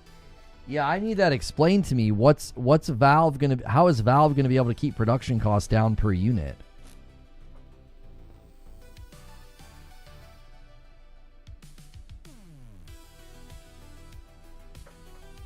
I theorize there's going to be a lot of proprietary stuff soldered into one cake, like my newest laptop. Steam Machine's greatest selling point is it's not gen-locked for games like consoles. How is it not gen-locked when it's going to be equivalent to a 6-year-old console when it comes out? Like 4 years after it's out, there's going to be new games coming out that it's going to struggle to play. Like, what do you mean? Like, this thing's going to come out in 2026. Okay? When 2030 hits, there are going to be games coming out with feature sets and graphics and things that, like, are going to be beyond its reach. Yeah, you're going to have to really tinker and dumb stuff down. Now, I'm not saying every game, but plenty of games. Like, the first time there's a PlayStation 6 only game, like a multi-plat game that decides to leave behind the PlayStation 5, you know? Like, I don't know, let's say Capcom comes out with a game or something, or, you know, EA comes out with a game, and they leave behind the PlayStation 5. That game is going to struggle as a multi-plat to run on the Steam machine. It's going to be so old at that point. You know, like 2032 or something, you're going to be playing on a Steam machine that when it launched was slightly weaker than a PS5. Like,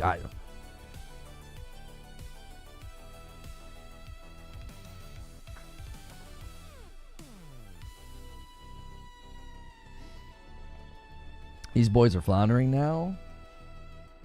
Since it's a PC, it's always backwards compatible. I assume when he talked about being gen-locked, he was talking about forwards compatibility. Like, you don't get left behind because you get gen-locked, right? Like, you buy a PS5 and then eventually games are not hitting the PS5. That's, you know, that's true right now of that's true right now of the PS4. You know, it's been getting left behind.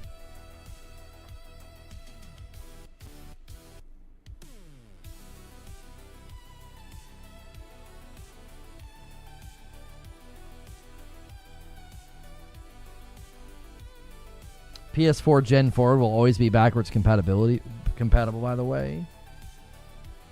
Yeah, like, obviously the PlayStation 5 right now is backwards compatible, and there's plenty of backwards compatible games that you can play. That doesn't change when the PS6 comes out. Today, you think it's today? Is today Jimmy Shaker Day?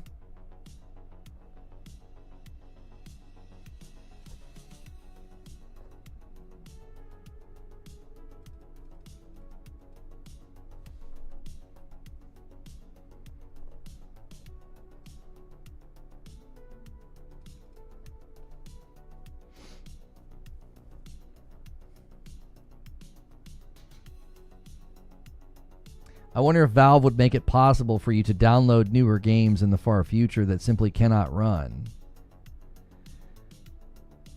Right. I don't know if they would disallow you from downloading the game. You can do that right now. Like, you could take a really weak PC and buy a game that you have no business buying, and then it runs like chotch. Like, and then you're gonna ask for your money back.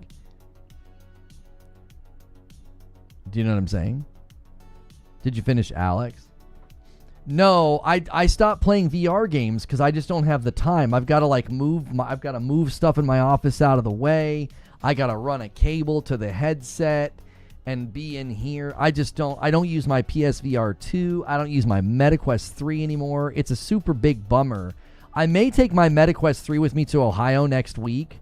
Because that's when the kiddos are all playing and the PlayStations are all taken. So I could try out that Deadpool game. My brother's got room in his basement where I could kind of like set up and try out the new Deadpool game.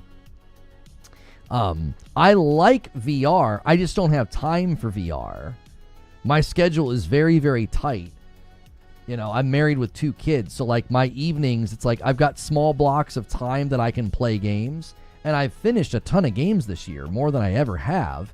Which, as casual dad gamer, I'm doing my best. And VR is just a commitment. I've got to move stuff and make space, and I can't be social when I'm doing it. Like, I can't have a conversation with my wife. Like, while I'm playing through Donkey Kong Bonanza right now, because I just recently rolled credits on Borderlands 4 with my wife. I just recently rolled credits on Ghost of Yote. Well, when I'm sitting next to her working on Donkey Kong Bonanza, we can have a conversation. We can kind of talk. I can't do that when I'm, like, in the headset. It's just, it kind of removes me from the world, which at some level is great.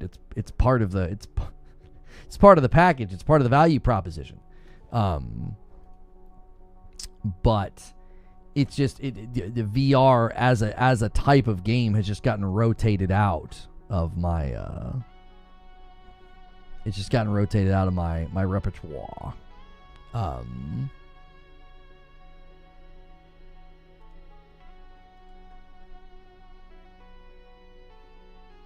Just wondering how the Steam Machine would run Half-Life 3. I am going to assume that Half-Life 3 will be very, very well optimized for gaming systems, gaming rigs that are in the power threshold of the Steam Machine. Do you know what I'm saying? Like, the Steam Machine's in a power threshold that they know a lot of their audience is. So I would guess that Half-Life 3 is going to be well optimized for systems in that power threshold. That would be my guess.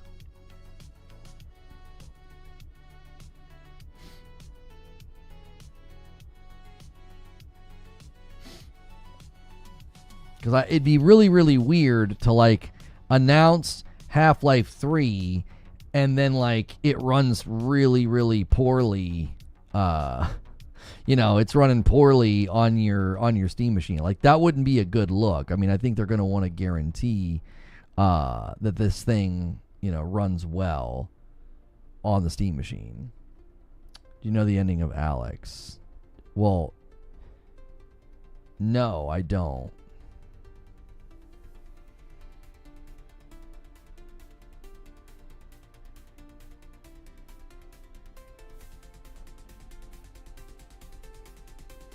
I'm checking the feeds now. I mean, everybody's tweeting about it.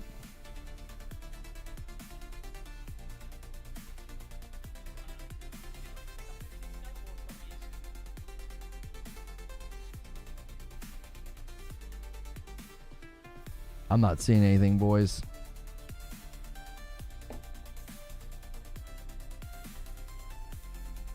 How much would building a comparable rig cost? Like, assume the machine will be a little cheaper than that. But a 2 terabyte SSD alone is still 100 to 150. A comparable controller is 100 to 150. Yeah. I mean, I'm going to assume they're going to let you buy one without a controller, because some people aren't going to want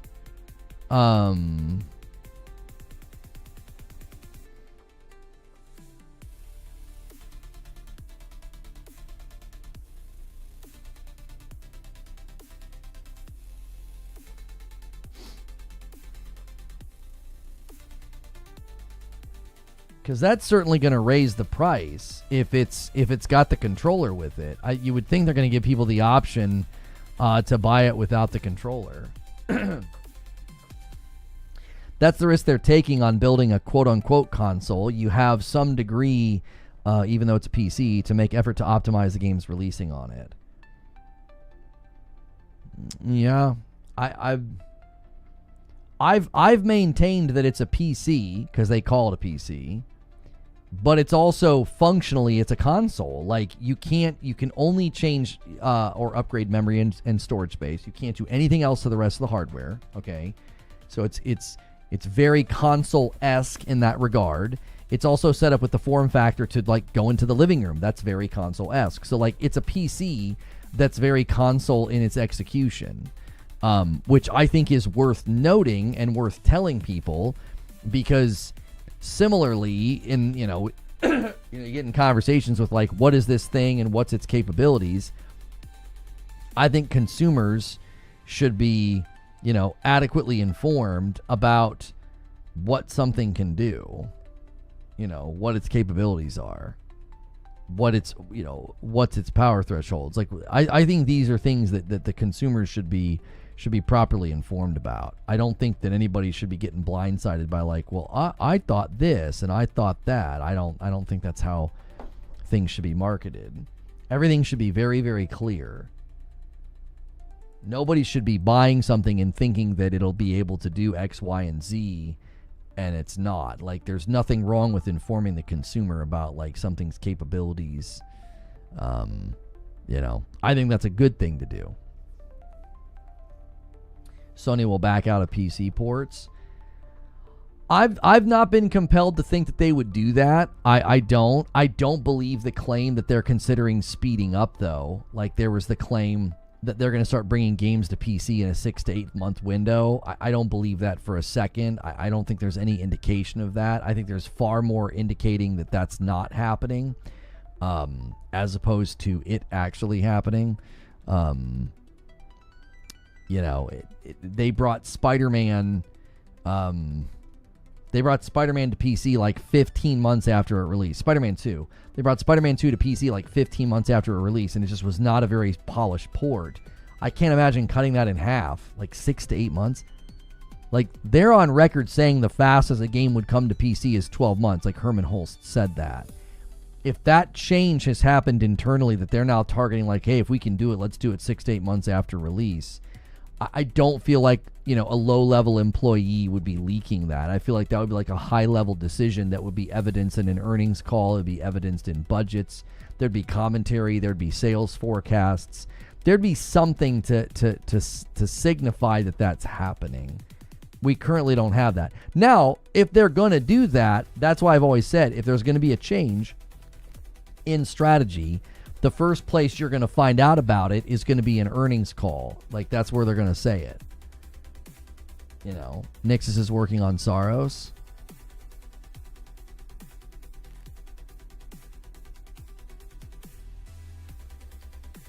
So you think they'd be working on Saros to bring Saros to PC faster? Like, if all of the games to do that with, again, the logic, it really escapes me. It's like, what would be, like, do you really, really think that there's going to be better momentum for Saros if you get it to PC? Like, hypothetically, I'm just entertaining the idea. Like, if you bring Saros to PC 6 to 8 months after release, like, is there going to be momentum for a game like Saros? I just don't know. It's not particularly it's not like a tent pole.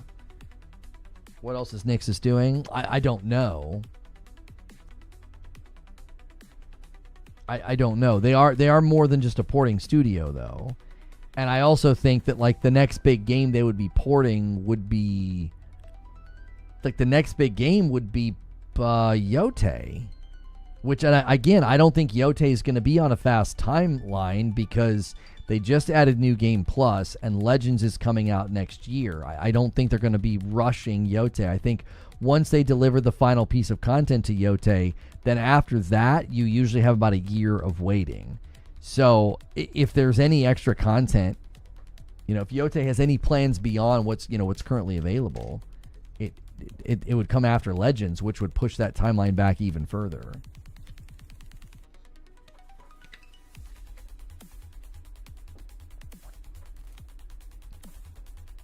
What are the chances of Infamous games like Second Son coming to PC? I don't know.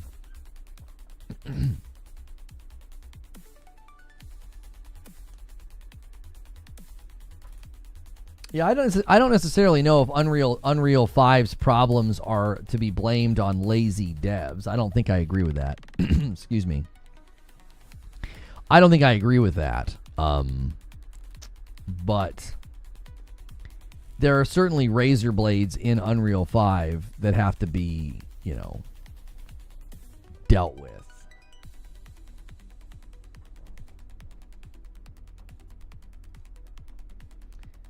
They're going to stop porting first-party games while live service will be on PC. I've not been compelled that that's true. You know what I mean?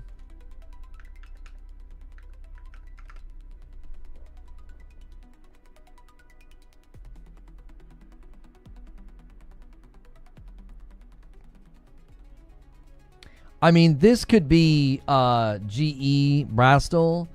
This could be Photoshop. This could be fake. But, this shows somebody in a Discord who's been playing the Half-Life X beta for an hour and 27 minutes. That could be faked.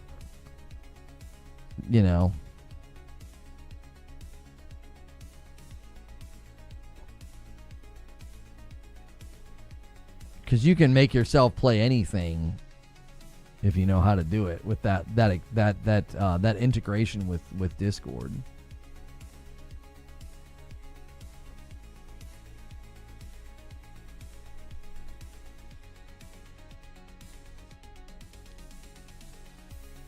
That's definitely fake. It's one of the easiest ones to fake. Like if you're gonna fake something, like making it look like you're playing a game in, with your Discord profile. That's probably a pretty easy one to fake.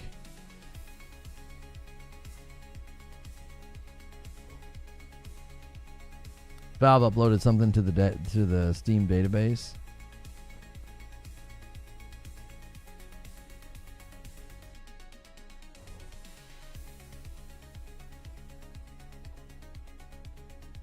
Yeah, we looked at it.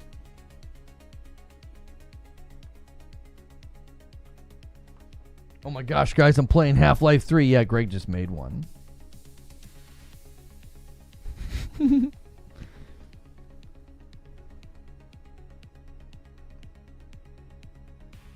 I blame it on technical expertise / knowing how to use platform properly, picking and choosing which features to utilize, having full control over with Unreal 5.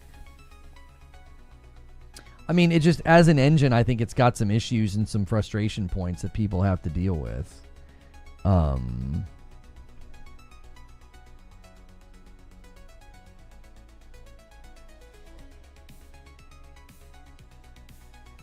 What on earth makes you think it's coming?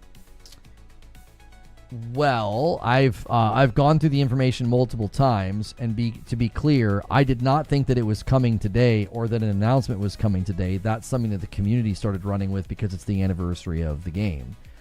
I looked at all the breadcrumbs, all the claims, and I saw reliable insiders saying that they were looking into it because it's basically it's a given now that it exists, and they were looking into, well, when's the announcement going to happen, right? So today's stream, if you read the description, I was not saying that I felt like the announcement was going to be coming today. Okay. It was that I believe this thing is coming. I believe that Half-Life 3 is imminent. The announcement is imminent. But then we started having people come in and they were like, well, look at this, look at this, look at this, look at this. And there's a lot of, not terrible, they're not terrible theories that it could be coming today. Like an announcement could be coming today. And then like maybe something bigger at the Game Awards or something.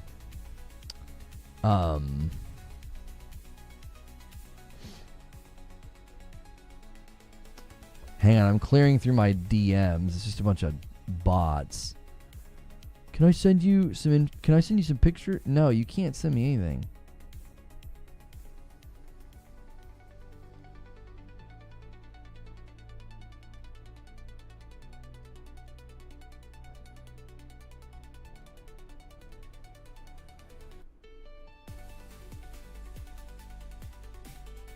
Yeah, I mean, Arc Raiders is UE5.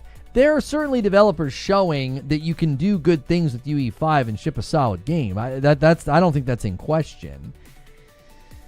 But there are also issues, there are issues with the engine at a base level. I'm not a bot. I send you TikToks on occasion. Can I send you pictures of my cat?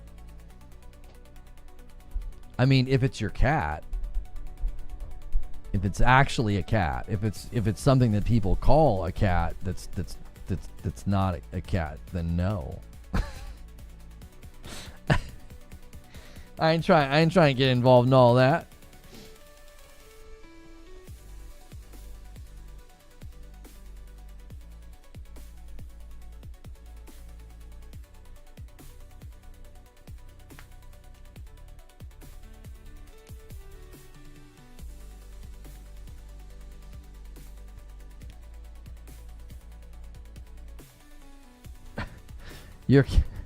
Your cat or your kitty. Yeah. I guess they might say it a little bit. Yeah, they might say it a little bit different.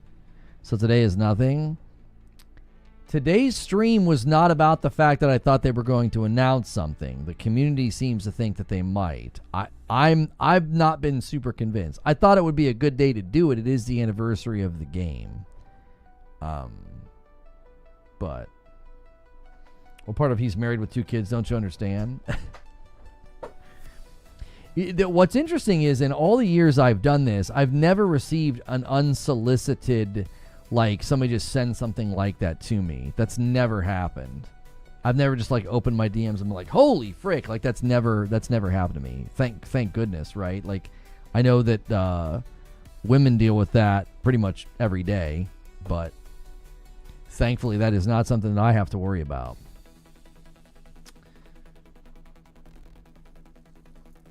The main problem I've heard from developer is that the engine has too much built in. The difficulty is tweaking, tailoring it to improve performance. That's very difficult. Yeah. Hilly says, check your DMs. Well, it's the first time for everything, sucker.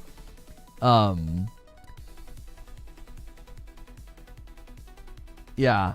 So the issue with Unreal, there's definitely rough edges. There's definitely things to work on and make things better. At just at an engine level, I think there's things that they could do better. But I don't think like when something comes out and like has issues, you could be like, oh yeah, it's the frickin' devs. The devs are, stupid and lazy.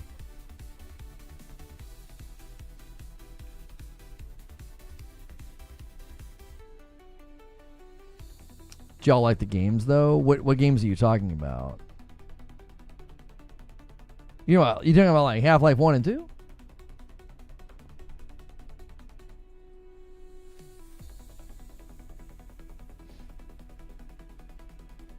I used to deliver pizza, and lots of women come to the door with their kitty out, especially in hotels.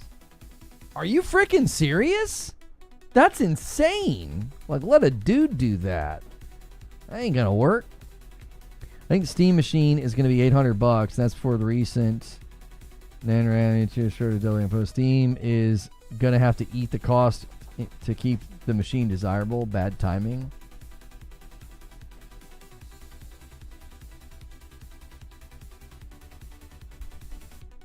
Are you excited for the Steam frame? No. I just don't do VR anymore. I liked it and thought it was great, but like it's a lot of the games are hit or miss, and quality control's not that great. Half-Life 1 introduced actual immersive storytelling, interactive NPCs with AI, spatial audio, and phenomenal gameplay. Pizza delivery is one of the most dangerous jobs. It sounds like it. You know what I mean?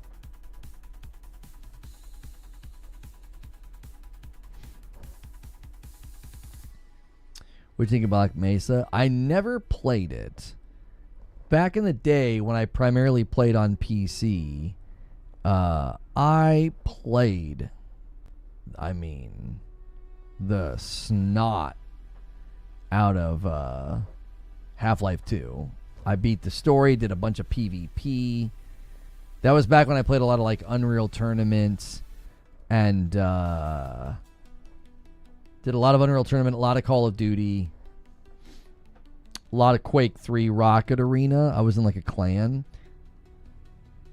Can confirm I was offered after work this. I told her it was 10 hours of driving. I couldn't. It was funny. Jiminy Christmas. I'm glad that I never, ever was in that line of work. That sounds like a terrible environment.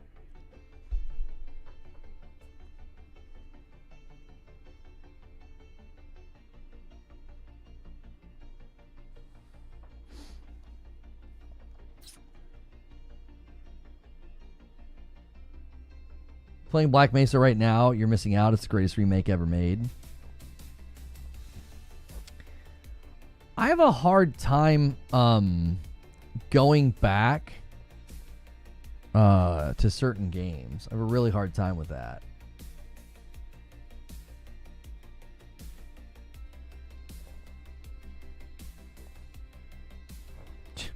By terrible, do you mean amazing? Let's see here. Black Mesa Definitive Editions, $20, 94% on Steam. Yeah, see, I'm gonna be real with you. Like, I don't have nostalgia for the first game because, like, I kind of like watched my friend play it. Like, I played the second game and loved it. I was not able to play this when it first came out. We didn't have a PC.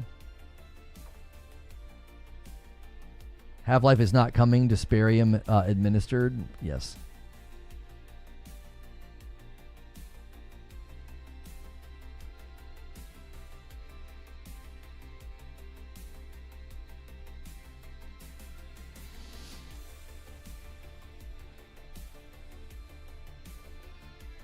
Yeah, I don't have attachment to this because I remember I watched my friend play it, and I remember it was freaking terrifying. I remember I was in his his PC in his bedroom,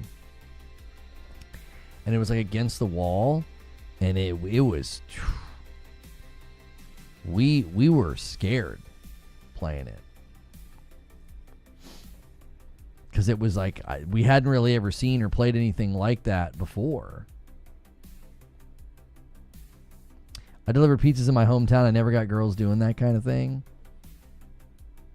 That's what I'm saying, dude. That sounds too good to be true.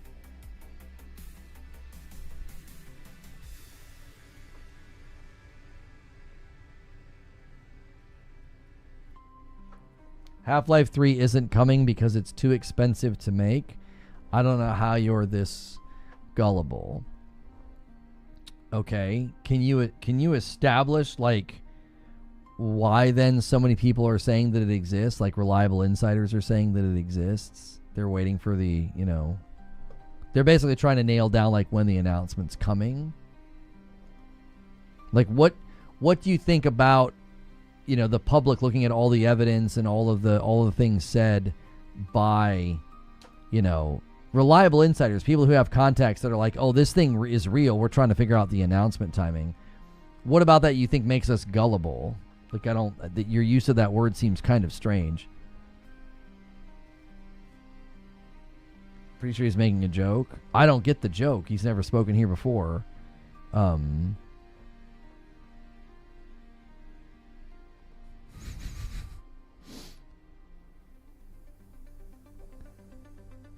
mean, I don't know if he's not being serious. Like Half-Life 3 is not coming because it's too expensive to make. I'm not sure what you're talking about.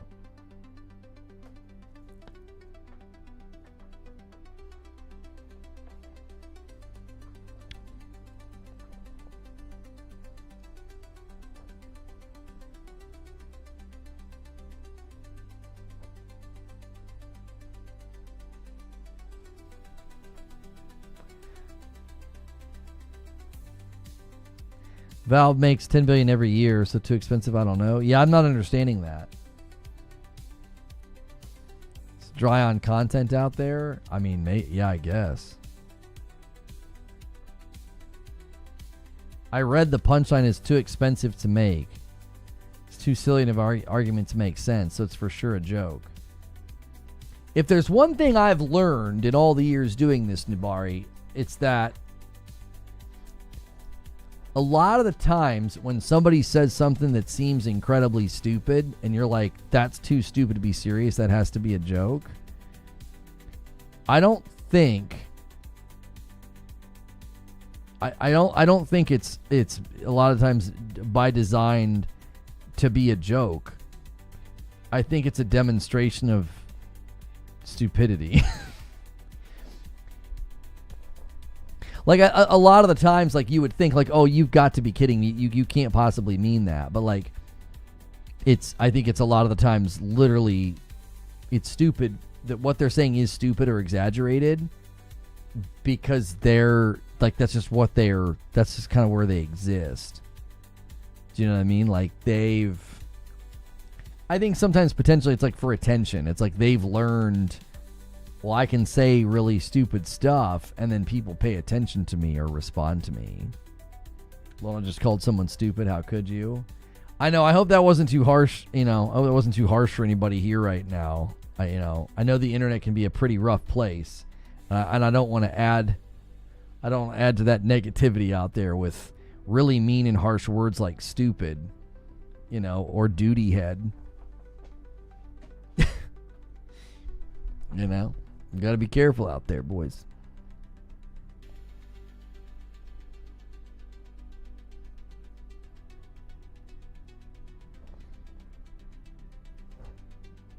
If I were him, I'd be silent to see how far my chat message gets discussed.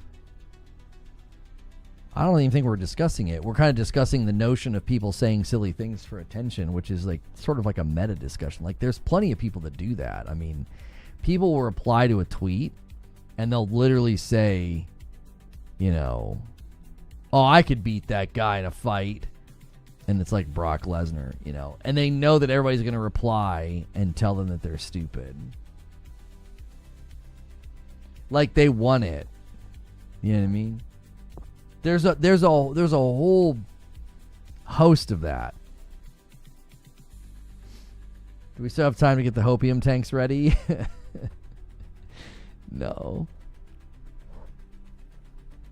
After we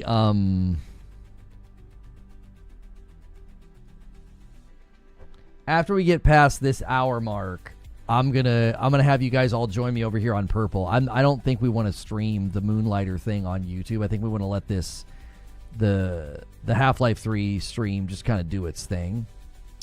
Like that's just the call I think I'm making.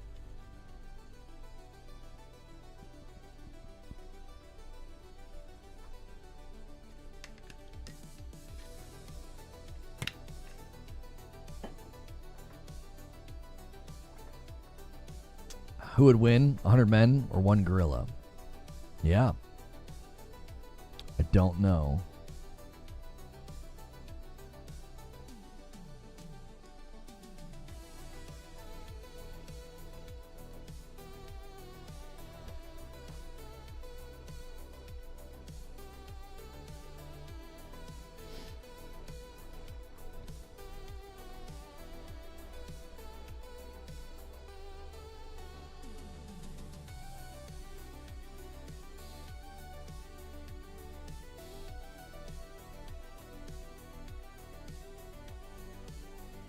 One minute, boys. I'm telling you, they do strike me as the kind of company. Well, Xbox is signaling that there's going to be a lot announced at their partner preview. 1, 2, 3, 4, 5, 6, 7, 8, 9, 10, 11, 12, 13, 14, 15, 16. Ooh, something that starts with Z. Hopefully it's a Zorro game or something.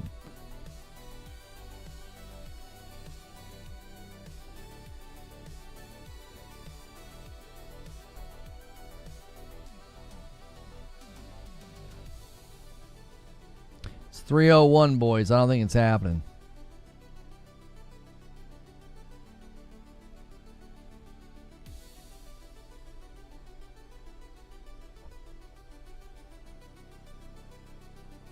Would you look at the time? Yeah. So I'll give it like another 1 or 2 minutes or so. But here's what we're gonna do. I did receive a key for Moonlighter 2, and I need to stream that on Purple. I'm not going to stream that on YouTube because this stream has done so incredibly well, and we've met so many new people. I just want to let it kind of like do its thing and let people find it and watch the show open. I don't want to suddenly have a new piece of content on the channel. So we are, if you want to watch me play Moonlighter 2, I'll provide a link in chat, and y'all can come over and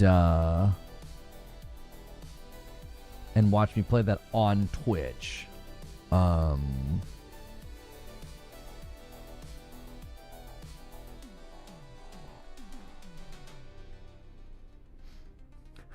Guys, the GTA 6 trailer dropped. Yeah, Zubair's got the wrong bait. Copy and paste.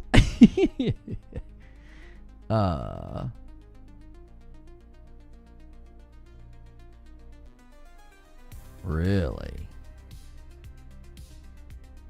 Interesting. We're starting to get offers from companies that I used to work with in the past. Very interesting.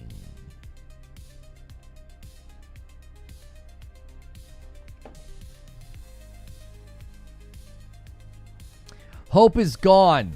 Drain your hopium tanks and douse yourself in despair. It's over.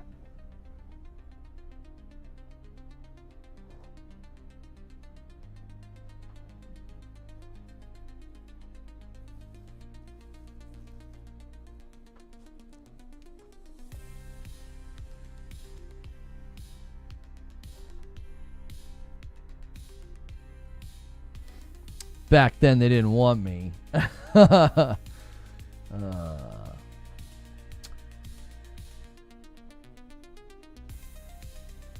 20 men could kill one gorilla, no problem. All right, here's what we're gonna do. All right, let's do it. We gotta go. We're overstaying our welcome, which is totally fine. If you guys could really help me out with something though, all you guys on YouTube, help me out. All right. Member goals looking very, very shaky, but let's hit likes. Let's get the 400 likes, right? Let's get to the 400 likes. Remember when we used to do the 25 goal? We wouldn't even hit that today. We've got 24. That's we're in a bit of a different situation than we typically are, but that's okay. I'm not worried. Use the link in chat. And that's if you want to come over and continue watching and hanging out with me. We're going to be playing some Moonlighter 2. Okay, I got a code. Everybody that watched on YouTube today, if you don't end up coming over for this, I hope you come back on another day. Tomorrow we're going to be streaming the Golden Joystick Awards and the Xbox Preview event. All right? So hit the like button on your way out, and I will see you guys either over on Purple.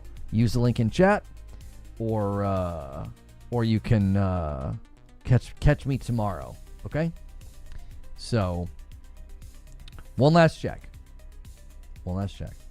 Just to be careful. Fine, I'll give you one. Thank you. Thank you. Try to get us to 400 likes. A bunch of you might have forgot to hit it, okay? All right. Come over to Twitch if you want to see some more gameplay and hang out. Probably no green room today as well. We're probably not going to have time for green room.